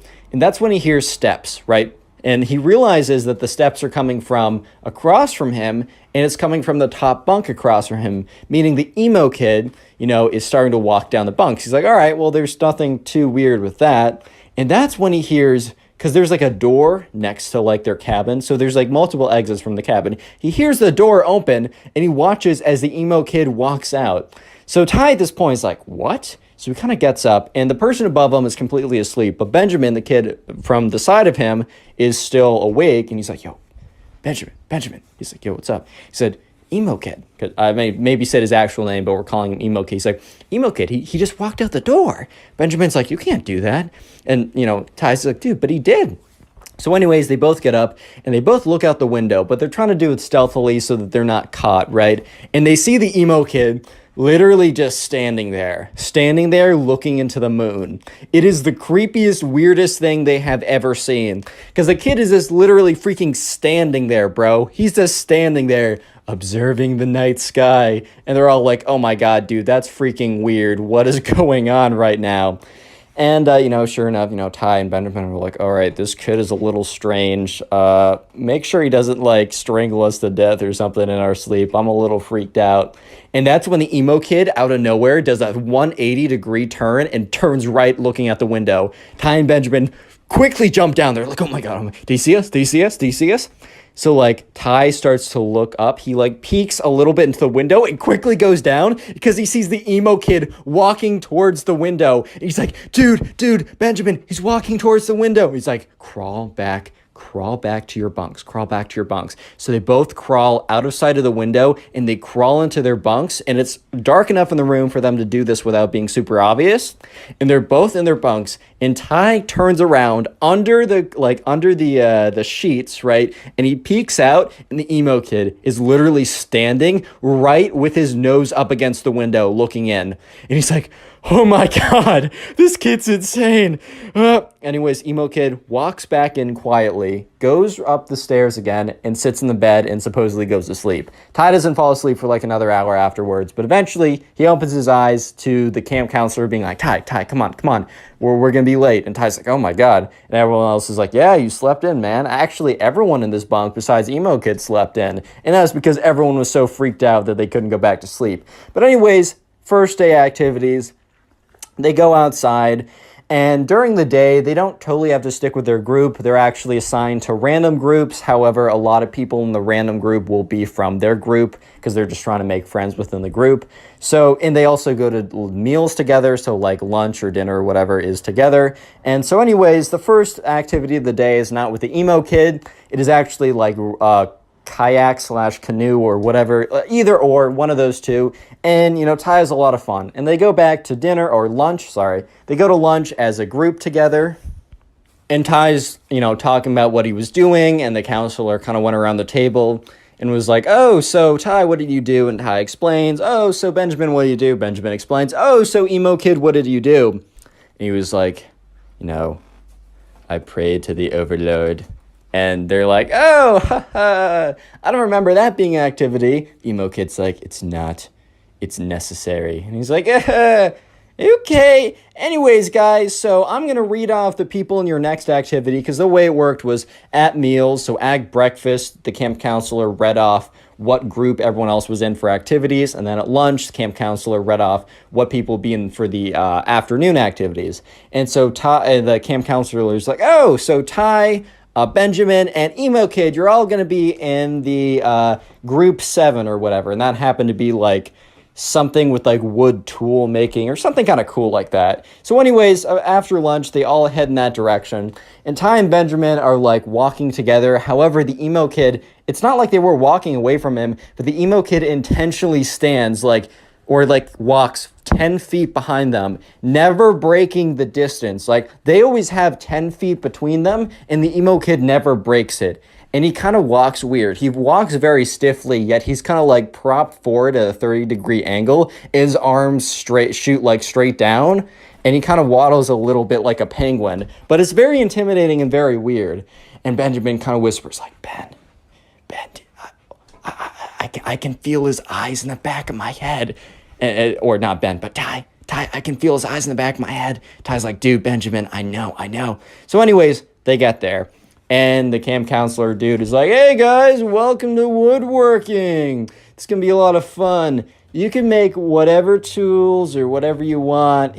All I ask is that when you're using this blade, that, I'm there and help you guiding it. And also if you want any, if you want any inspiration or questions, come to me and it's all cool. So anyways, Ty and Benjamin sit down. They're like, oh, let's make wooden knives or something. So they're given a pocket knife and they're taught how to whittle away. It's like, always, you got to face it away from you. Never face it towards you. If I see you guys facing it towards you, I got to revoke your knife privileges. Not trying to be that guy, but it's part of the job. So anyways, right, they look over and they see the emo kid and he's like whittling away at the spoon and at the stick. And they're all like, So eventually at the end of class, the end of the activity, they're asked to go around in a circle and say a little bit about what they made and show it off. So Ty's like, all right, well, here's a butter knife and didn't turn out that well. And everyone laughs a little bit. And the camp counselor's like, dude, it's fire. That's your first time. Don't even worry about it. Eventually comes around to the emo kid. And the emo kid is whips out this almost perfectly whittled. This is really professionally well done. And the camp counselor's like, wow, what is that? He's like, this is a wand for my warlock activities. Nobody better cross me now that I have access to my most powerful weapon of a wand. And everyone was like, what? Real quick, if you made it this far into the video, comment emo down below. That's the secret word of the day. I'll try and heart as many comments as I possibly can that say emo. And then also, if you want to support the channel, watch a bunch of these videos in one sitting. I call it binge watching. So if you're sitting down, maybe playing video games or trying to go to sleep or something like that, watch like 10 videos in a row if possible. I know it's a big ask, but if you do so, please leave a comment down below. I'll heart it and even shout you out, as on screen right now, shouting out some people who are supporting the channel and telling me about it. So yeah, thanks to these guys and you guys, and let's get right back to it. So fast forward a couple days into the week, and every single day, the emo kid's been doing weird things. So right now is a Wednesday. For context, they got there on a Sunday night. So this Wednesday night, Benjamin's kind of becoming like the side character for Ty. Like, he's becoming like pretty close friends. And Ty and Benjamin are kind of like talking about the emo kid and being like, kind of tracking the weird things he's been doing. But tonight is one of the weirdest things he's done. So once again, Ty and Benjamin have been noticing that the emo kid has been going outside every single time, like 15 minutes after they go to sleep. So Ty and Benjamin, they both get in bed, and when the lights are turned off, they wait about 15 minutes, and sure enough, the emo kid gets out of bed and walks down the steps. And he walks outside, and he walks to kind of this like big forest clearing. So Ty and Benjamin, they both walk over, and they both look up, and they look out of the window. And they're looking out, and they see the emo kid, and normally he just stands there blankly, but this time was different. He was getting to work. They saw the stick that he made in the like the wand craft whatever class, or the woodsmanship class, and he takes the end of it that isn't pointy, where you do the spell, and he puts it into the dirt, because he's standing in a pretty big dirt clearing, and he starts drawing this circle, this very big circle. And Ty looks over at Benjamin and is like, dude, what on earth is going on? Like, what is this kid doing? And Benjamin's like, dude, I have no idea. And they look at it, and he's drawn a complete perfect circle around him. And then he steps out of it. And then he starts making lines within the circle. He goes from the top of it, down, up, down, across, up. He's made a perfect upside down pentagram. And if you don't know, that's basically like a sign of like ship or the something.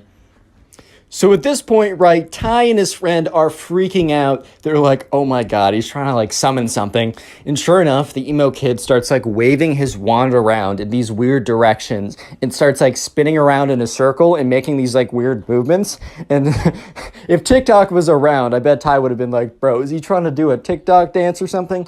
But anyways, Ty and Benjamin are watching as the emo kid, after making the upside down pentagram, just starts waving it around and starts speaking, like, because the window was cracked open a little bit, and they start hearing like some weird okay, maybe it wasn't as goofy as that, but he was kind of talking these like weird tongues or whatever. And that's when they heard the light flick on. Not in their room, because they would have seen that. They heard the light flick on in the middle cabin. The middle part of the cabin. That is where the camp counselor lived. He must have heard or must have felt like some kind of disturbance or something, because they see the emo kid grab his wand and sprint out of there, and sprint so quickly he goes to the back room. And that's when like Ty and Benjamin are like, oh my god, he's sprinting here. So they quickly jump into bed and are, you know, when, I don't know if you guys did this, but like when you were up later than you should, and your mom is about to run into like open the room, and you just jump into your bed and then you just stay super still. That was them. Like, it doesn't matter if you're sprawled out in a weird position, you're staying as still as possible. So they jump in, they're super still, and they watch as the door opens and the emo kid runs in and runs up to like the second bunk and just sits in there. And that's when like they see, like, literally 10 seconds after the emo kid gets into his bed, they see the light flicker on. And the camp counselor, who's for cabin B or whatever, walks in and is like, hey, I saw something out there. Any of you guys go out there? And, like, you know, everyone's pretending to be like, what? Like, they just woke up. The emo kid is really pretending to be like, what? I don't know what's going on, bro. And obviously, Ty and Benjamin, you know, they're trying to, like, pretend like they weren't up watching the whole thing. And the kid on the very top of, like, Ty just is still completely asleep. So counselor's like, all right, whatever. He's like, all right, well, remember, it's a punishable offense if you guys leave the cabin during night. Like, you will be forced to go back home, and you don't want to miss the fun retreat we're doing this weekend. And they're all like, all right. They were like, yeah, it wasn't us. I don't know what it is. And that's when the camp counselor is like, what? And he looks outside the window, and that's when he sees it. He's like, stay here. And he goes outside, and they all watch as he walks outside, and he sees like the upside down pentagram like drawn into the circle or whatever, drawn into the dirt. And he's just looking at it. And he takes out like his iPhone 4, because it was like 2015 or whatever, and he takes a photo of it with like flash, takes another photo, steps back, takes another photo, and everyone else pretends to be asleep as they go back in. Next day rolls around, and they're walking to their first activity from breakfast. And Ty and Benjamin happen to be in the same group. And Ty's like, dude, the emo kid's insane. Like, that was ridiculous last night. And Benjamin's like, I've never been more freaked out besides the first night, bro. Like, this kid's insane. And at this point, they start talking about the camping retreat. So I mentioned this like a couple minutes ago when the camp counselor said, you guys don't want to miss the special fun camping retreat we're doing. So they stayed out in cabins. But part of the wilderness camp, whatever, at the very end of it, at the very like the last Friday night to Saturday, they hike out kind of farther out into the woods. They bring like camping equipment, and they kind of like camp out like that. So they both of like Ty and Benjamin were a little bit worried, because that basically meant that they were going by group, and they were going to be out in the woods in tents by themselves with the creepy emo kid. So anyways, let's just fast forward to that day. It's Friday, and everyone is kind of packing their little bags, and the camp counselor for each group packs their like supply kit, medical supplies, radio, the food that they're going to be eating. And he's like, all right, everyone grab everyone like groups of 2 grab a tent. And so sure enough, people pair up, and Benjamin and Ty are together, and they grab this tent, and they start walking over to the campsite. And Ty and Benjamin was like, dude, I heard that like, you know, there's only like enough tents so that like we have to pair up with someone. And he said, I heard that it's random. I heard that we don't get to choose who we pair up with. Ty's like, dude, that's insane. We already have friends. I get in the beginning them assigning us stuff, but like we know people now. This is the last day. Like, why would we need to bunk with someone random? And Benjamin's like, dude, I don't know if that's true. That's just what I heard. So eventually they get to the campsite. Anyways, so they get to the campsite, right? And, you know, they set up their kind of like, they sit around a bunch of logs. So they like light a little fire, and they have like baked beans in a can or something. Then they also go out and they kind of like clear the land to put down the tents. They all set up a bunch of tents in the group of 2 that they carried it over in. And Ty at this point is thinking, all right, we're good, because I'm going to be with Benjamin, because, I mean, we're in groups of 2 already. Why would they need to reassign us groups? And so once again, they were asked back to the campsite, or not the original campsite, but the little campfire they made. It's getting kind of late, and the camp counselor's like, all right, guys, time for me to assign you your bunk mates or your camp tent mates. And Ty in his head is like, no. So Benjamin and so-and-so, so-and-so and so-and-so. And you know when there's like that one guy you don't want to be with or something like that, and like you're being assigned in a list, and you don't hear your name, but you also don't hear his name, and the number of combinations starts getting smaller and smaller and smaller, and you start freaking out. Well, this is what was happening to Ty, until he realized that he was doomed before, you know, the words were even said, because the camp counselor went through the entire list, but he didn't say Ty's name or the emo kid's name. And that's when the camp counselor said, Ty and the emo kid, obviously said his real name, but you know what I mean. And Ty was just like, oh, I'm not gonna make it tonight. I'm not gonna survive. I better write some some letters to my mom saying I love you, because I'm not making it tonight. Oh my God. And Benjamin is just staring at him and afterwards walks up to him and says, hey, if you need help, we gotta come up with some kind of signal. So Ty's like, okay, I'm gonna I'm just going to run out of there, and I'm going to run over to, no signals, no nothing. I'm running over to your campsite if anything happens. And Benjamin's like, all right, that's totally fine, man. So anyways, Ty goes up to the emo kid, like, so, looks like we're bunking. And the emo kid is like, interesting. And Ty's like, yeah, man. He's like, well, I guess you're one of my more favorite mortals that I know. And Ty's like, yeah. So they both put down their sleeping bags in this kind of very cramped tent, and Ty's just sitting there like, okay, and they have this kind of light, and it's like one of those battery powered lights, and the emo kid's like, good night, Ty, and turns it off, and Ty's like starts completely freaking out. He's like, okay, okay, I can't see anything, but we're okay. And that's when he hears the emo kid stand up. And Ty's like, no, no, no, no, no, no, no, no, no, no, no, no, no. And the emo kid is like standing above him. And he's like, all right, well, maybe I should just accept my destiny. And that's when the emo kid, instead of striking him over there with a rock or something, just leaves. He opens up the camp tent and walks out. And Ty is like, what? So Ty kind of like gets up and he looks out and he sees the emo kid. And the emo kid is like standing, or is like crouching on all fours. And then he starts howling to the full moon. He's like, "Hey!" But it's like a really weird howl. And Ty's just like, what? And that's when he hears the kind of like the camp counselor who's with us be like, hey, who's that? You're not allowed to be outside your campsite. And you just see the emo kid go, oh, and just sprints towards the tent. So Ty jumps back into his bed, and the emo kid, who's not very coordinated apparently, instead of like jumping through the wind, like the open flap, jumps right through the tent. So breaks right through the tarp of the tent, cracks the entire thing. The entire thing comes collapsing down. And Ty just like has his eyes closed as the entire tent falls on top of him.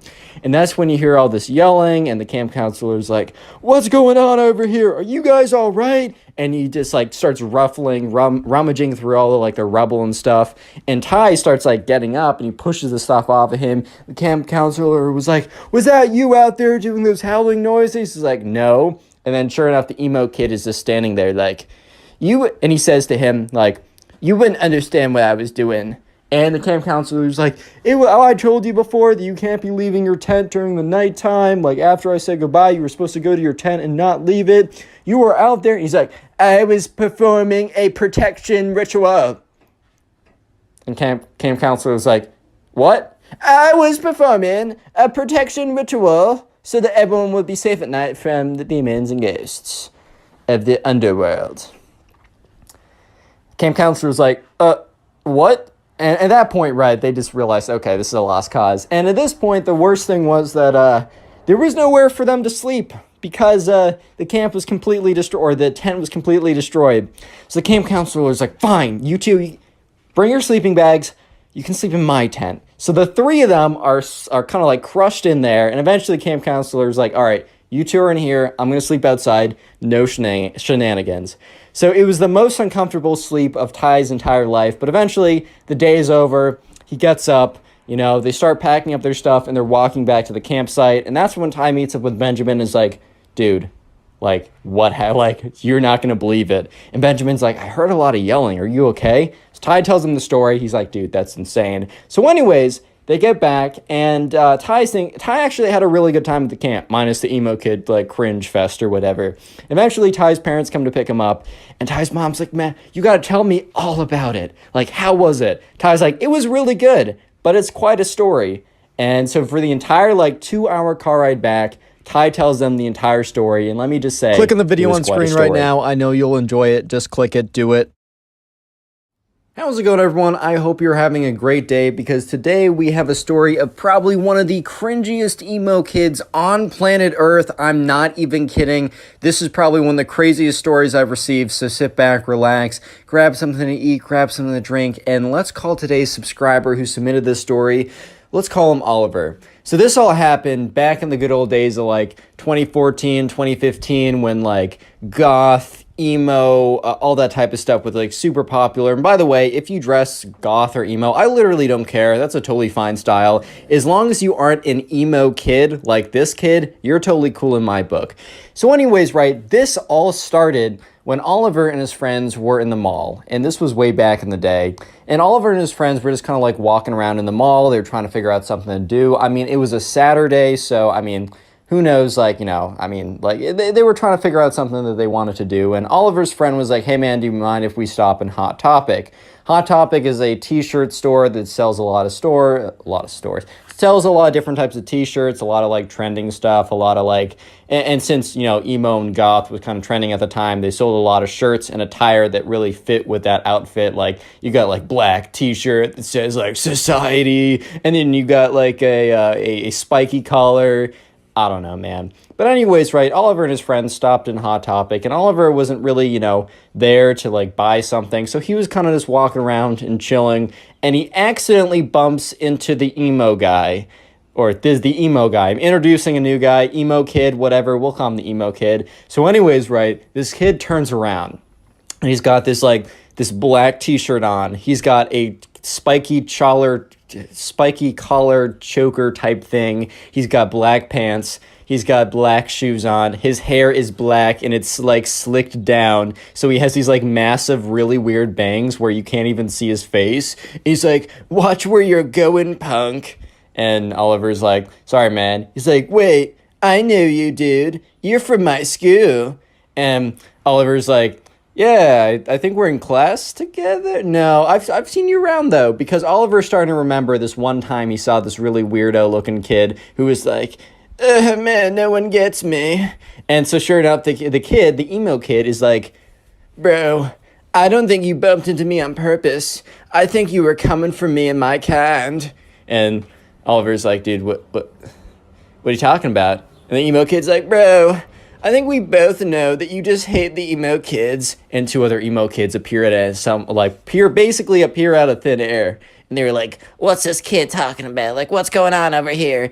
And the emo kid's like, "Yeah, this kid over here goes to my school and he hates me on purpose. And he just bumped into me and it was crazy. You can't do this to us, man." And the other emo kid's like, yeah. "Well, what do you have against the emo kids?" And at this point, right, Oliver was literally just standing in a Hot Topic t-shirt store because his friend wanted to buy a t-shirt. And Oliver's head, he's like, "Bro, please hurry up and get that t-shirt." But he says, "Look, I accidentally bumped into this kid, like this guy. I'm sorry. It's not on purpose. You can trust me." And the emo kid's like, "No, dude, I totally know what, like, a bump on purpose would feel like. That one felt so purposeful. Like, I literally felt the purpose in the bump. It was crazy." And Oliver's like, "Dude, what do you mean by that?" And the emo kid's like, "Are you getting aggressive with me, son? Do you want to fight me, son? Oh, he wants to fight me, dude." And at this point, Oliver's like, "All right, guys. All right, boys. Have a good day." Oliver goes over, finds his friend. He's like, "Dude, I met a bunch of weirdos. They want to fight me. I literally bumped into them." And like Oliver's friend's like, "All right, dude. Like, that's like, oh, all right. We'll go. That's fine." And then Oliver's friend sees this like pack of like emo kids walk over, and Oliver's friend starts cracking up. He's like, "Bro, you can't be serious. You can't seriously think. Wait, these kids want to fight you, dude. They're not going to do anything. They can probably barely walk here without fainting." And the kids are like waddling over. And the emo kid's like, "Don't think I forgot what you did, man." And so sure enough, right, Oliver and his friend, they buy the t-shirt, they leave. And, Oliver is telling his friends all about what's going down. His friends like completely laughing. They find it hilarious. And that's because Oliver thinks to himself, well, I'm never going to see these kids again. It doesn't really matter, right? Oh my God, was Oliver wrong? Because this started one of the most insane sagas that Oliver has ever had in his life. He was telling me that like he's experienced a lot of crazy things, but the story that is to follow what just happened is probably the craziest thing that ever happened to Oliver ever. So skip forward a week. An entire week has passed by, actually a little bit more because it's not a weekend. Oliver, it's a Monday morning. He gets up, he's like, "Oh my God, I gotta go in." So, he gets up, eats breakfast, gets on the bus. It's just like, oh my God, man, is it already Monday? Dude, that's freaking crazy. He gets into school and he's walking to his locker, all kind of like half awake or whatever. He has his backpack on. But he gets to his locker, and that's when he realizes that something's wrong. Because his locker is like halfway open. And like the lockers didn't have locks on them, but Oliver always like closed it by the end of the day. He'd grab his backpack and he would shut it all the way and it would close.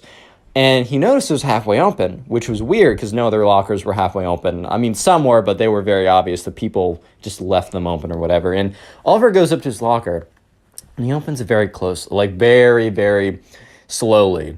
And that's when he sees a little something in the background. He sees a little something in the very far back of his locker. So he gets his iPhone 3 or whatever, opens up his flashlight app, or I remember when that was a thing, shines it, And sure enough, he sees in the back of his locker in like black marker, he sees a skull and crossbones like scribbled on there, and then said, "You're next. Fear us." And at this point, Oliver is like, "What? What? Huh? Huh? What? What? Like, what's going on here, boys? Like, I don't. Why?" And so sure enough, like Oliver like hits up his friend. He's like, "Bro, did you do this?" And his friend's like, "Dude, no, I'm not cringe." and Oliver's like, "All right, well, if it wasn't you guys, well then who could it like that's really weird." And remember, the whole emo experience, like the emo kid thing that happened at Hot Topic over a week ago, was a pretty crazy experience, but at that time Oliver had completely forgotten. Cuz don't forget that the main emo kid actually went to Oliver's school. And Oliver recognized him from being in the hallways once. So Oliver didn't even think for a second, like he didn't even think of the emo kids when he was like, all right, who's probably going to be the one, like who did this? Who's most likely that like probably went through and was trying to mess with me or whatever? And Oliver just didn't even think of the emo kid. So give it a couple days, right? A couple days later, Oliver is kind of like towards the end of school. And most people are gone, Oliver's just like waiting. It's after class. Oliver's like waiting to go be picked up, but then he's like, "Oh shoot, I forgot my backpack." So, I don't know, that happens or whatever. So Oliver's walking back to his locker. And this is where it's actually a little creepy, because he starts walking back to his locker. And it's like, he looks at his locker, and it's just scribbled in black pen. Like nothing else, no other lockers. It says his locker has all these black X's all over them. And it's done in Sharpie or whatever, but he's like, okay, whatever, this is kind of serious. Because like he looks around and no one else is around him. So this is like kind of weird now. He's definitely feeling kind of uncomfortable at the moment. So he goes in there and he goes to grab his backpack and he sees a piece of paper sitting there. So he grabs the piece of paper. He realizes it's a letter, but he doesn't read it yet because he grabs his backpack, he gets on out of there, and he goes out of the school. And now he's standing where, people are getting picked up or whatever. And this is where he feels more comfortable to actually read the letter. So he opens up the letter, and it says, I'm going to try and read it in the emo kid voice. "Don't think you could have gotten away from us, man.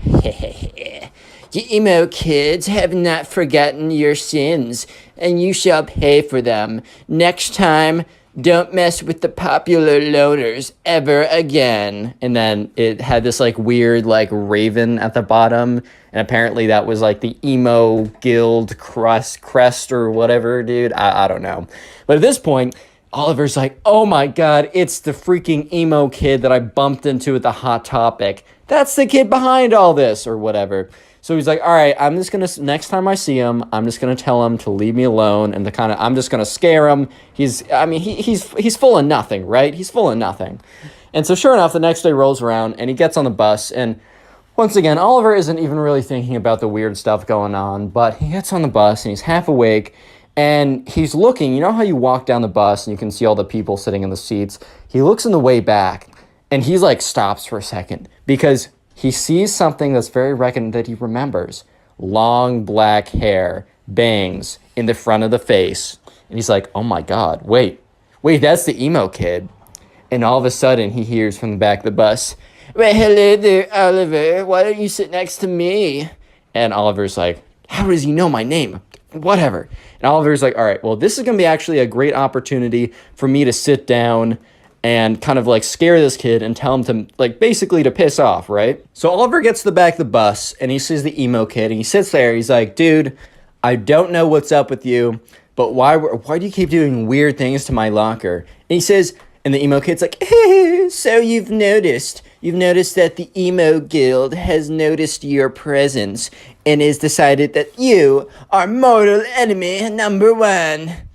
And Oliver's like, "What?" The emo kid's like, "So you must not know about the emo guild. Well, someone so ignorant as you probably would have known that anyways. But anyways, the emo guild is the guild of all the emos in our area. They get together, and since everyone's a hater and part of society, we've decided to guild together and join our forces. And if anyone strikes one of us, we will all combine and strike them down 20 times as hard. And Oliver's like, all right, man, well, you struck pretty hard with the locker. Ah, scared me, got me good. And the emo kid's like, nice try, Oliver, if that even is your real name. Oliver's like, yes, that's my birth name. And he's like, whatever, you don't even know what's coming next. Real quick, if you made it this far into the video and are busy doing something, comment emo down below. I'll try and heart as many comments to say that. Then also, if you want to support the channel, binge watch these videos while you're doing something. And let me know in the comment section down below what you're doing while binge watching these videos. Binging the video supports the channel so much, and I appreciate it. And also, I'll be shouting out random people who tell me how they're supporting the channel, like these people on screen right now. Thank you. Let's get back to the story. So eventually the bus gets to the bus stop where the school is. Oliver gets up and the emo kid's like, wait, you must know that you are facing off against the emo clan and you will not have any idea of what's coming. And Oliver's like, all right, can I at least get your name so I can know who I'm facing off against? Fine, I guess that is only what a respectable duelist would do anyways, so fair. I am Sir Ben, the great wizard archduke nemesis Leonardo DiCaprio III.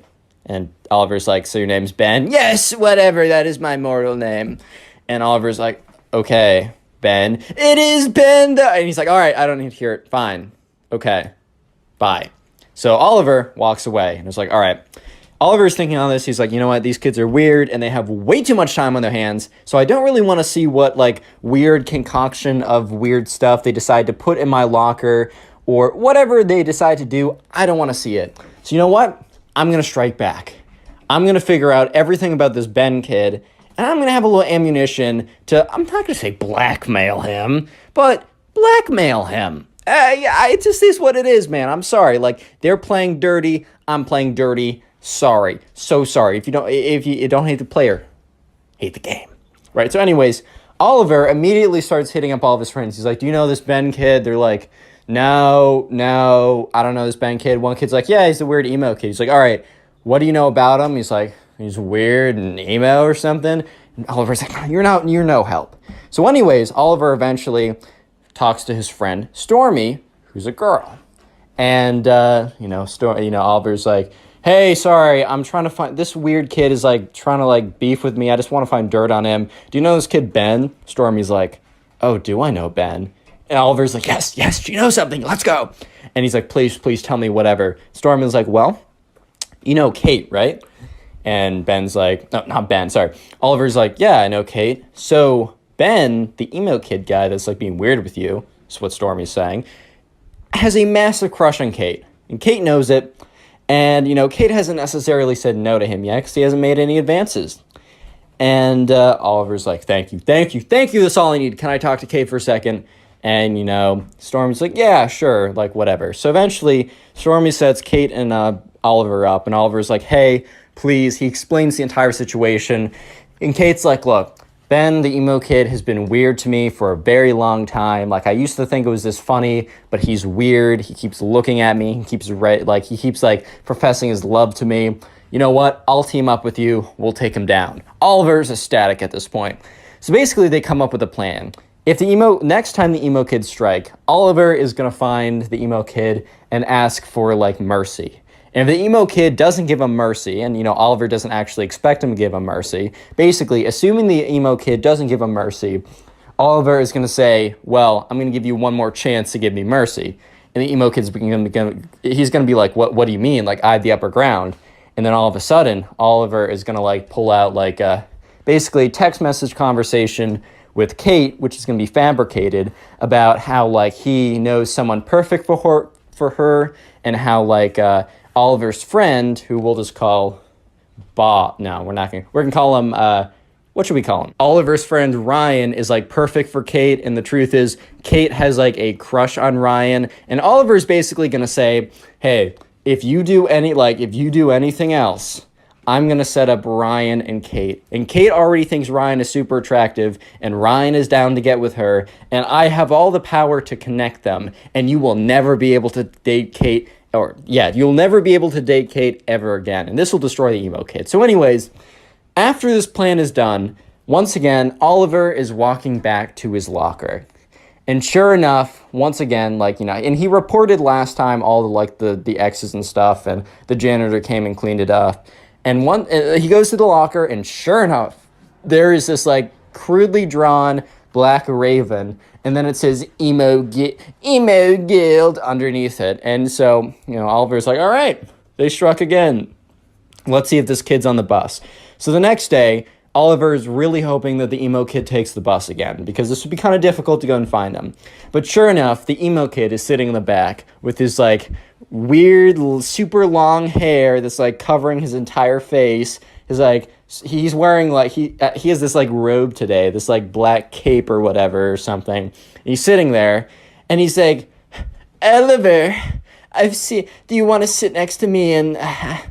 because I don't know if you've seen your locker yesterday, but it has a little, I don't know, it has a little something on it. And Oliver's like, yes, Ben, I know. I was wondering if we could talk about, maybe a surrender, my surrender. And the emo kid's like, I knew it. I knew you were weak. I knew you were sad. But no, I will not show you mercy. I will just not do it. It's not in the way of the emo guild. Because you're a part of society. Freak society, bro. And Oliver's like, look, Ben, I'm going to give you one more chance to reconsider. And the emo kid's like, what? Give me a chance to reconsider? You're asking me for my forgiveness. I will not reconsider anything. And Oliver's like, fine. I know about Kate. And the emo kid's like, what? You know about my love? I can barely keep a straight face doing this. Anyways, emo kid's like, you know about my love? And Oliver's like, yes. In fact, I know more than that.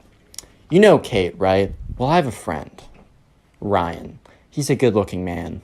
And I was talking to Kate, and I was talking to her about Ryan. And I just asked her, what she thought. And Kate confessed to me that she really thinks Ryan is so attractive. And you know who's my best friend? Ryan. You know who Ryan finds attractive? Kate. And with a snap of my fingers, Mr. Emo Man, I could set the two of them up. And you will never have a chance to date her for the rest of high school or middle school. Or I don't care, right? For the rest of high school. And it's not like that Ben, the emo kid, was going to date her anyways. But the emo kid was like, no! What do you want, you cruel beast? You cruel monster. I don't know why you put my love up like that. You can have whatever you want. You can have my riches. You can have my gold. You can have my Twilight limited edition series book signed by the author himself. You can have anything of mine. And Oliver's like, dude, I just want you and your weirdo friends to stop. Emo kid's like, the emo guild is not gonna like this. They'll know that I have a weakness, and I might be kicked out of the emo guild. No. And Oliver's like, all right, well, if they're not going to stop, if your buddies aren't going to stop, you and your weirdos aren't going to stop harassing me, well then, you know what? Kate and my friend Ryan are going to be sitting in a tree. Emo kid's like, no, don't say it. Don't say it. K-I-S. No. S-I-N. No. G. No. Fine. Oliver, you cruel monster. You can have whatever you want then. Fine. Well, fine. We'll do it. No, nothing more will happen. I'll tell the emo guild that you surrendered to me and I was merciful because that's part of the emo guild.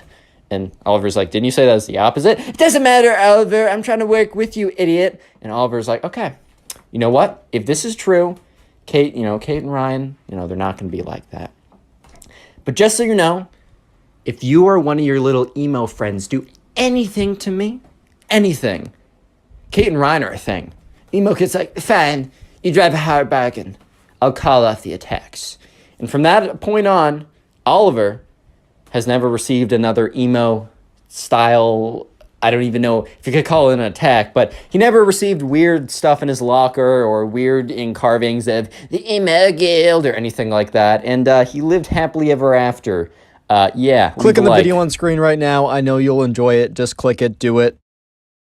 Today I got a story time for you guys about probably one of the weirdest, strangest emo kids to ever exist. So yeah, I don't know, get something to eat, get comfortable, subscribe if you're new, and let's call today's subscriber who submitted the story, let's call her Claire. So this takes place during Claire's class, right? During school, she was in class, and there's this boy that Claire was talking to, and she kind of liked him, right? Hey man, it happens, life happens. Let's call this guy Ben, because I'm not creative, man. There's also another girl in Claire's class, and we're just gonna call her the emo girl. And Claire didn't know this at the time, but she really did know this. She really got to know this pretty soon. But at the time, she didn't know that the emo girl had a massive crush on Ben, right? And part of me feels for the emo girl a little bit. Like, I've definitely been in situations where in middle school I had a crush on this girl, and she was obviously talking to another guy that, like, would have definitely gotten her. Like, I was not the one for her, some other guy was. It sucks, man. It really does. I'm not going to say it doesn't. However, it doesn't justify the actions that you'll see in this video, which are pretty crazy. But anyways, right, so this all started one day when Claire was talking to Ben, and she was sitting there, she's talking to Ben, and it kind of seemed like Ben was going to like her back, and he was very engaged talking to her, like they were flirting a lot. And this is when, Claire, like, kind of like spaced out a little bit. When you're like looking at someone and then you kind of space out a little bit and you look at all the stuff behind them when your like focus of vision kind of changes and shifts. So she kind of like spaced out a little bit and looked behind Ben, and she very briefly made eye contact with this emo girl in her class. If you dress emo, this video is not against you. I think the style is totally fine, and I like you either way. As long as you don't act like this emo girl, then you're totally fine. So basically, right, this girl had super long, dyed black hair. She was like a natural, like a brunette, like a year ago, but then she dyed it all black. She wears all these like goth skull rings or whatever, and it's kind of the style, you know what I mean.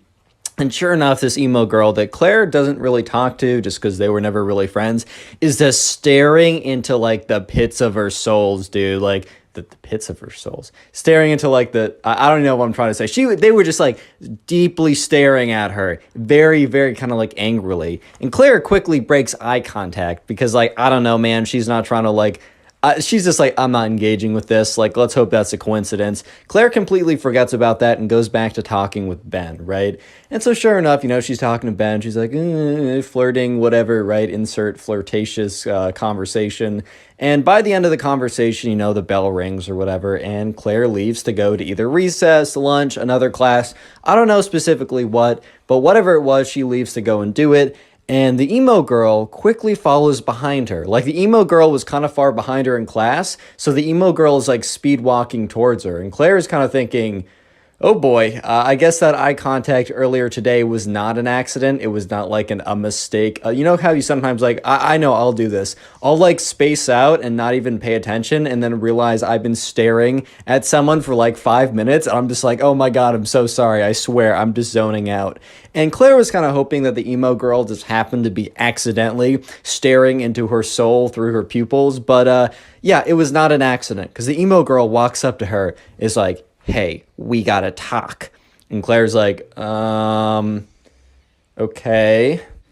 And the emo girl is like, I don't know if you know this, but Ben is mine. He is my boyfriend, and I don't want to see you start talking to him. And Claire is really taken aback because at first she's like, oh, wait, is Ben dating someone? Like, I've talked to all my friends, and I'm pretty sure, because Claire made sure beforehand that, Ben wasn't dating anyone, so she could kind of like show that she was interested and not get rejected or whatever. And she was pretty sure that he wasn't dating anyone, and also if he was to date someone, Claire didn't really think that the emo girl was his type, but she was like, oh, so you're dating him? And the emo girl is like, well, not yet. But he's mine! Don't question my authority on this matter. You will suffer the consequences if you want to steal my boyfriend away from me. And Claire's just like, what do you mean, your boyfriend?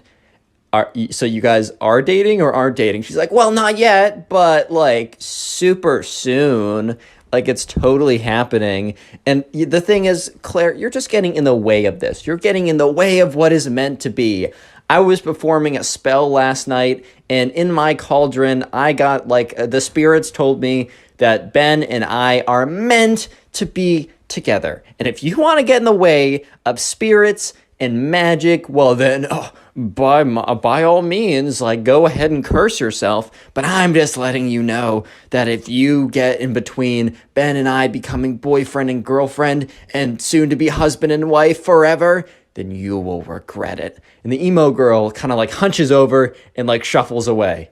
And Claire was just stunned, to say the least. She was kind of just at a loss for words at this point, because it's not every day that, you're walking around and, the emo girl in your class, if you have one, comes up to you and says that, yeah, by the way, the gods of magic literally said that, that guy that you're talking to, that he and I are meant to be together and that we are actually boyfriend and girlfriend, even though we aren't. So stay away, bro. And then shuffle away. That's just not a day-to-day occurrence. I don't know, but maybe it is. Maybe I'm wrong. I don't know. But sure enough, Claire kind of was like, okay, well, I'm not going to be bullied out of talking to this guy that I like. Like, I'm not going to be bullied out of it, man. Like, that's just not going to happen. You know what I mean? And Claire's like, you know what? I think I'm just going to, keep talking to this guy. I think I just am. So the next day rolls around, and the only class that Claire has with Ben is the class that she has with the emo girl. So it's not like Claire could really talk to Ben a lot in other classes. However, Claire does talk to him every kind of like lunch break. They get lunch together, and the emo girl doesn't eat lunch in the lunchroom, so I don't think she knows, or if she does, she's not trying to see that. Fair enough, I guess. But sure enough, Claire, Ben comes over to Claire because they kind of were talking every single day. I don't think the emo girl's ever spoken to Ben before, but they're about to be boyfriend and girlfriend, guys. Stop hating. No, but so Ben comes over just like every other day, and Claire was a little bit weird, and Ben's like, "Are you good?" And she's like, "Yeah, actually it's nothing. Sorry, I was just spacing out."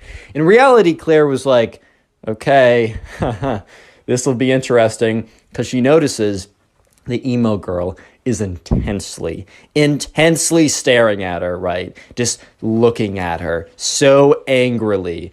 And as Ben walks over, and when Ben sits down, her brow furrows, and she lifts up her hand and like crunches it into a fist of rage, like that Arthur meme where it's like his fist is all balled up. Like so Claire was distracted by that, obviously, and she was like, "Oh no, I'm just spacing out." So Claire and Ben, they continue to talk, and they flirt a lot, as always. Claire's kind of getting a feeling that Ben's gonna try and make a move at some point kind of soon, just by kind of the natural progression over the last couple weeks.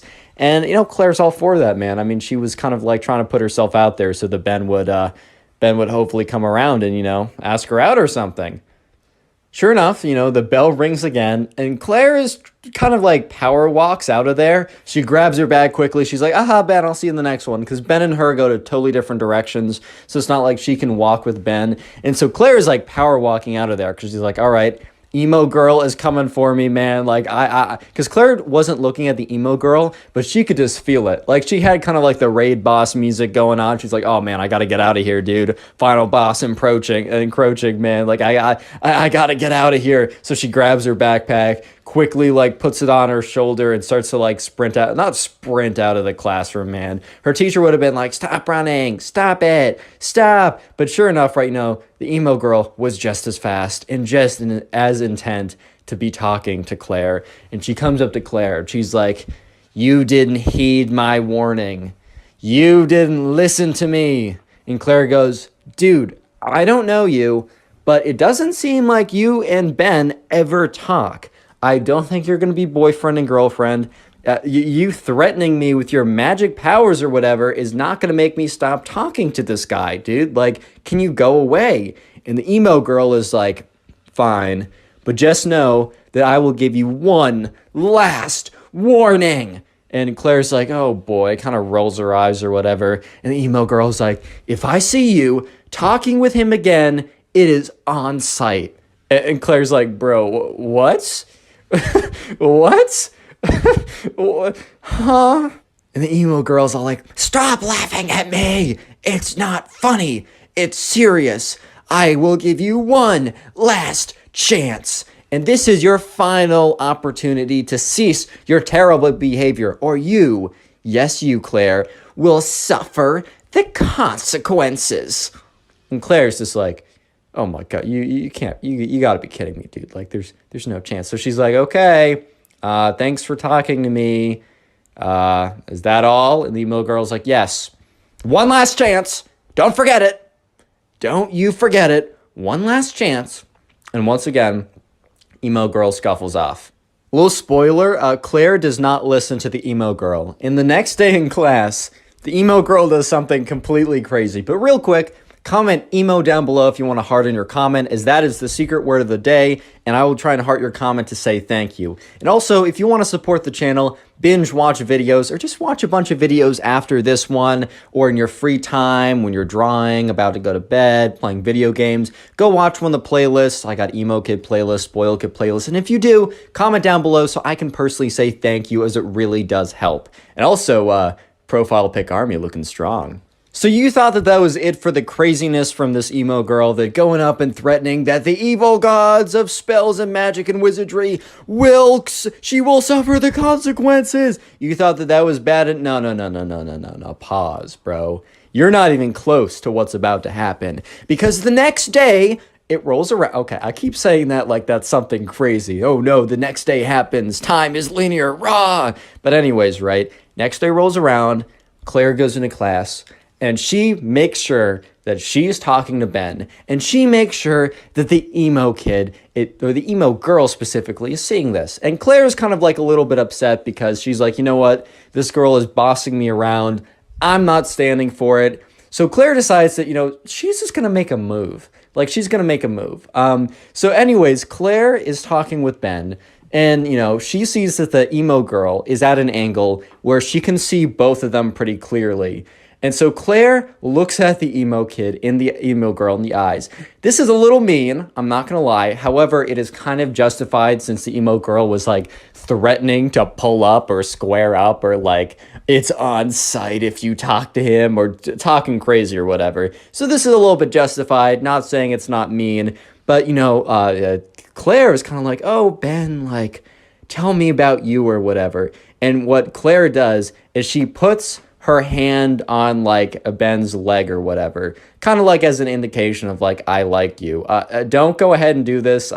Especially like you got to ask people first. Like, you can't go around just putting your hands on people, bro. As the Connor Pugs endorsement, don't do this. But anyways, like, I mean, she already talked it, like, either way she does it. And Ben reciprocates very nicely back, and Ben kind of like puts his hand on her chair, right? When you're like in the classic movie theater scene where it's like you reach your hand behind them to like, I don't know, you know what I'm talking about. And the emo girl legitimately snaps, dude. She freaking snaps. And you're probably thinking she's gonna go up and put a spell on them, or she's gonna like go raw and like sprint to the bathroom to have explosive diarrhea. No, none of those things are true. You know what this girl does? When she said it's on site, she meant it. Because Claire, one moment, was like kind of relaxing in the company of her soon-to-be boyfriend, spoiler, Ben. In the next moment, she was on the ground. Do you know why? Because the emo girl freaking tackled her, dude. The emo girl got so angry at the sight of them, like, basically, they weren't holding hands, but they were, like, same level of, like, romantic intimacy as holding hands. She was so mad at that sight that the emo girl legitimately got up out of her seat, buckled her head down, sprinted like a D1 quarterback, and knocked Claire out of, like, tackled Claire, basically, and was like, and started hissing. So right now, Claire's on the ground, the emo girl is on top of her, Ben is sitting there in complete shock, like, what? And everyone in the class turns around, including the teacher. Because they were supposed to be like reading a book or something in pairs. None of this nonsense was supposed to be going down. So the teacher is just like, what's going on over here? And the emo girl is like hissing the entire time. It's like, I told you it was on site. Stay away from my boyfriend. And Ben is just so confused. And Claire's like covering her face because the emo girl is like very faintly, but still trying to like claw at her. It's like don't like with their big like kind of like in Pokemon like Meowth, or I forgot the cat Pokemon that like Team Rocket has. You know how that like it has scratch attack that does like -1 damage? That was kind of the equivalent of what like the emo girl was doing to Claire. So no damage was done, but it was very strange. And sure enough, Claire at the next moment feels the sensation of the emo girl leaving her body, like being picked up. So she opens her eyes and she sees the emo girl is literally being dragged away by the teacher and dragged out of the classroom. And Claire gets up and Ben looks at her with just this look of, huh? And at this point, Claire's like, Ben, I got some explaining to you. I got some explaining to do. And Claire explains everything that I just told you. Click on the video on screen right now. I know you'll enjoy it. Just click it. Do it. Today I got a story probably one of the craziest emo kids of all time, and I've told a lot of crazy stories, so strap in, subscribe if you like stories, and let's call today's subscriber, let's call her Luna. So Luna was a tennis player and was pretty good at tennis, and over the summer, her mom sent Luna to a tennis camp, and this story starts pretty far through the tennis camp. So the tennis camp lasted about 1 week long, and on the last day, which was Friday, all the parents would come and they would watch kind of like a tennis tournament of all the kids who were playing and learning how to play and getting better during the week. There would be a big tournament. They would have like, I don't know, a fake little trophy thing, but the main important thing was that there was a big tournament at the end of the week and all the parents came to watch. So this story starts on that Thursday. So this is the day before the last day, which is the big event. And this tennis camp took place at a college, so they had access to a college dining hall. And Luna and her two friends were walking, to go try and find a table. And Luna's two friends said, oh, look over there. Or one of Luna's friends said, oh, look over there. There's a table. So Luna's two other friends, went over and sat down at the table. Luna said, I'll be right back. I'm going to go get something. So Luna walks over to the dining hall, grabs something to eat, and is walking back. And while Luna's walking back, she's not really paying attention. Like, she's kind of like, I don't know, spacing out or looking on her phone, or for some reason, she's not paying full attention to her surroundings. So unfortunately, she bumps into this guy. And, the guy had a tray of food, and the food, honestly, it wasn't even that bad. Like, the food, sure, like a little bit got on his shirt, but it wasn't like the entire tray exploded all over his shirt and his clothes were soiled and ruined beyond repair. Like, yeah, dude, you got sprayed a little bit. That sucks, but it's time to move on. And Luna was like, oh my God, I'm so sorry. That's so embarrassing. And like, she's like, I'm so sorry. Like, I wasn't paying attention. And this kid, Luna's looking at this kid, and this kid is very clearly like an emo kid. And by the way, there's nothing wrong if you dress like goth or emo or whatever. It's a style, and I think a lot of my viewers have the style, and I don't personally do it myself. That isn't my style, but I rock with you if you do that. No hard feelings. However, if you're like this emo kid, bro, you got to change some things in your life. That's all I'm saying. Because this emo kid looks at Luna, looks her dead in the eyes, and then takes out a book. And Luna's like, what? And the emo kid, so he has this book in his hand, and Luna notices that there's like ancient hieroglyphics.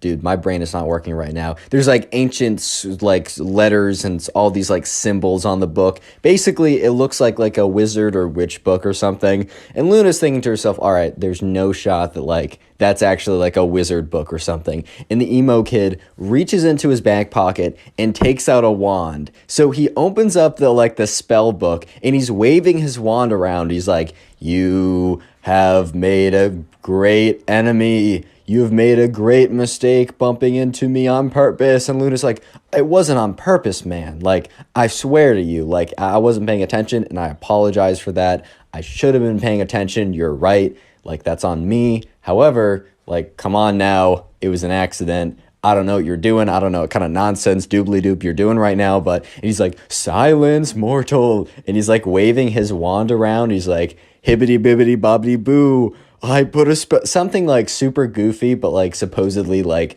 I don't know, wizard tongue or something. He's like, beepity boop, boppity bee.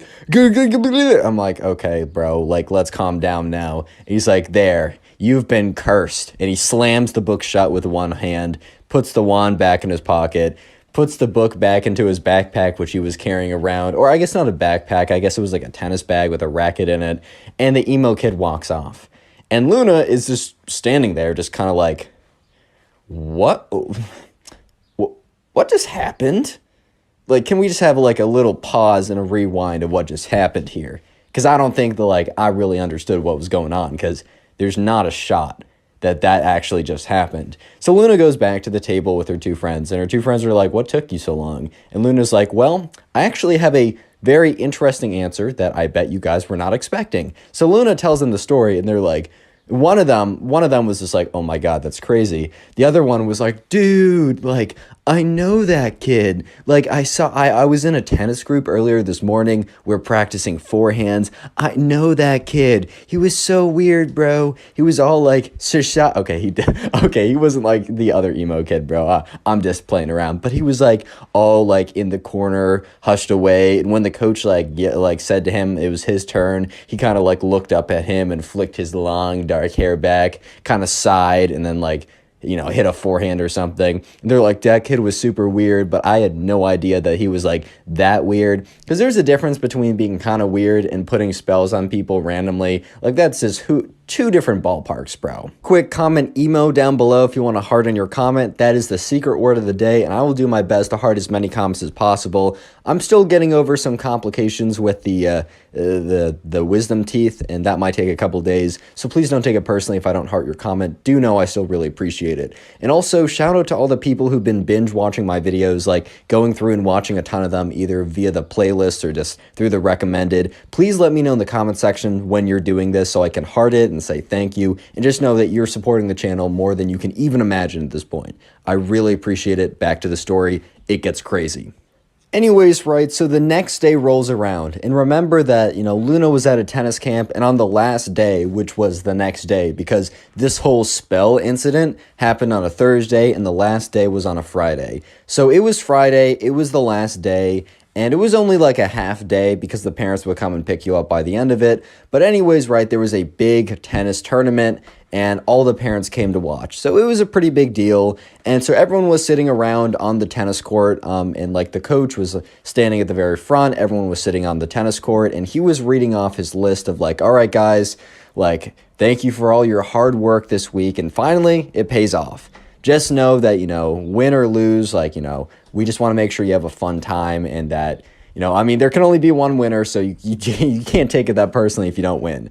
The most important thing is to, like, good sportsmanship and have a fun time. And anyways, let me read off the pairings. So the pairings were read off, and Luna had a first round match where she played against some random guy or something, and she was better. She was probably one of the top 10 people at the camp. She didn't expect to win the tournament. I mean, the other people, were some people that were much better than her, and maybe they're having a bad day or whatever, but Luna just wanted to, you know, go out there, have some fun. So Luna's first round match went down really well. She won 6-2, 6-3, which is pretty solid win. If you guys know tennis, I used to play tennis a lot back in the day. That's why I can tell this story so well, at least the tennis parts. But anyways, things get really interesting when Luna goes into her second round match.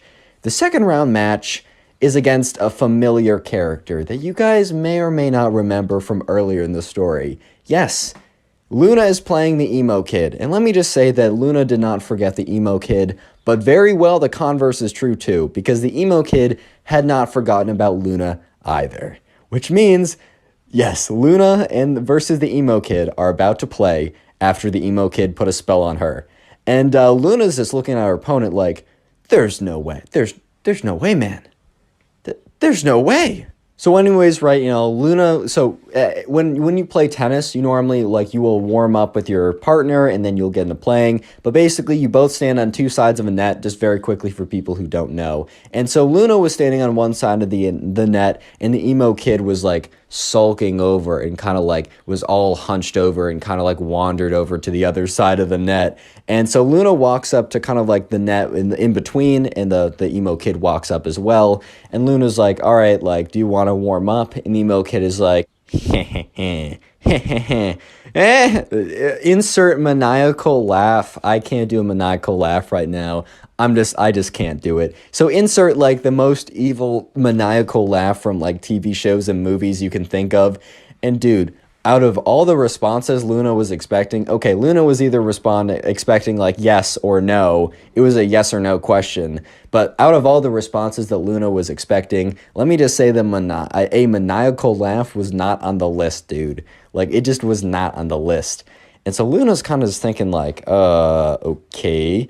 And then the emo kid goes on to say, like finishes up his maniacal laugh and is like, why would I need to warm up when I have the curse on my side? And Luna was just like, oh, so we're still going with that. We're not just going to like, because Luna was kind of thinking, all right, well, let's just put yesterday behind us because that was very weird. You know what? Luna gave this guy, the privilege of allowing, just to put that behind them. Because normally that's not a thing you just put behind, right? The fact that, like, you got a spell put on you, normally you don't just forget about that. But Luna was like, oh, okay, so no warm-up? And the emo kid said, yeah.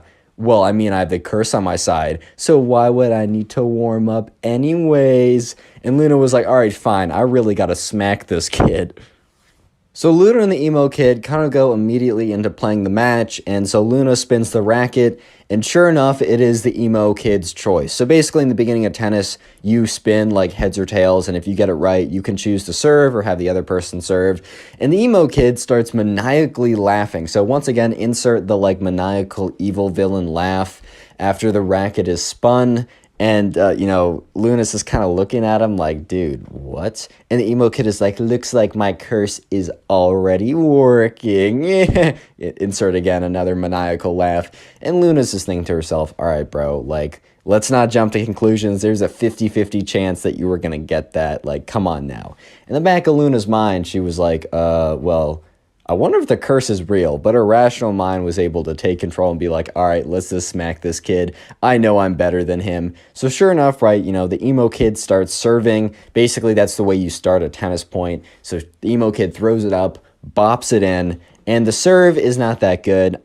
Serve is the hardest part of tennis, in my opinion, but the serve is not that good. And Luna, really wanting to have a good impression to kind of quote-unquote break the curse, winds up a massive forehand, completely crunches it, and obliterates the emo kid in the first point. Like, this ball is blazing off of Luna's racket and just smack right past the emo kid. The emo kid wasn't even, like, the emo kid plus the curse were not good enough to give him the reaction time to be able to deal with it. That's how bad this whole thing was, dude. So Luna looks up at the emo kid, giving her the dirtiest look ever, because I don't think the emo kid realized that Luna was one of the top players at the tennis camp, but he now realized that, he was probably not going to win this. I think he walked in with a lot of confidence, also trying to scare her off because of, like, he remembered, oh, this is the girl I put the curse on. Odds are he would have, like, if this was a different person, he would have put a curse on them beforehand. Like, he would have walked up to the tennis net, whipped out his magic wand, and been like, blah, blah, blah, you're now cursed or something, just to mess with their head. But since he's already done that, right, he was trying to use that as leverage. But anyways, the match continues, and the emo kid is getting destroyed. So at this point, the emo kid is down about 3-0, and they're only playing one set. Basically, in tennis, you play to 6 games. Whoever gets to 6 games first but win by 2 wins. And if you get to 6-6, you play a tiebreaker. But anyways, right, Luna's up 3-0. So absolutely smoking the emo kid. And it's Luna's serve, and she serves it in, and it is very clearly a winning shot. However, it was close, right? It wasn't like, it was clearly in, but it wasn't like in by so far that, like, you'd have to be like crazy to say that it was out, right? And the emo kid was like, out. Because if you don't know, you make your own calls when you play tennis. There's no umpire unless you're really good. And this was a lower level. I think in the final match, like the final match of their big tournament, they might have like someone like officiating it. But the emo kid was like, out. And Luna kind of looked at him like, no, dude, that wasn't. But like, she can't really do anything. So they keep playing, right? And Luna continues to crush this kid, continues to crush this fool, bro. Like, and the emo kid continues to cheat. However, the emo kid is really only cheating when it's like, I don't know, kind of close. So if like Luna hits a really good shot, but it's kind of close, the emo kid will just call it out. And this is super frustrating to Luna because she's losing a lot more points than she needs to, but she's still winning. It's currently 5-1. So if Luna wins one more game, then it's over, right? She wins the match and like it's done with the emo kid. And at this point, right, I think other matches were kind of like getting on with, and like there were like more people were finishing, so parents were kind of like coming over and they were watching, and like more of the staff officials decided to watch this game just because less matches were being played because more people were winning and losing and kind of less matches were going on. So at this point, right, it was like 5-1 Luna, and there were a bunch of people watching at this point. And so Luna hits a shot that is very clearly a forehand winner. She hits it, smacks it. It's not even like the other ones that is kind of close. This one was so clearly in. It was in by like 2 or 3 feet. And the emo kid is like, that was out, by the way. And Luna's like, dude, like I've been letting you have some really close calls recently, but that was so clearly in, I don't know how else to say it. Like I give you the benefit of the doubt of all the other stuff, but that one was so clearly in, I can't let it stand. Luna basically slips and she's like, nah, I'm done, bro. And the emo kid starts getting mad and he's like, hey, like you must respect my authority for point calling. And I guess technically you do, but then again, like one of the camp people was watching the whole thing go down and he started to pay more attention. So he's watching the emo kid and the emo kid is getting so angry. So once again, they start another point. The emo kid takes that point, even though he's obviously losing, right? And Luna hits another shot, and the emo kid, it's not even that Luna's shot was good. The emo kid just shanks it into the net, like he completely misses it. And the emo kid was like, oh, by the way, your shot was so out, and it was so clearly in. And Luna's like, dude, you can't just call everything out when you lose. And at this point, the emo kid said, like, I'm going to do what I want because it's my authority and you have to deal with it. And at this point, right, the camp counselor had kind of noticed what was going on and was like, all right, I got to come in here. I got to put a stop to this. So the camp counselor, starts to walk on the court and is like, what's going on, guys? And the emo kid is so angry at this point because he's losing and he's just mad. And oh my God, this is where the emo kid snaps. So the camp counselor is walking over to the emo kid and is like, all right, can you explain what's going on here? Like, it looked like that point was very clearly in. Why did you call it out? And when the camp counselor says to the emo kid that it was clearly in and asked him, kind of questioned his call, the emo kid, already super salty and already mauling super hard, being super angry already, just completely loses it. And he takes his racket and he goes, rah, and he whips around and he smashes it into the camp counselor. And like the camp counselor stumbles back and it's like, oh my God. Because like the racket had hit his arm. It had like broken the skin a little bit. So it was a little bloody and it wasn't that bad. He didn't break anything. He didn't like hit a major artery or something. But the racket smashed into the camp counselor and like kind of like broke into his skin. So the camp counselor starts yelling like, are you crazy? Like, why would you do